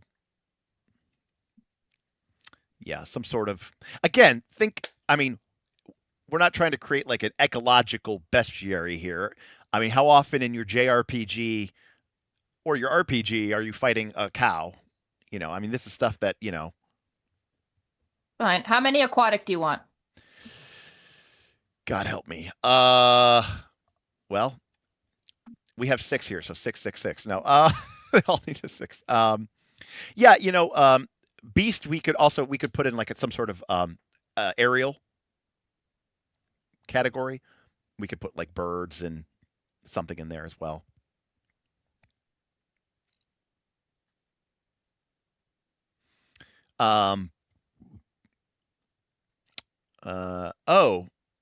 Yeah, I like a vermin category.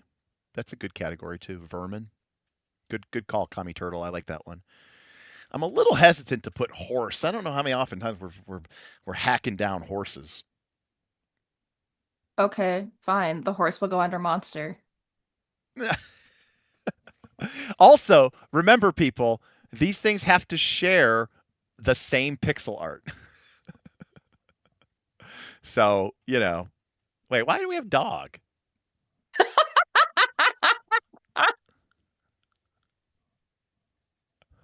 No dogs. We have wolf. No dogs. And it doesn't have to be cat. It has to be big cat. No horse. No horse. No monster. That could be an Easter egg. That could be the Jess special that we just put a monstrous horse in the game. Look, I'm You're not saying saying. you don't. You're saying you don't want a nightmare?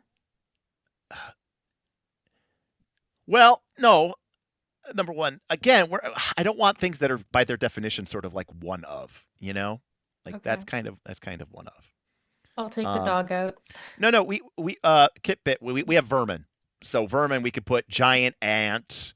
You know, we could Oh, put. wait. Is spider a vermin? Oh, spider vermin. Fuck. Yeah. Yeah, it kind of is. It kind of is. Okay. I mean, listen, those are actually monsters from Final Fantasy 1. Wild horse, bad horse, nightmare. I hate it because there's a JRPG tradition of beating down horses. Well, horses are monsters. They're too smart to be beasts. I remember it's got to be stupid. No, but the difference is Zipper Fist is those aren't monsters you ever fight. So Annette, again, I think about Vagabond. That was the last one that we looked at that I remember this. Vagabond as an RPG had this monster manual, this bestiary that had things like, goats and cats and cows and ducks. And I was like, what kind of campaign are you running here that you need these? So, I mean, rats could be vermin. It's, I mean, we could even make it giant vermin if we wanted to be really specific, but I'm not like really too caught up about that. Lizard. We need a lizard. Okay. Some sort of reptilian creature. Okay, so if we have reptile, we don't need snake anymore. Correct. Unless we specifically want now I'm making it too generic. I don't want it to be too because that's like saying we should just make it mammal. Like I don't want it's got to be because okay, it's about the pixel art, it's about the image. Assuming we don't get the thing, whichever. So snake would have the snake image, and I want that. For like reptile, like we could just put like it could just be lizard, and it's just like think of a lizard, and it could be like a gecko, or it could be a fire newt, or something like that. I think that it's within your Photoshop abilities to Photoshop the legs off of a lizard. No, God, that's so terrible. And you're like, actually, it's not a snake. It's a legless lizard. Oh yeah, we should definitely put dinosaur in there. Okay, cool. Which is different from reptile. For reptile, make reptile lizard, and then add dinosaur. And do you want snake back? Yes. Okay. Well, I'm looking at what Final Fantasy did, by the way.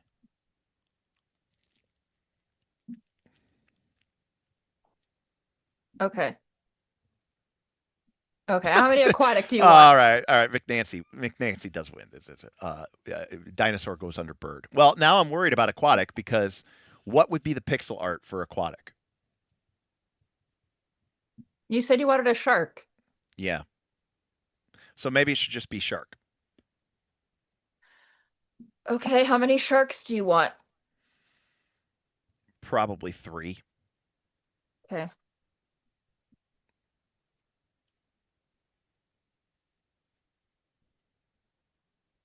How many birds do you want? Oh,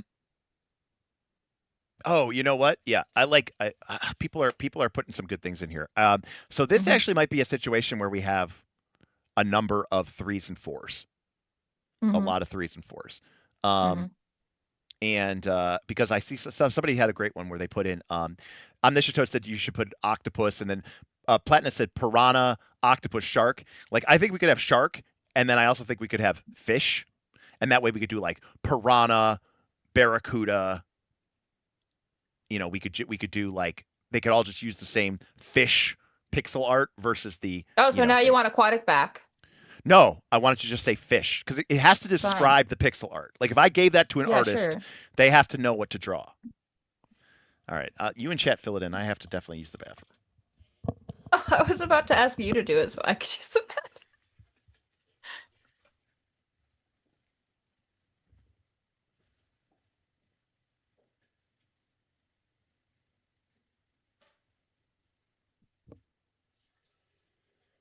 Okay. All right, let's see. Yeah, unfortunately we have our cycles synced. Oh God. Okay. So what are we doing? We want fish. I don't. I guess a one. I'm fine doing this live. I don't really care. It's Derek's project. I get my used AV equipment either way.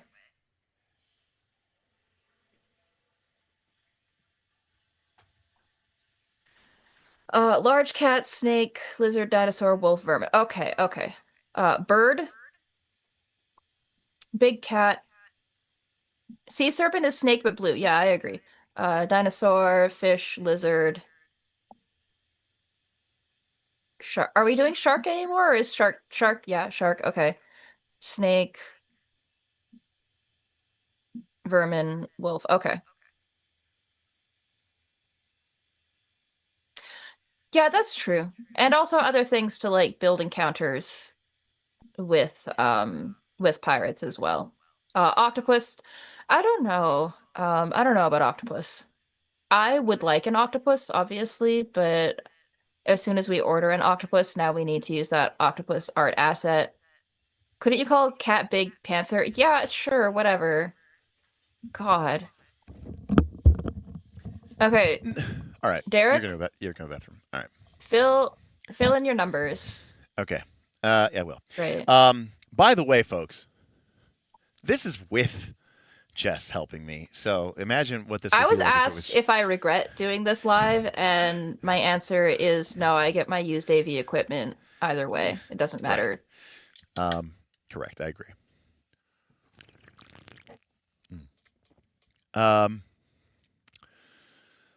Vermin, I think you're right. I think Vermin is too general, DL Harp. I think you're right. Spider.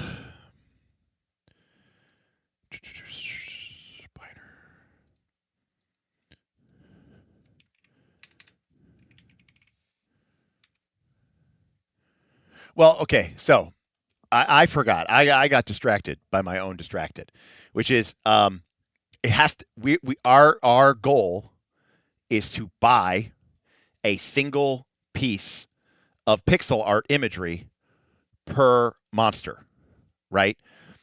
And that way we can keep the price reasonable. It's also very classic and nostalgia to JRPGs, which I'm a big fan of.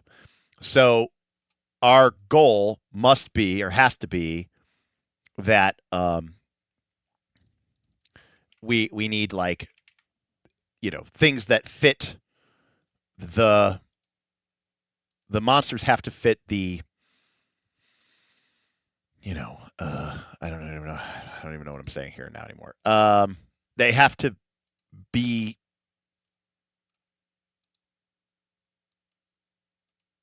usable. My brain stopped working anymore. So vermin can't be vermin, right? It has to be like a rat or something. You know what I mean? Like it can't be something like that. The name has to be a single silhouette. Yeah, thanks, Simple. That's correct. So, well, Beast could definitely be one where we exceed for sure if we feel like we're getting out of range of that. So, real quick, let me just see what this would look like. So if we had 4, 4, 4, 4, 4, 4, 4, 4. That's 40. Okay. Let's call that good. And that's 40. I just added 4 monsters. You're muted, Jess. Right. Okay, there we go. Sorry. Yeah. Because we're just looking at 4s, we could do some 2s as long as they are opposite each other. How do you mean? I mean, in the layout, if they're alphabetically, like bird and big cat could both be 2 because they would be bird on the left and big cat on the right, right? Oh, I see. If they're 2-2 and they're adjacent. Exactly. If they're 2-2, and if they come one after another in the alphabet, you can go down to 2 for something, but it's just a question of how many art assets you want to be using in this section. Right. So, by the way, by the point of comparison, let's say I'm paying roughly, we'll just make it easy for math. Let's say I'm paying $25 per monster to the authors. So Yes. something like Bird, I would have to pay Yes. four monsters times 25 Yes. is $100. Yes. And then Yes. I'd have to get Bird art commissioned, which is $200. So I'm paying $300 for Bird, right? Yeah. Is a way that I would look at that. Whereas if Bird is suddenly only on 2 pages or 1 page, we only have 2 birds, then it's $50, but I'm still paying $200. But now we're only using up 2 monsters, so it's $250 instead of $300. But we're only getting 2 monsters instead of 4. So that's so is there an art asset that would be shared in common between Bird and Dinosaur? No. Velociraptor. No. But like, if we look at the original, for example, Final Fantasy, they had 2 monsters that used their T-Rex sprite, and one was called the Tyrannosaurus, and one was called like the Allosaurus or something like that. But they were both one was green, one was red, and they were both the little thing like that, right? Yeah. The great cat was also the saber-toothed tiger was also the something else, right? So they used 3 monsters for that. So that's the idea of using that. Okay, so you need to look at these beasts and decide what you even want to order art of. What of these beasts are actually worth ordering art of? So like fish you were saying you want to do because you want your piranhas and whatever. Right. I just want to. Some people may not actually know what I'm talking about, so let me show people. This. Okay. And yeah, this shit with the art is why I was so confused about when you started saying like, "Oh yeah, we don't need 6 skeletons. So like this is an We can example. have any number of skeletons." This is an example from Final Fantasy, which obviously is not working in the same constraints necessarily that we are with Fabula Ultima, but it's the same pixel. It's the same art for 4 different wolves. Right. Here is a hyena and a Cerberus. All right. Here is a cat man and a man cat. Here is a tiger and a saber-toothed tiger. Here's a mad pony, and here's a nightmare. Here's a cockatrice and a pyrolisk, an anklo and a red anklo, a gator and a frost gator, right? An iguana, a fire lizard, and a basilisk all use the same sprite. So that's the idea, right?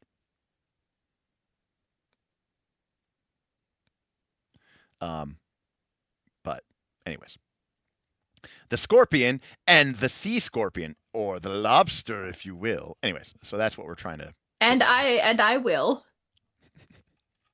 Anyways, so that I'm just showing you the inspiration for what I'm trying to do. So here's a piranha. That's a lovely piece of fish pixel art, by the way, and a red piranha, right? Okay. So, anyways,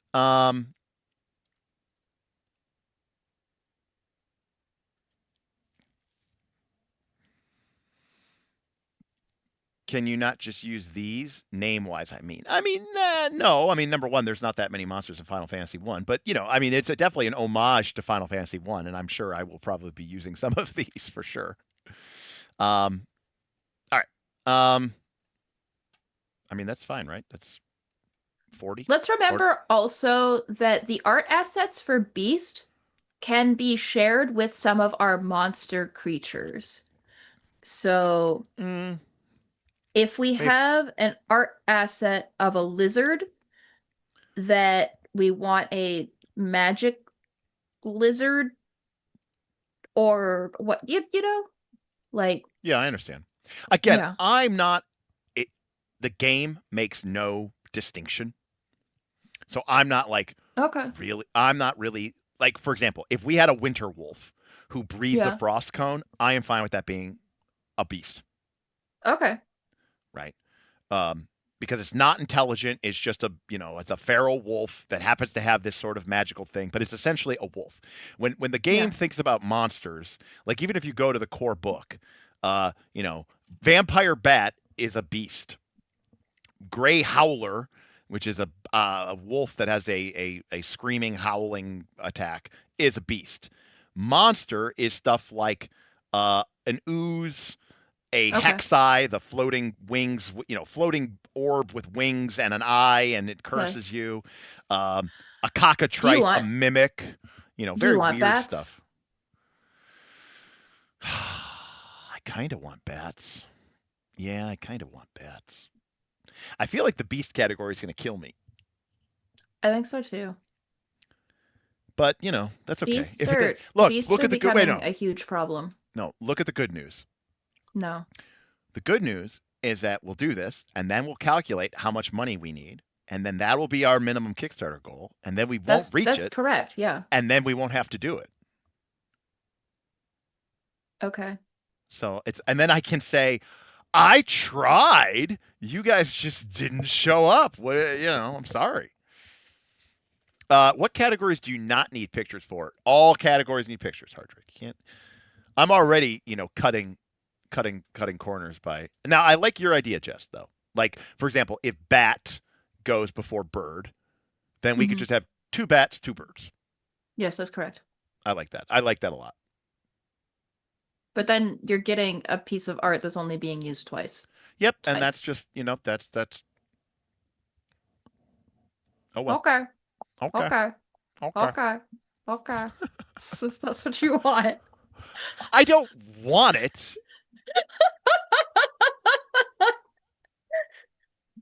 Okay, I don't want it. I mean, apparently you do. I don't know. There you go, Zetram. Just reuse it in the second book. I love it. There we go. Okay, sick, great. All right. So you want bat? I want bat. I do. I want bat. Okay. What can I say? I want bat. Okay, bat. And bat is 2 and bird is 2. Yeah, I like that.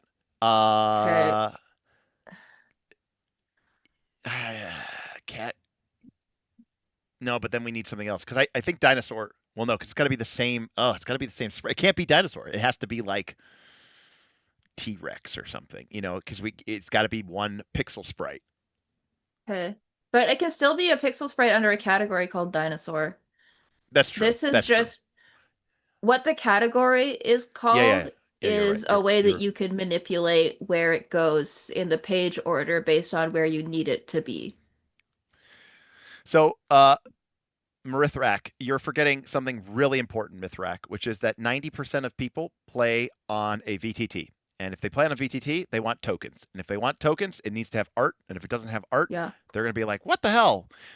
We're already cutting corners, Mithrak, by not including,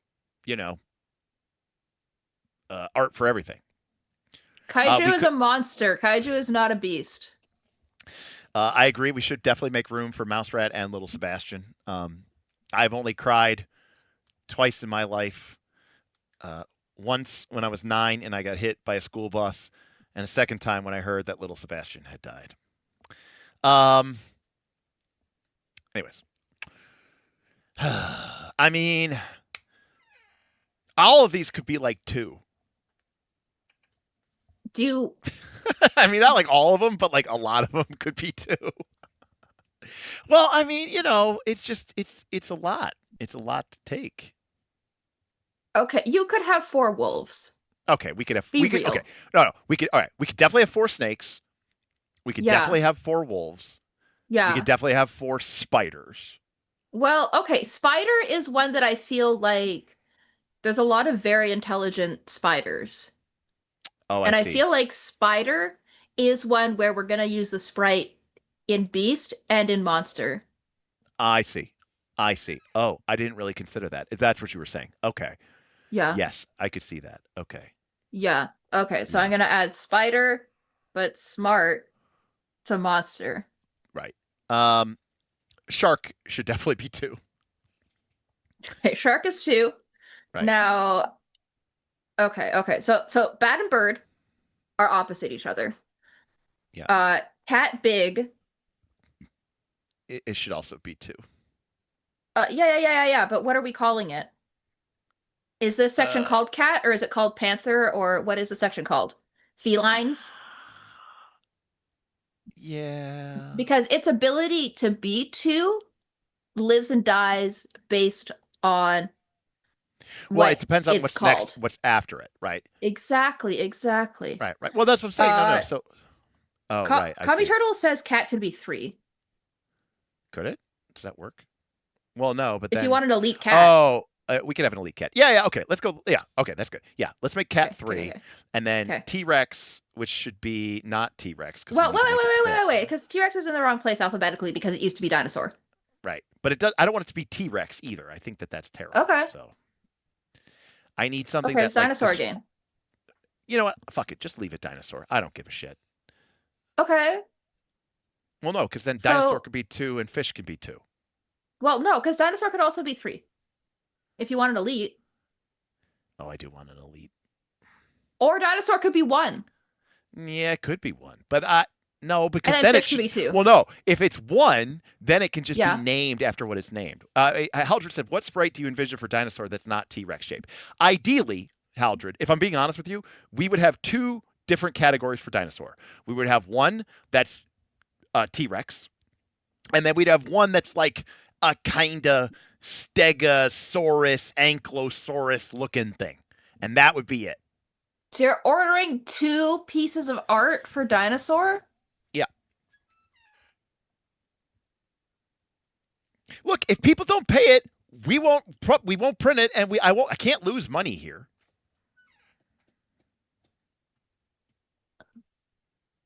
You're sending me my used AV equipment either way.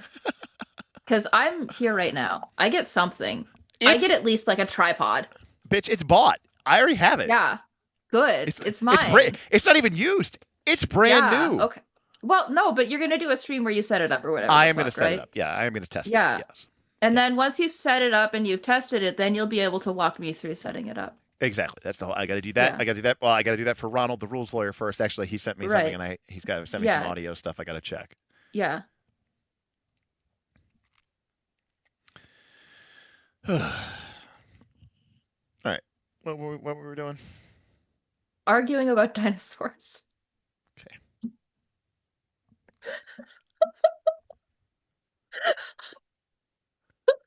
Now, by the way, if at any point I am unhappy with the compromise or the vision seems like this is something that's really important for you guys to remember.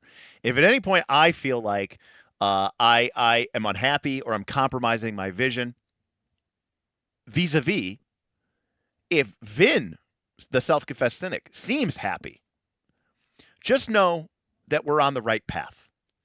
Because remember, at the end of the day, you want me to be successful. I want me to be successful, hopefully. And that is going to live or breathe or die by how well this does. If I'm kind of unhappy and Vin is happy, that usually means that we are on the right path. And Vin says, remember that a lot of humanoids can be swaps and some of the monsters are swaps, but beasts is where a lot of this thing, aka random encounters, lives and breathes and dies. Okay, Zetram, how many turtles are we fighting? Like, you want me to order turtle art? What's going on? Are you going to pay for it? I'll tell you what, buddy. I'll tell you what, chat. If anybody pays me the $200, I'll put whatever fucking art you want in. Just pay it up. Just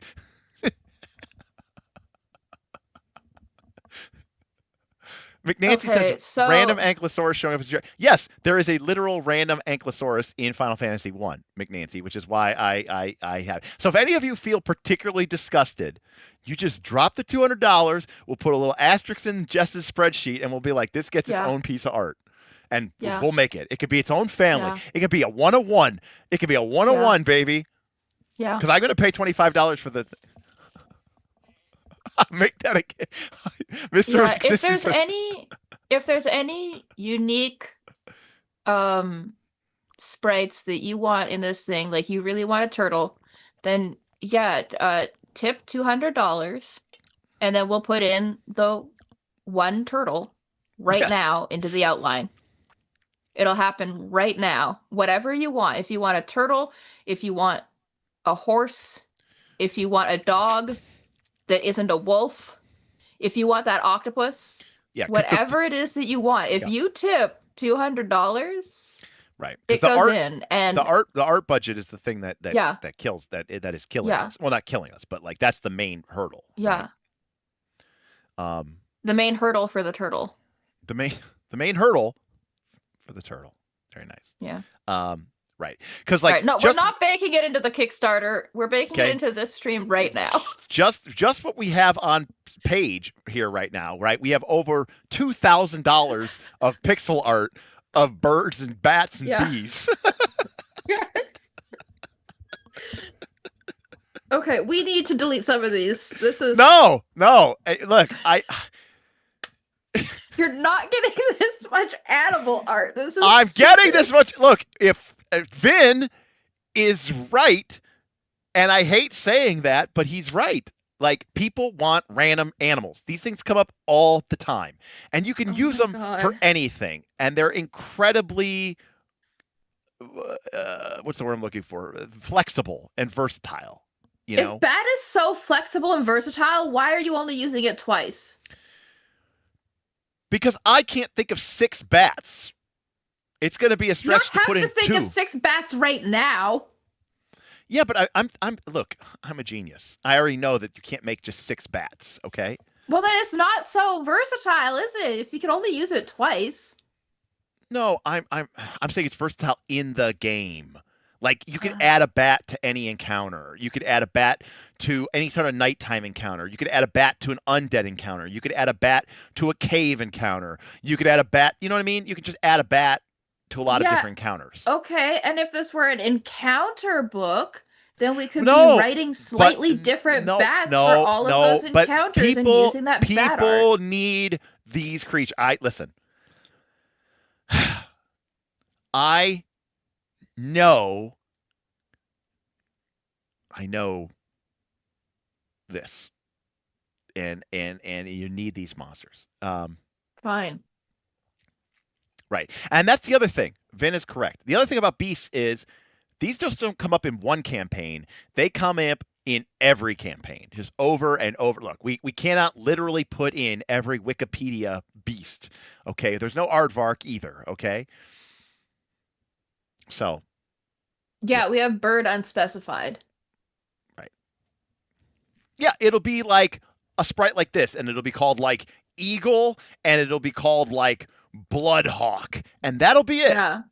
Yeah. Not in Final Fantasy 1. They are quite literally just a random encounter, Hardrick. You're just walking through the woods, dinosaur. Are we adding bear? I'm telling you. Fellas, you're going to want those bats at the end of the day. Very right. Are we adding bear? No, fuck bears. Okay. See, there you go. I'm cutting something. Fuck bears. You know what? Bears aren't in Final Fantasy 1. They're not in my game either. How about that? Great. I'm proud of you. Bears could be for book 2, right? Bears could be level 30. Yeah, okay. I accept that bears are for book 2. Unless someone tips $200 right now to get a bear added to this book, bears are for book 2. Kung Fu Bear, book 2. Right. Kung Fu Bear could be book 2.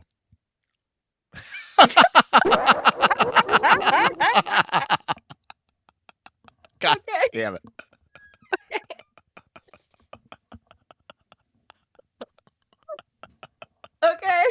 Okay, there's a chicken.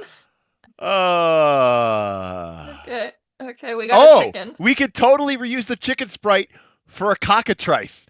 That is money. All right. Haldred. Fantastic. Okay. All right. Add a chicken. Okay, and then cockatrice. Well, that'll be down in monster. Yeah. Under monster. Okay. Now, all right. how many pages? Haldred is the first person to do this level of debauchery. By the way, Haldred, you're going to be in the book. There's going to be a note here where it's going to say like it's going to be called like Haldred's chicken or something. Yes. Okay. Now, how many chickens are there? Oh, Jesus. Well, now there's 2 ways to do this. as an Yeah. elite. Yeah. It may it or just an elite. I don't know. I think it might just have to be an elite chicken. Like, There's yeah, it could just be one chicken. right. Yeah, like Just I don't one- know, like huge cock or something.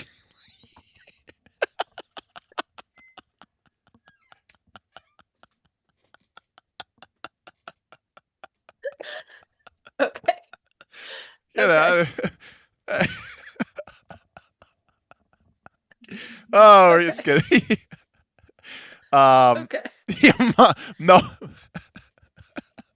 So, Oh, right. It's Haldred's cock. okay. Well, It's getting too late. Haldred, if there's Haldred, only one page of chickens, wait. we need to. Can we drop dinosaur because that should be in book 2? Okay. You want dinosaur gone? Yeah. Okay. Yeah. That could be in book 2. Like, dinosaurs are gone. Well, no, because we're gonna need beasts that are level 30 and 40 and 50. Yes. And that should be a Tyrannosaurus Rex. Right. Okay. Unlike chicken, which is Right. fine for this book. Right. Oh, I'm thinking Okay. about making it like level 30 elite. Yeah. Yeah.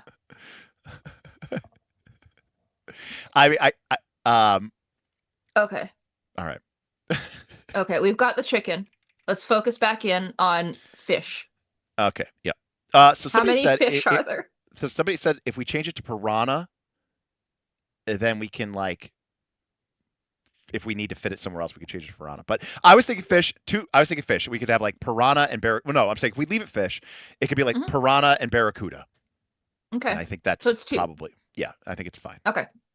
And so then that will be chicken and fish will be opposite each other. Right. Chicken and fish. Believe it. You overcook the fish, right? Undercook the chicken, overcook the fish. You go directly to jail, straight to jail. Yeah. Okay. Lizard. How many lizards? 2. Okay. I mean, shark 2. Snake could be 4. Spider could be 4. Okay. Rat. Do you want an elite spider or an elite snake? Oh yeah, we could do something like that. Like Okay. ancient black widow or something like that, or something like massive anaconda. 3 and something like 3. Yeah. You know what? Omniscient is right. We could do a lot of fire lizards. Let's kick fire wizard up to 4, or lizards up to 4. Because we could do like a fire wizard or something like that. I don't know, something like that. How many monsters do we have right now? Okay. So let me see. Where are? All right, we have 30. This, and this. Okay. Shark. I love, by the way, I respect that everybody in chat is just calling out random Parks and Recs quotes, and I'm totally here for it. So thank you so much. We have the greatest stream in the world because of Jay. Shark is a problem right now. Why is shark a problem? Because it's sandwiched between 2 4-page spreads. So we need something else between shark and lizard. Uh-huh. I think that should be easy enough to do, right? That's a lot of alphabet. Or we rename lizard. I kind of like it as lizard, though.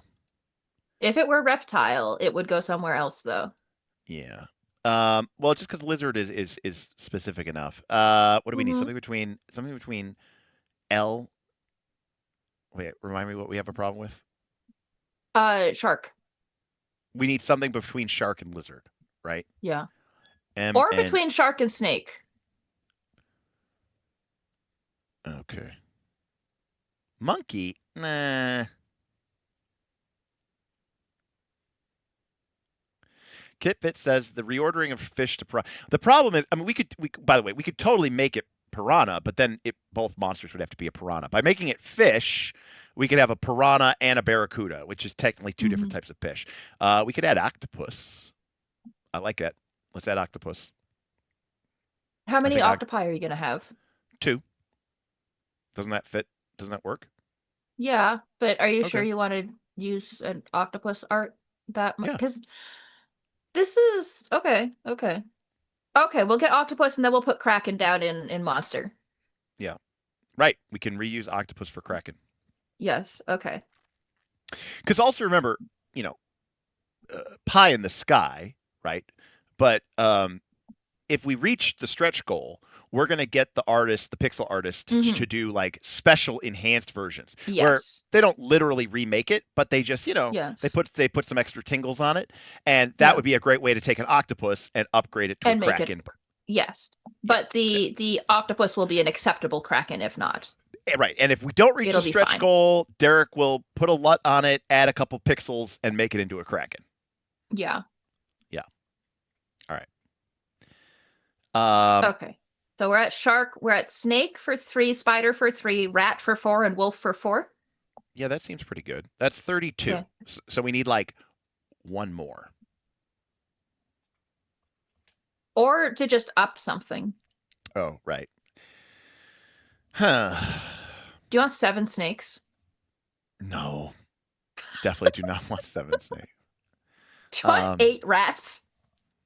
Yes. Do you want 8 wolves? I made this in one of your classes. It's terrible.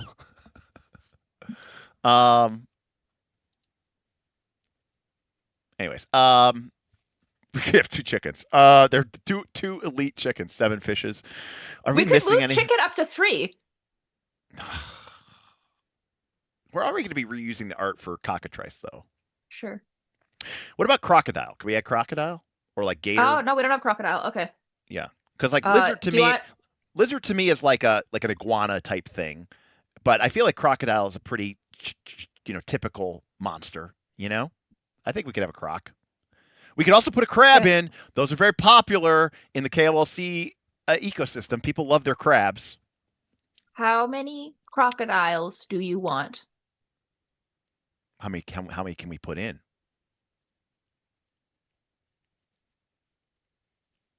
If we don't put in 4 or 3, we're gonna have problems. But 4 is too many. Can we put 2 and 2? Can we add 2 another thing? and then 2 crabs? Yeah, we could put 2 and 2 crabs. All right. Okay. All right. Does that actually work? So we're going to have a 2-page spread with 2 bats and 2 birds. Then we'll flip it, and you get 3 cats, 2 cats and an elite. Then you flip it, and you have chicken and crab. Then you flip it, and you have crocodile and fish. Then you flip it, and you have a page full of lizards. Then you flip it, you have octopuses and sharks on the same page. Then you have a page of snakes, or 2-page spread of snakes. One was an elite. Then flip the page, you have a page of 2 pages of spiders. One's elite. Flip the page, you have 4 rats. Flip the page, you have 4 wolves. I don't know. That sounds pretty good. It sounds good to me. Okay. All right. That only took fucking an hour and a half. Yeah. We're doing good work today. Yeah, this is like a year and a half worth of Derek work. Yeah, I mean we can't put everything in, people. I mean, like it's just like, okay, where are we at next? I don't know. Do you want to do monster or plant, demon, construct, elemental? Monster's already a fucking shit show, so yeah, let's do monster. All right. Well, off the top of my head, we've got self-confessed says, "Can we please call it for the day?" No, let's. Do you want to? Let's. Do you want to pick this up tomorrow? No. Well, I do have my stream tomorrow, but yeah, if you want your stream tomorrow to be more of this bullshit. No, I'd rather talk about Stone Top at this point. Wait. So we got. Let's do, okay, if we do one more category, right? We did beast, undead, humanoids. If we do one more category, we'll have done 4 of the 8. So I think monsters is actually going to be pretty easy. In fact, I think monsters is going to be the problem. Oh, yeah, monsters could be very large and have a lot, but as well. Okay, all right, let's do plant. Plant's easy. Okay. Plant's easy. If you say so. Okay, Yeah. what plants do you want? All right, so we want treants. Yeah. I want dryads. Yeah, I don't know, some sort of like fungus people. I don't know what to put it. I don't know what to call it, but because No, I remember, know like, what you mean. Fungus person. fungus person. Yeah. Let's see. Oh, cactus. Got to have cactus things. Cactus. Uh, I don't know who's willing to pay $200 for cactus. I'm willing to pay $200 for cactus. So, would people expect dryad in plant? I feel like they look for it in monster. Well, the way I'm thinking of a dryad is like, again, I think you guys are thinking of the D&D dryad, and I'm imagining a creature that's literally like, remember, plants is anything that is like a plant person would be a plant monster. It's not just literally I think dryad should be in plant. Treant should, it's not about whether or not it's intelligent or not. It's about whether or not it's just like, green and has flowers growing out of its butt. Specifically, plants are vegetation, often evolving into dangerous predators due to magical influence or predators. So we have in the core book, for example, you have cursed pumpkin, a pester vine, shroomkin, a cactotroll. Anyways, any sort of giant creature. And again, the idea here is ideally we could save some money here and have things that also the nice thing about making it dryad is I could put like 4 or 5 or 6 dryads and then we could just kind of, have a bunch of stuff of that. Out of those numbers, yeah, only 4. You can't have 5 or 6. The fuck are you doing? Sorry, 8, whatever. I don't care. Thank you. You can have 3 or 4 or 7 or 8. Yeah, we just need to come up with good names for things like a carnivorous plant. Dr. Dehart with the most technical of technicalities. Technically, fungi aren't plants. Right, thank you, Lollipop. The bestiary has plants that cast spells and all sorts of complicated nonsense. No, basic ass plant. What? What do you mean you need basic ass plants? What you want just like a lily and you're gonna like cast fireball on it and it's just gonna like get disintegrated? What the fuck? Yeah, I don't know what to categorize it as, but like man-eating plant, carnivorous plant. Yeah, sure. Something Okay, like carnivore that. plant. Yeah. Do you want like the Undertale, like just a little daisy with a face, but he's evil?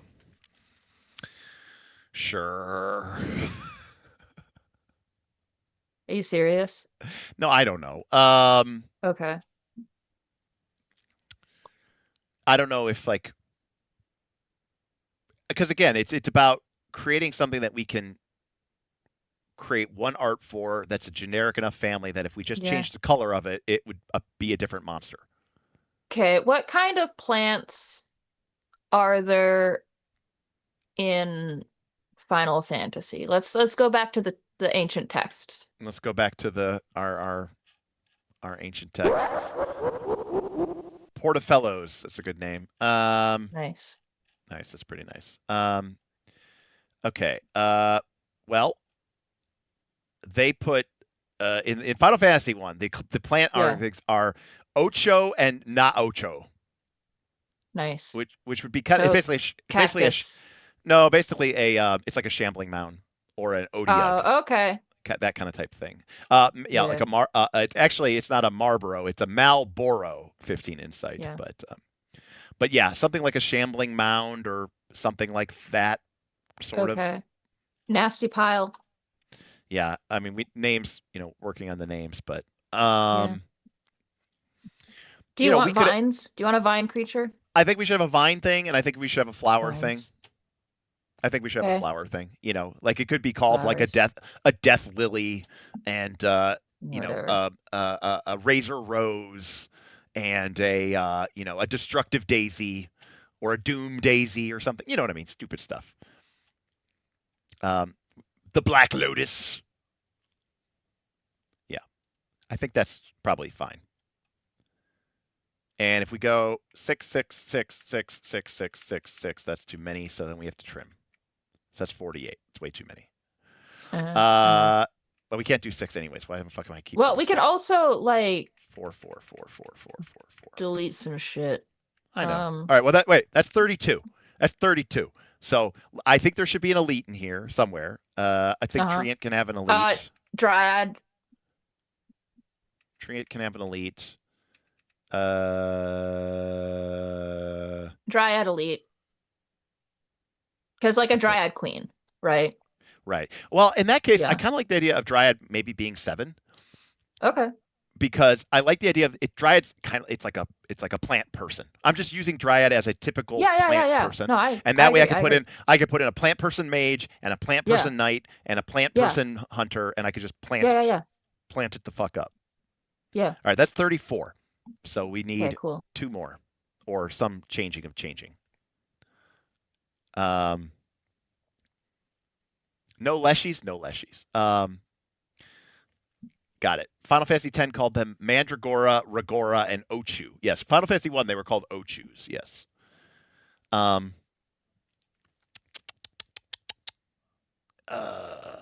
You could just have more Treants. No, but I like the idea of an elite. Yeah.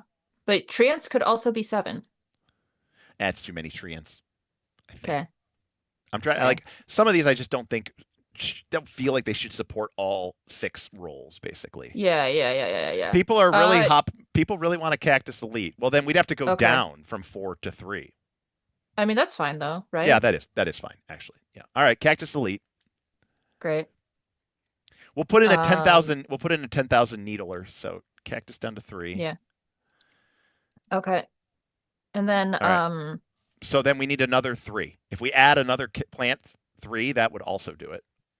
I agree. 4 nasty piles is a lot of nasty piles. Yeah. And nasty pile doesn't have a real name yet. No, I know. So but I think it should be like 2. It can go down to 2, and then we'll figure out its name based on where our other uneven pile is. Yeah, I agree. So what else is going to be 2? Do we want 2 fungus? Or 4 fungus, or 2 carnivore plants? My brain hurts. No, because I feel like carnivorous plants, you could have the Venus flytrap, and you could also have there's a bunch of stuff you could do. Yeah. We can move nasty pile later. Actually, moving nasty pile is not urgent. I think flowers actually is one that has a lot of things, because flowers because the pixel art will be so easy to shift. That's why I really like flowers, because it's really easy to just change it to red and now it's a rose. You change it to yellow, now it's a daisy, All right, chat, you're going to have to help me out here because I'm too tired to think about this shit. Okay, finish our plants for us. Yeah, do my work. Do it. Because we need 5 more. Yeah. And I don't really want to take any of these up to 8. No, we don't need to cut. We need more of them. And again, think about the pixel art, right? Like if we have a pixel art of some sort of creature with a bunch of different vines streaking out of it, okay, great, Yeah, we do need to add a category. That's correct. That's what needs to happen right now. We need to add a family, but yes. Yeah. Pumpkin. No. Gourds? Do you want gourds? Right. To be clear, because yes. jack-o'-lantern kind of creatures. All right, I'm down sure with gourds. I'm down with gourds. I'm totally down with gourds. I'm totally down with gourds. Yeah, gourds. We'll put gourd down as a 2. Yeah, I'm totally down with gourds. And then we just need a 3. So molds, I think we've established, according to that's Fabula nasty Ultima, pile. No, but I think oozes and molds are actually usually something that's a monster, I think, in the game. Okay. Poisonous plants as opposed to carnivorous plants. Any of these, but it's just used to use the same sprite as the carnivorous plant, and then it's poisonous. Right. We need to think about the actual pixel art. Yeah. Oh yeah, we'll totally have a jack-o'-lantern with a fear effect. That's awesome. I love the idea of that. That's orchid is a flower. Yeah. Let me do a Google search here. Do you want Final topiaries? Fantasy plant monsters. Oh. Yeah. That's kind of cool. We could do that. Oh, we could do like a little plant guy. People are saying like little acorns. We could do the topiary beasts. We could do like hedge monsters, or we could do like a more of a diminutive, almost like a leshy, rather the dry A shrub. a shrubbery. A shrub. So cynical dragon, I would love to include a Marlboro, but not a Marlboro. That's a cigarette, but like a Marlboro. But the problem is, I think it would just be a one of one, and that's not what we're really trying to do, Mhm. here. So, yeah.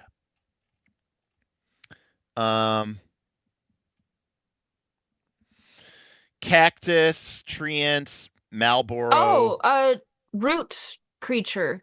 I mean, that's Oh, like a briar. roots and vines. Roots and vines are kind of adjacent to each other. So maybe. In Final Fantasy 14, they're called Seedkin. We could just use that name and steal it ruthlessly. No. Oh, there is a literal. Tumbleweeds. Yeah, I didn't mind topiary monster. Potato. There we go. Okay. Carrot. Yeah. There we go. Well- That's a good option. I'm adding topiary, but if Okay. anybody feels very strongly and wants to Right. pay $200 for a piece of plant art, just speak now or forever hold your peace. Yeah. We could bump flowers to 7. Okay, I've put topiary down for 4. Now the question is, which of our 4s is getting changed to 3?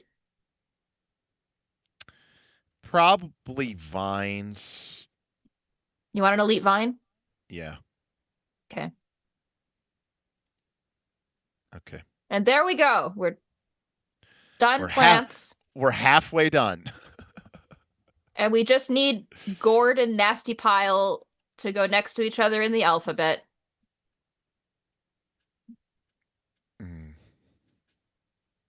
Actually, Lollipop, it's not, because the reason that like orc and skeleton and zombie are so iconic is because so many monsters follow the exact same template. I can make one kind of, and it could be a zombie, a ghast, a ghoul, a white. You know, I mean, I could literally make like 5 or 6 monsters out of it. There's also, I want to say about topiary, I actually don't think we need to order art for topiary. Right. We just take the beasts because- and put a green LUT on Exactly. them.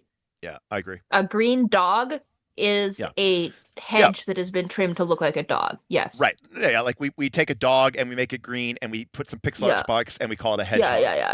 Yeah. So, yeah, there we go. By the way, Perfect.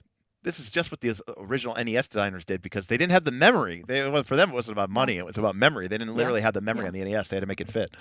Okay. Cool. Right. Great. Should Look we at that, folks. finish this off stream some other time, or is this going to be another stream to finish? It's gonna be another this? stream. We gotta Okay. keep it going. Listen, the people need to Okay. be here to feel like they're invested. I think they helped. I mean, they also I potentially agree. distracted Okay, us, I'm but- opening up my calendar. Okay. When am I joining you next? Well, I am not here this week, so next week. Next week, what day? Next Monday? We could do it next Monday. Okay. Monday. Next Monday. 7 p.m. Jess. Okay.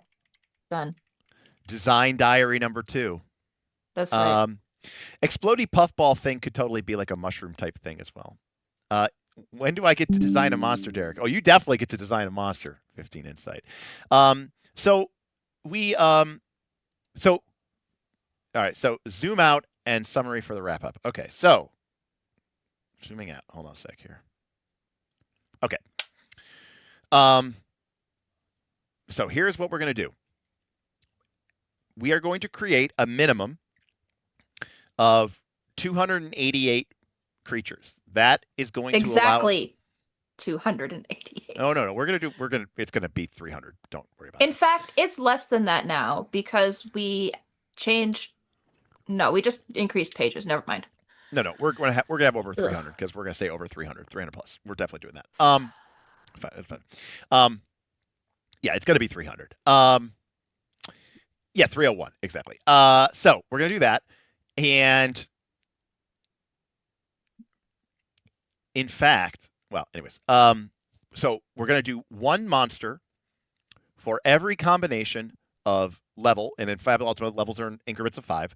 For the first half of the game, which is from 5 to 30, for every species, there's 8, and for each role, which exists inside of the quick assembly rules, which is very reminiscent of the 4th edition rules. Your soldier monster, your striker monster, your healing monster, your blaster monster. Okay? So 288 monsters. These are going to be basic monsters that sort of correspond to generic classic fantasy JRPG archetypes from your classic Final Fantasy games, and even some elements of course, of classic D20. Kind of Final Fantasy was inspired by D&D, of course. They literally stole the Beholder, and then they had to change it in the American release because TSR literally sued them and said, you can't make this, and they had to change the pixel art. It used to look exactly like a Beholder. Anyways, it's called the Evil Eye. So it literally was stolen from D&D. So the lineage there is clear. We are going to produce a book. Now, the book is going to be done in A5 format. We are going to aim for somewhere between 2 standard monster spreads per page, just like Fabula Ultima. In some cases, we'll be doing 1 monster, which is going to give us extra room, possibly for a broader monster, a little bit more detail, maybe a more complex set of tactics, and potentially, if we need it, a little bit of splash art. The book is going to be designed by me, as well as members of the community who will be commissioned at a very low rate. A legal rate, but a low rate, to make monsters. We will then work with some artists that I'll contact my friends and the community to find out who I can work with, who they recommend. These are going to be pixel art monsters, both because it's cheaper and because I think it fits my theme and my aesthetic. We are currently going to only do 1 monster pixel silhouette per monster family or grouping, and then recolor it so that it fits the different monsters. So a zombie's gray, and the specter is sort of like blue and white or something, or a ghoul might be like white and red or something. Then we're going to produce that book. It's going to be available in PDF, on Foundry, and as a printable book. Whether it will be softcover or hardcover, I don't know. In order to keep with Fabula Ultima, maybe we'll just do it as a softcover and potentially offer a higher tier that is a hardcover book. I have to look into the printing costs of that, and depending if people want to buy it and if there's a way to make it. But I mean, once you lay out the book, printing it in hardback versus not hardback is pretty much the same. We could have a stretch goal. We're going to have stretch goals to increase the art so that we're going to actually get our artists to like tweak and modify the pixel art, not literally do a complete new piece, but maybe modify their existing pixel art for each monster. We're also going to do a stretch goal to include a book of encounters, which would be a sort of designed to take our monsters and lay them out on a single page, combining monsters from different families and overlapping roles to create, thematic and fun encounters that can tie to existing monsters from the bestiary and the boss monsters. I thought those were going to be PDF booklets. That they're going to be PDF. And then with an option to print on demand. Like, we're going to try to make it so that you can print it, through the Lulu or whatever, to make it. So it's going to be PDF. Okay. And then if we get some absurd number, which we will not reach, we will do monster cards. So it doesn't even matter, but if we get to it, we'll do monster cards. It's probably something like 100,000 or something, I don't know, something like that. No, we're trad. We're trad. No, Foundry is locked in.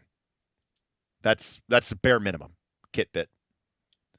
That's literally the reason I want to do this. I play Fabula Ultima on Foundry. So, in fact, the reason why I want to call it Creature Compendium is because in Foundry, of course, monsters get organized into compendiums. So, at the basic options will be you'll be able to get a digital, a PDF, a print, and Foundry. Those are going to be the 3 core options.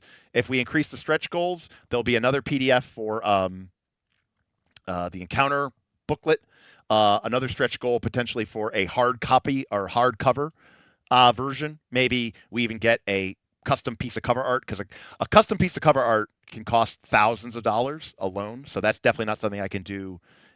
Like the initial cover will probably just be some of our pixel art assets reused and done in a kind of, collage.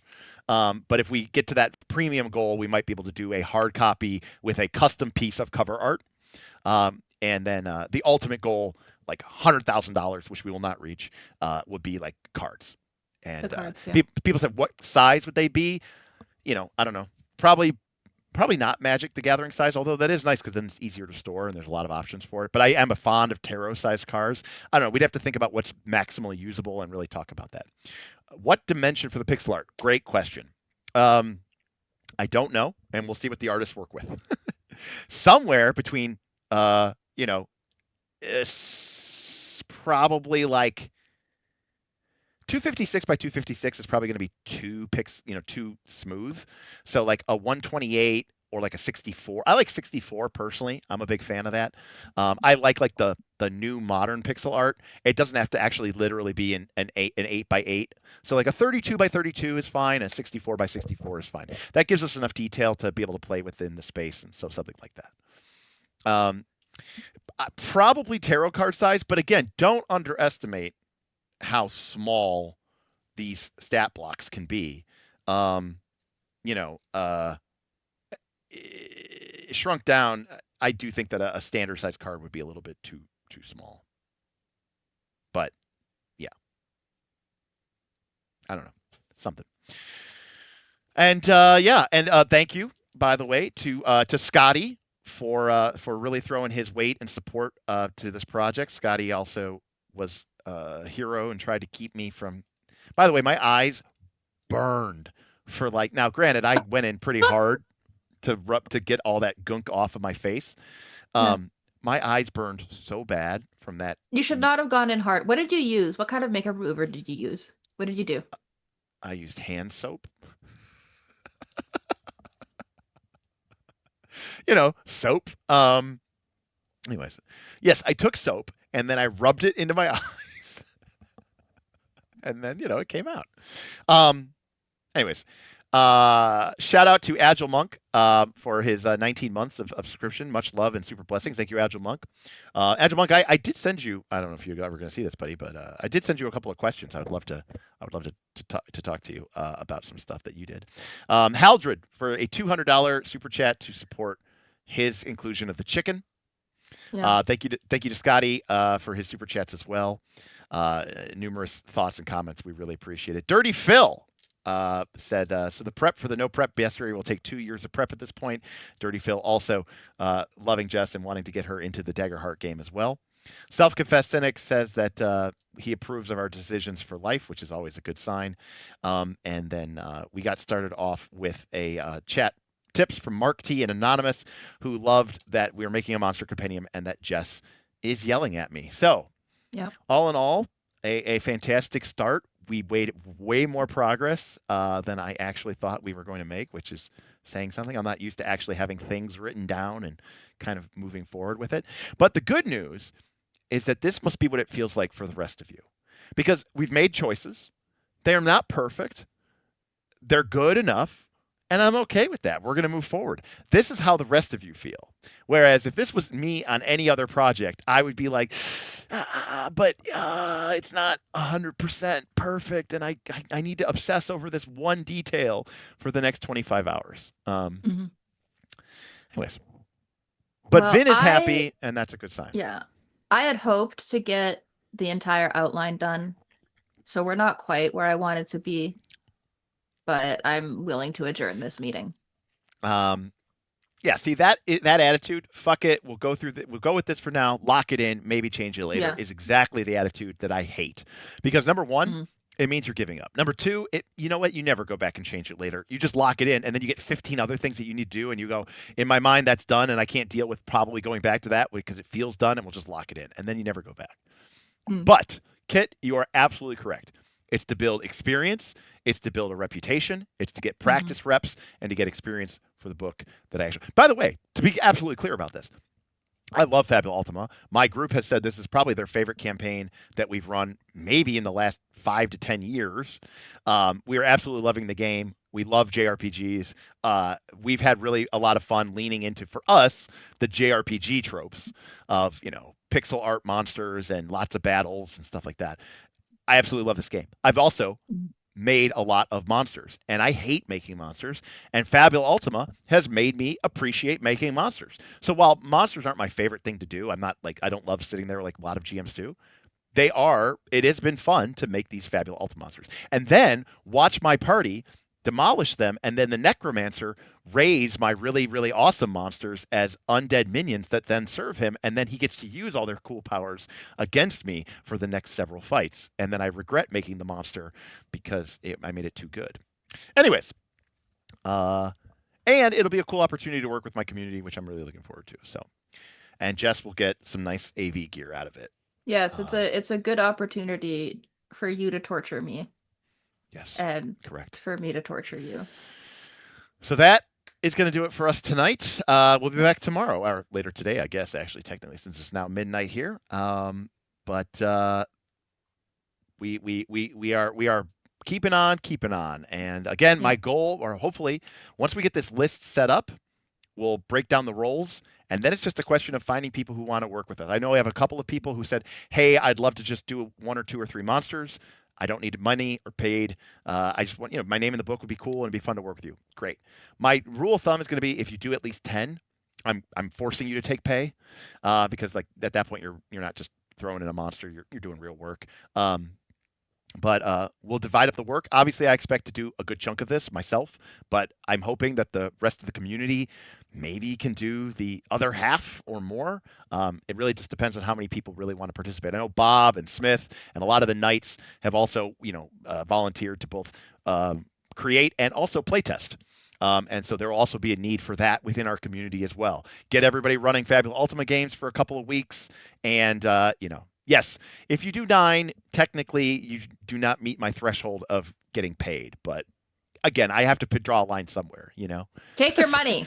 Like, look, they're all saying so. Got it. So we'll all do 9. So no, take your money. But at the very least, you'll get credit. So that's me striking a balance between folks. All right. That is going to do it for me. That's going to do it for Jess. Thank you so much, Jess, for doing all of this. I really appreciate it. Yes. You're working hard for your microphone. Yeah. Hopefully one day there will be a book, and then you could say, look, I have a producer credit on a book. You can be the senior, whatever they're called. I don't know what they call them. The project, the game manager. There you go. So you heard her. 9 is the cap, everyone. No. Zen says we're going to get totally derailed by an FU mega game. Yes, Zen Bullet. We'll launch a mega game, and we'll get a lot of reps in that way. All right, everybody. I'll see you tomorrow. Thank you so much for everyone, and I'll see you next time on Knights of Last Call. Good night.